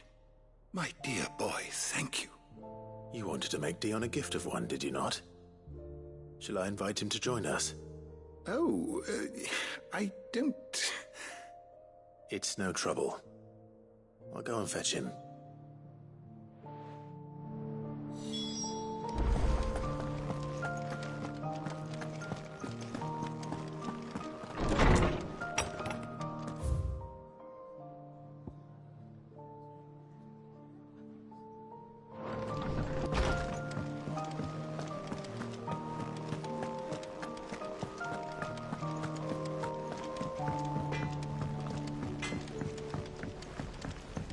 Say what you will.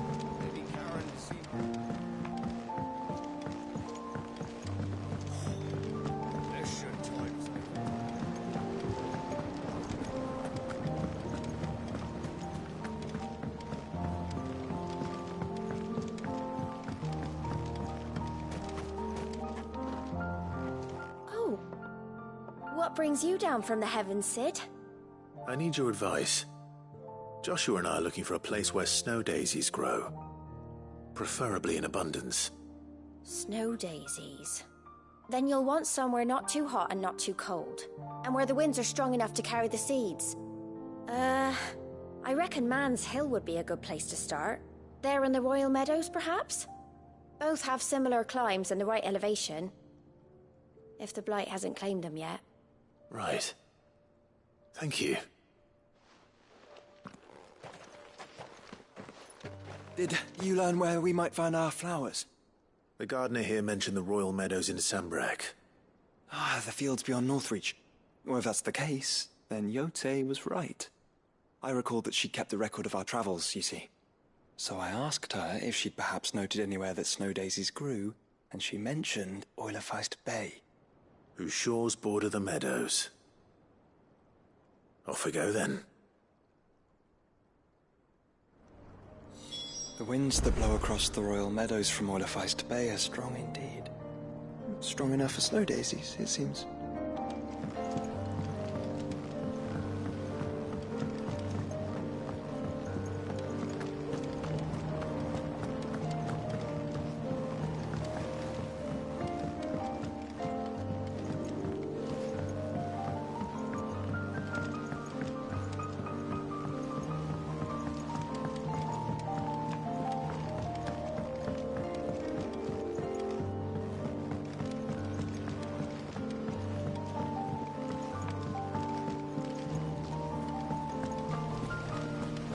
It'll tell us about his adventures in Ash.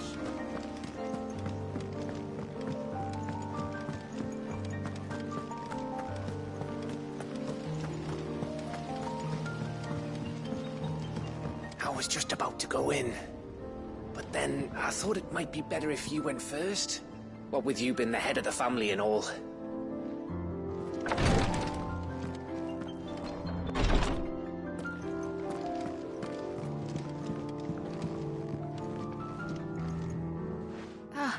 Me lords.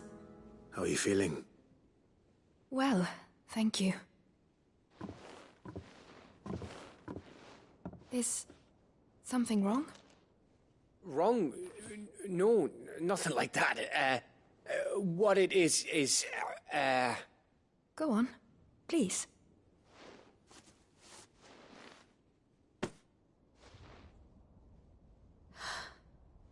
It's beautiful. Did you make it? We did, aye. It's from all of us here at the Hideaway. Your new family, like. It's a good luck charm. We may come up north when a band's on the way. I mean a baby. To let him know that they're part of the family too. Oh, I hope you like it. I don't know what to say. I thank you, me lords, for everything. If there's anything you need, just let us know. I will.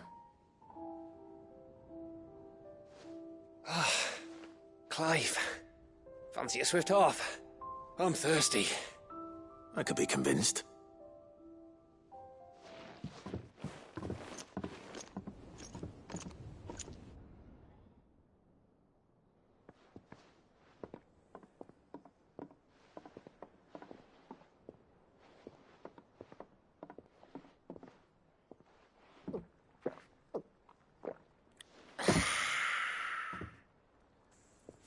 Don't you think you've had enough? No, we're celebrating. I'm gonna be a father. I think Edda might have something to say about that. You know what I mean. Bit of light in these dark times.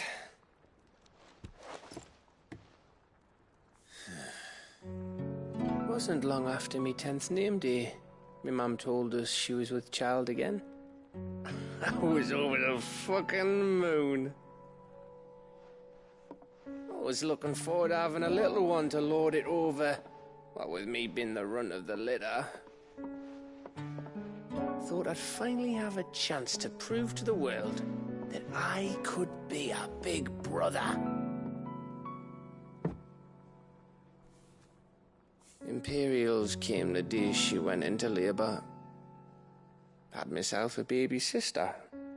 And then I didn't. Me whole family gone in a blink, while I hid in the cellar like the spineless little arsehole I was. Great brother I turned out to be.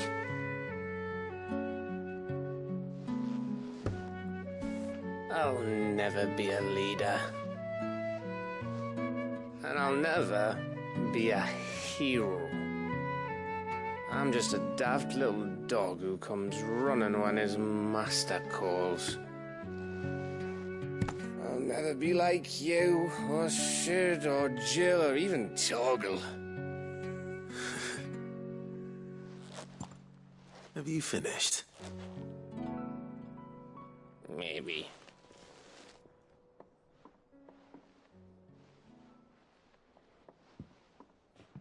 Do you know why you're our best scout? Because you don't need anyone to hold your hand. Without your resourcefulness, your courage, your determination, I don't know where we'd be. Maybe hanging off a cliff like, That was only the once. Exactly. You learned from it. And here you are, after Founder knows how many missions, stronger for everyone. And let's not forget Rosalith. Who was it who freed me from the dungeon? Who was it who ran to Jill's rescue? That would be me. Because you're our brother, Gav. My brother.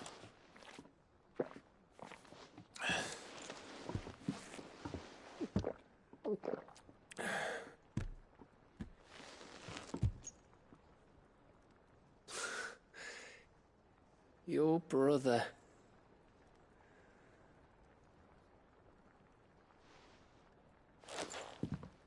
Which means that when the time comes, I get your room. And your sword.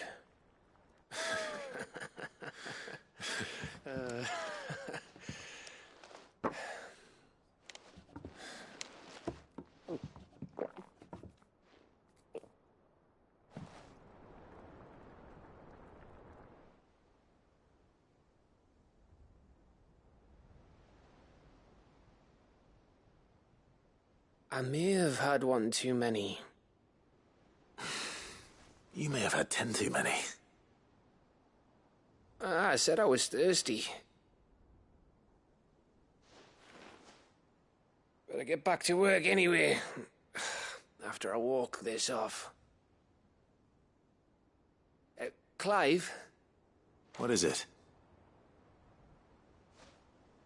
Thanks for, you know. I know.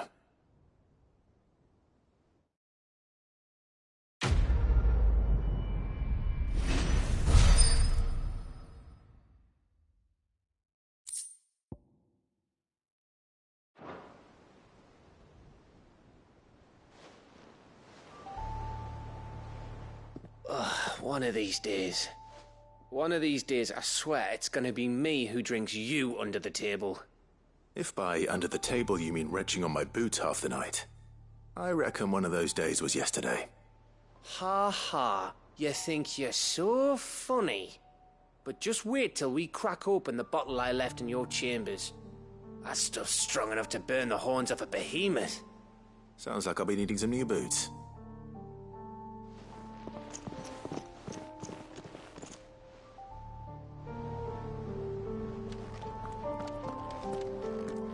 Do you think they'll come back? Your Highness, would you do me the honor of accompanying me? No. It is time, then. No. Only to the shelves. Our lawsman has something he'd like to give you. Master Harpocrates. No. I dare not show my face before him. Not after everything I have done. I have taken countless innocent lives. And ruined countless more. All because I was weak. I have sworn to atone for my crimes or die in the attempt. But were I to meet with him again, and see in his eyes what I have become, I fear that my resolve might falter. Then that is all the more reason to do it. Test your resolve. Prove to yourself, and to him, how strong it truly is.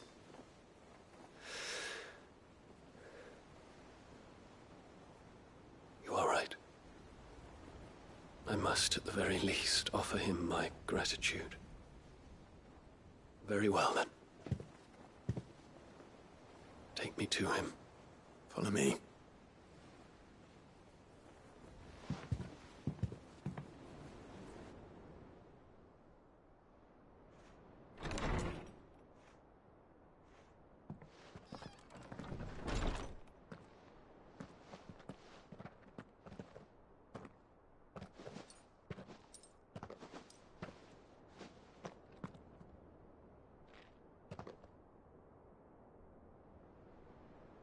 Even now, I hesitate to approach him.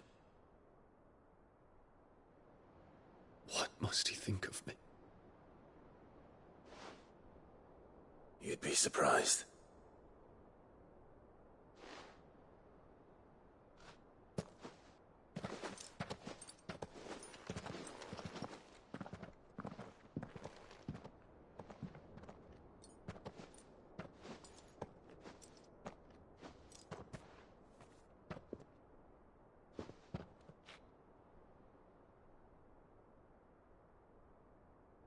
Master Harpocrates, pray, accept my apologies for leaving your tutelage before my studies were complete.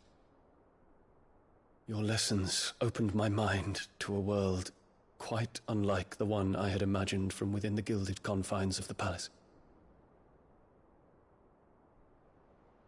And I shall be forever grateful for the efforts you made to enlighten me. Lift up your head, Your Highness. The deeds of youth require no apology. That you took the time to visit me says much about the man you have become. Now, there is something I would like to show you.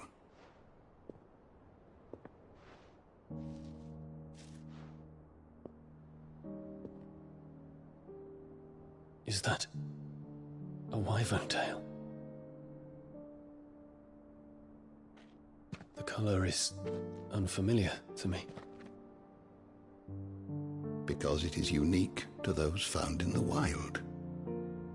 Something in the harsh environments in which they grow lends them this striking hue. Their roots are indistinguishable from those of their hothouse cousins, but once they bloom, the difference is immediately apparent. In this flower, I see you, Your Highness. Its roots were the roots of a wyvern tail, with all that implies. But they do not define it, just as yours do not define you. I want you to have it, that it might remind you of this truth.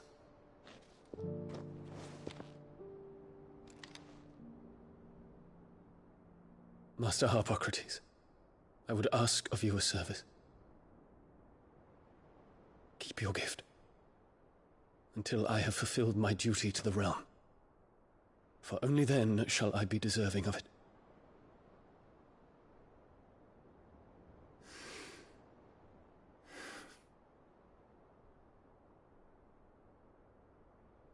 As you wish, Your Highness.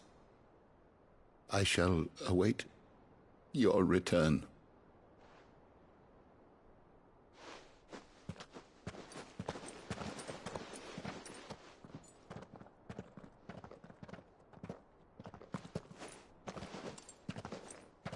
Our roots do not define us. No wonder my stepmother didn't like him. For reuniting me with memories I had thought long lost.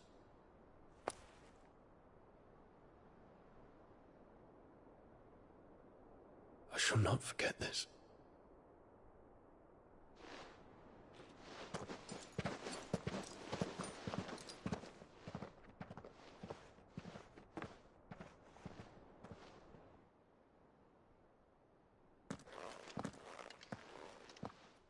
Thank you, Clive. Were it not for you, I fear I might never have found the right moment to speak with him. Not to mention the wyvern tales. I shall plant their seeds, that I might not disappoint His Highness upon his return. I hope the soil in the hideaway is to their liking. Why, These flowers bloomed in the bleak, black wastes of Waloed. I'm sure Nigel's yard will suit them to a T.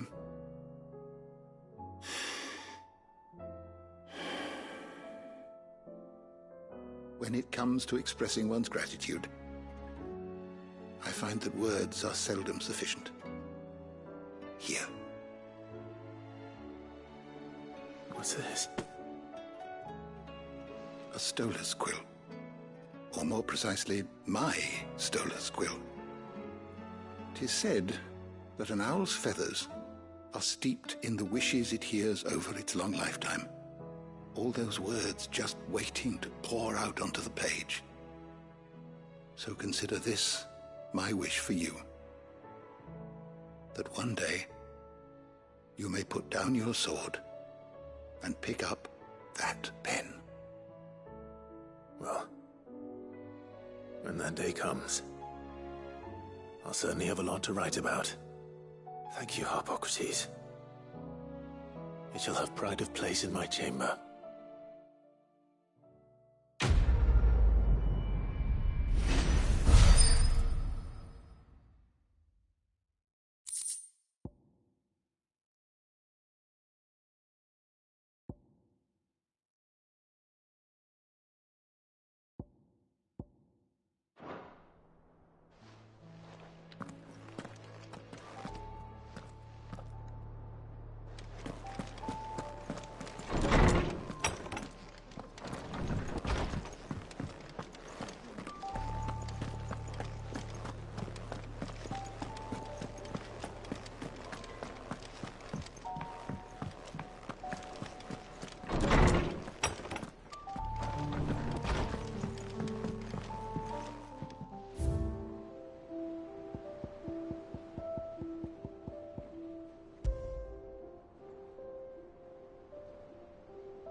freed.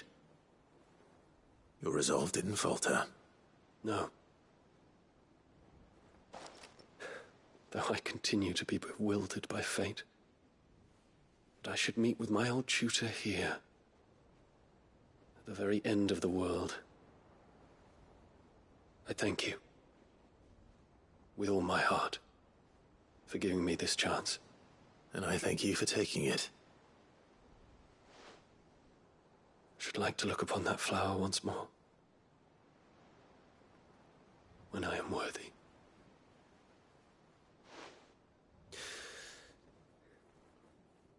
I stand ready to leave for Origin at your word. May Grieger go with us. And see us safely home. Must we away? I await your word.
And how might I help the garrison today?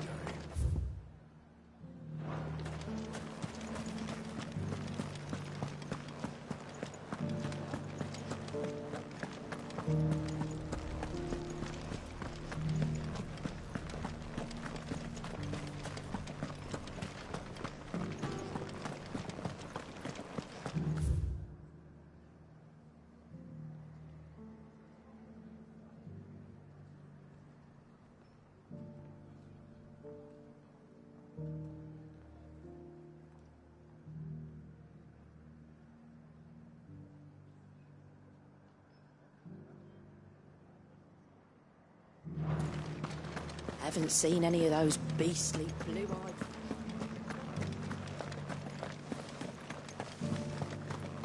Do be careful. I will.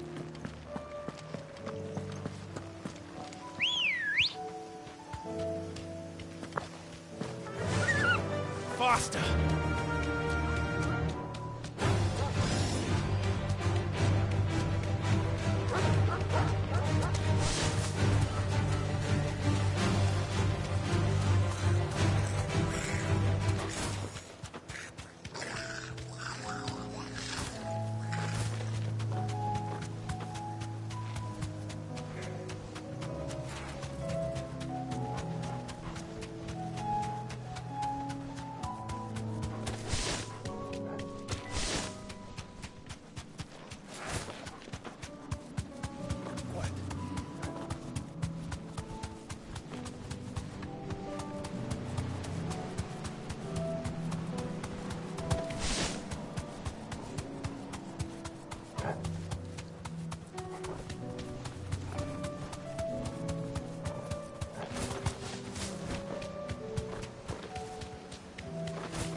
Straight home now.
it.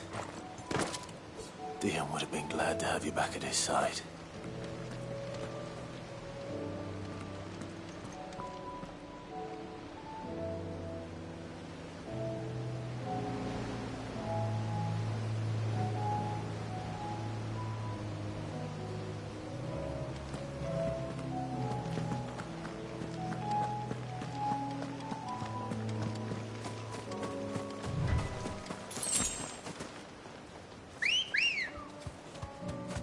Good girl.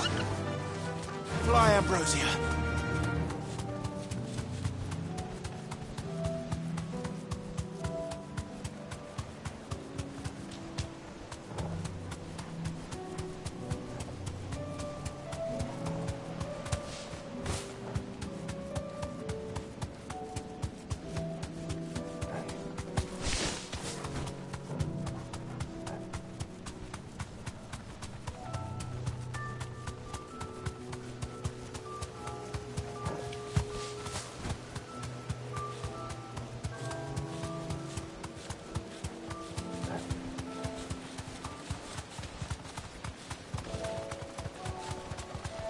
Have care.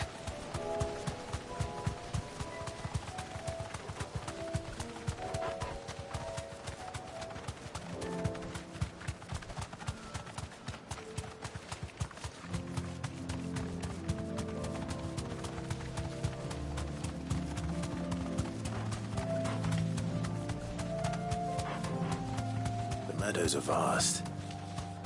Where do we even start? Yote mentioned the coastline. We can start there.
What do you see, boy?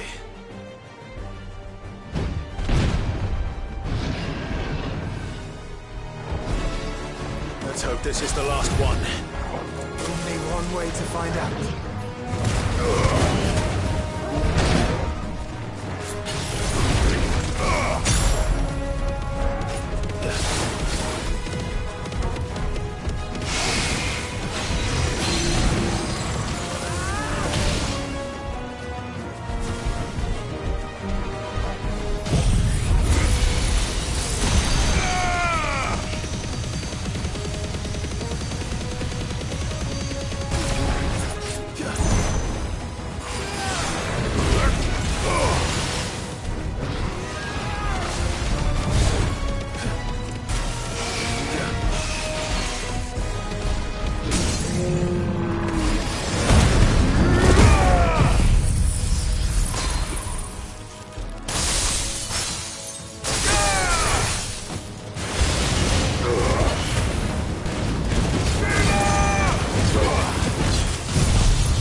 That was harder than I expected.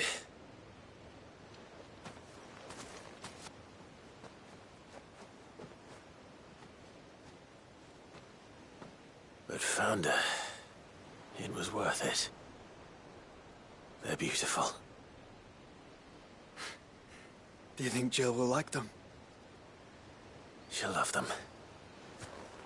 Come on. Let's go.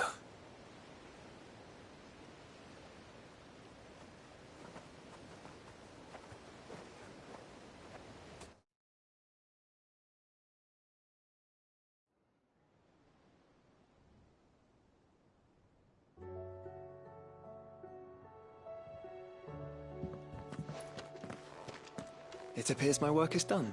The rest, as they say, is up to you. Well, you and the skies.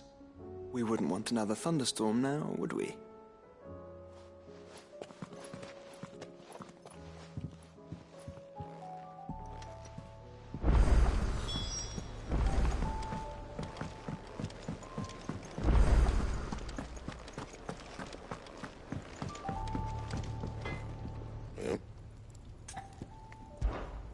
Sanctfordian, dear.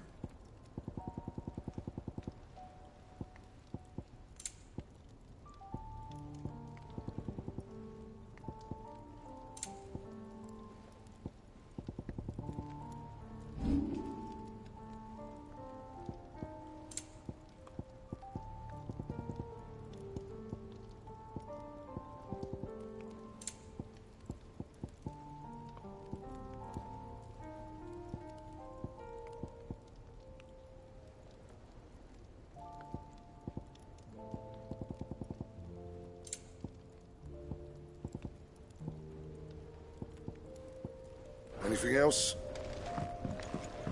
First the skies, then the crystal. What next? The advent of Great Griga herself.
Jill, there's something I'd like to show you. There is? And where might this something be? It's, not here. Now, I know this is sudden, but how would you fancy a trip to Oriflamme?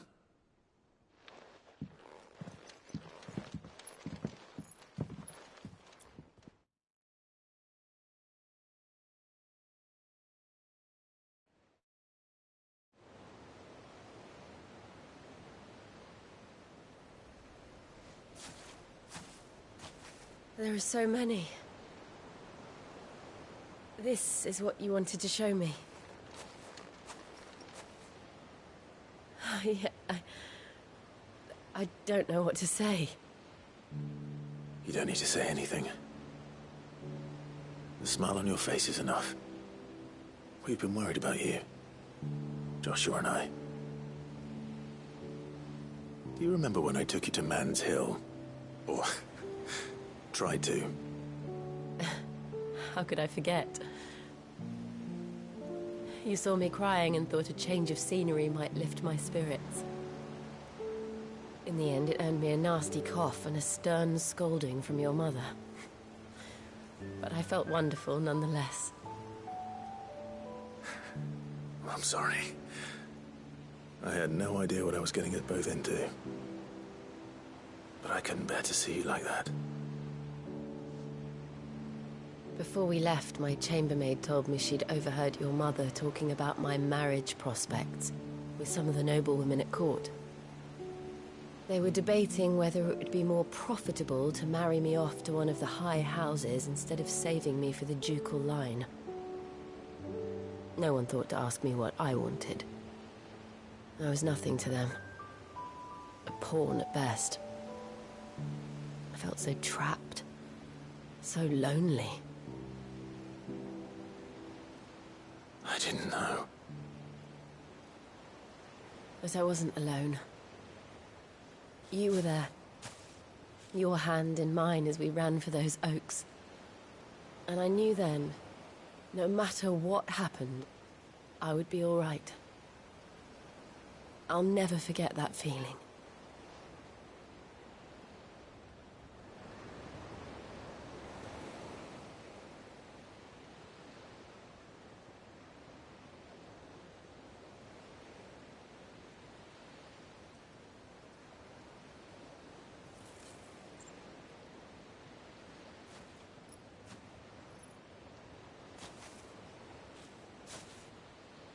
Before we broke camp, the morning after the storm, do you know what I did? No? What? I slipped away from my governess to climb the tor. And from there I saw a sea of petals, all reaching for the sun. And I realized no matter how terrible the night, dawn would always come.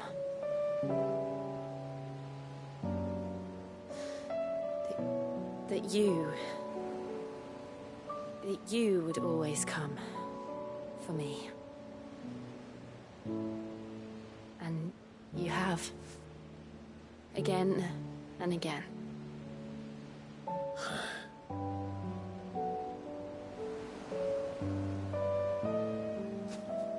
Where do you see us?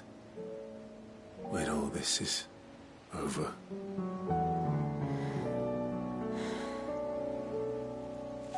I don't know.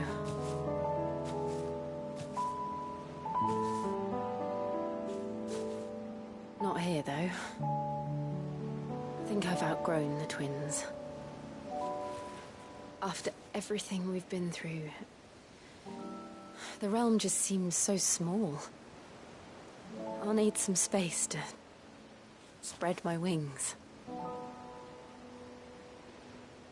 Then that's what you'll have. And I'll stop at nothing to see that you do.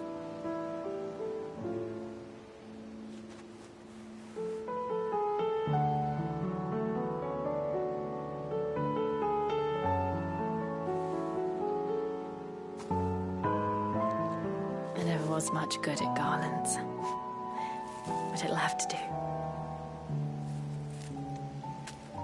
I'll treasure it forever. Thank you, Clive, for this, the flowers, for everything. It's exactly what I needed. You are my treasure.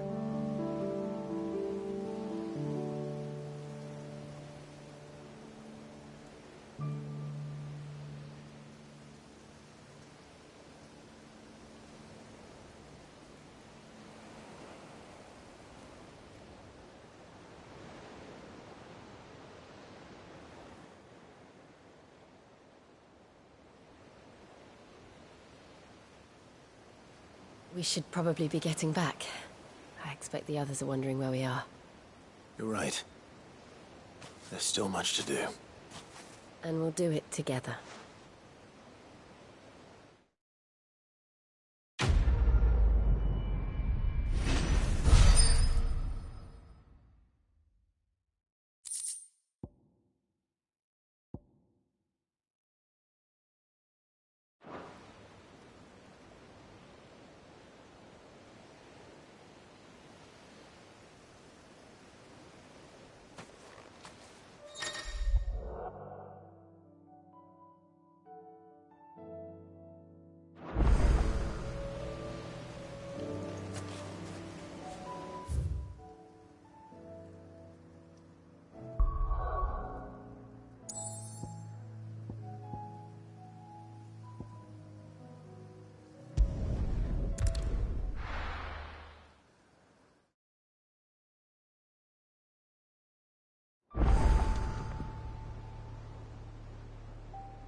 It's not time yet, is it? Be strong, Clive.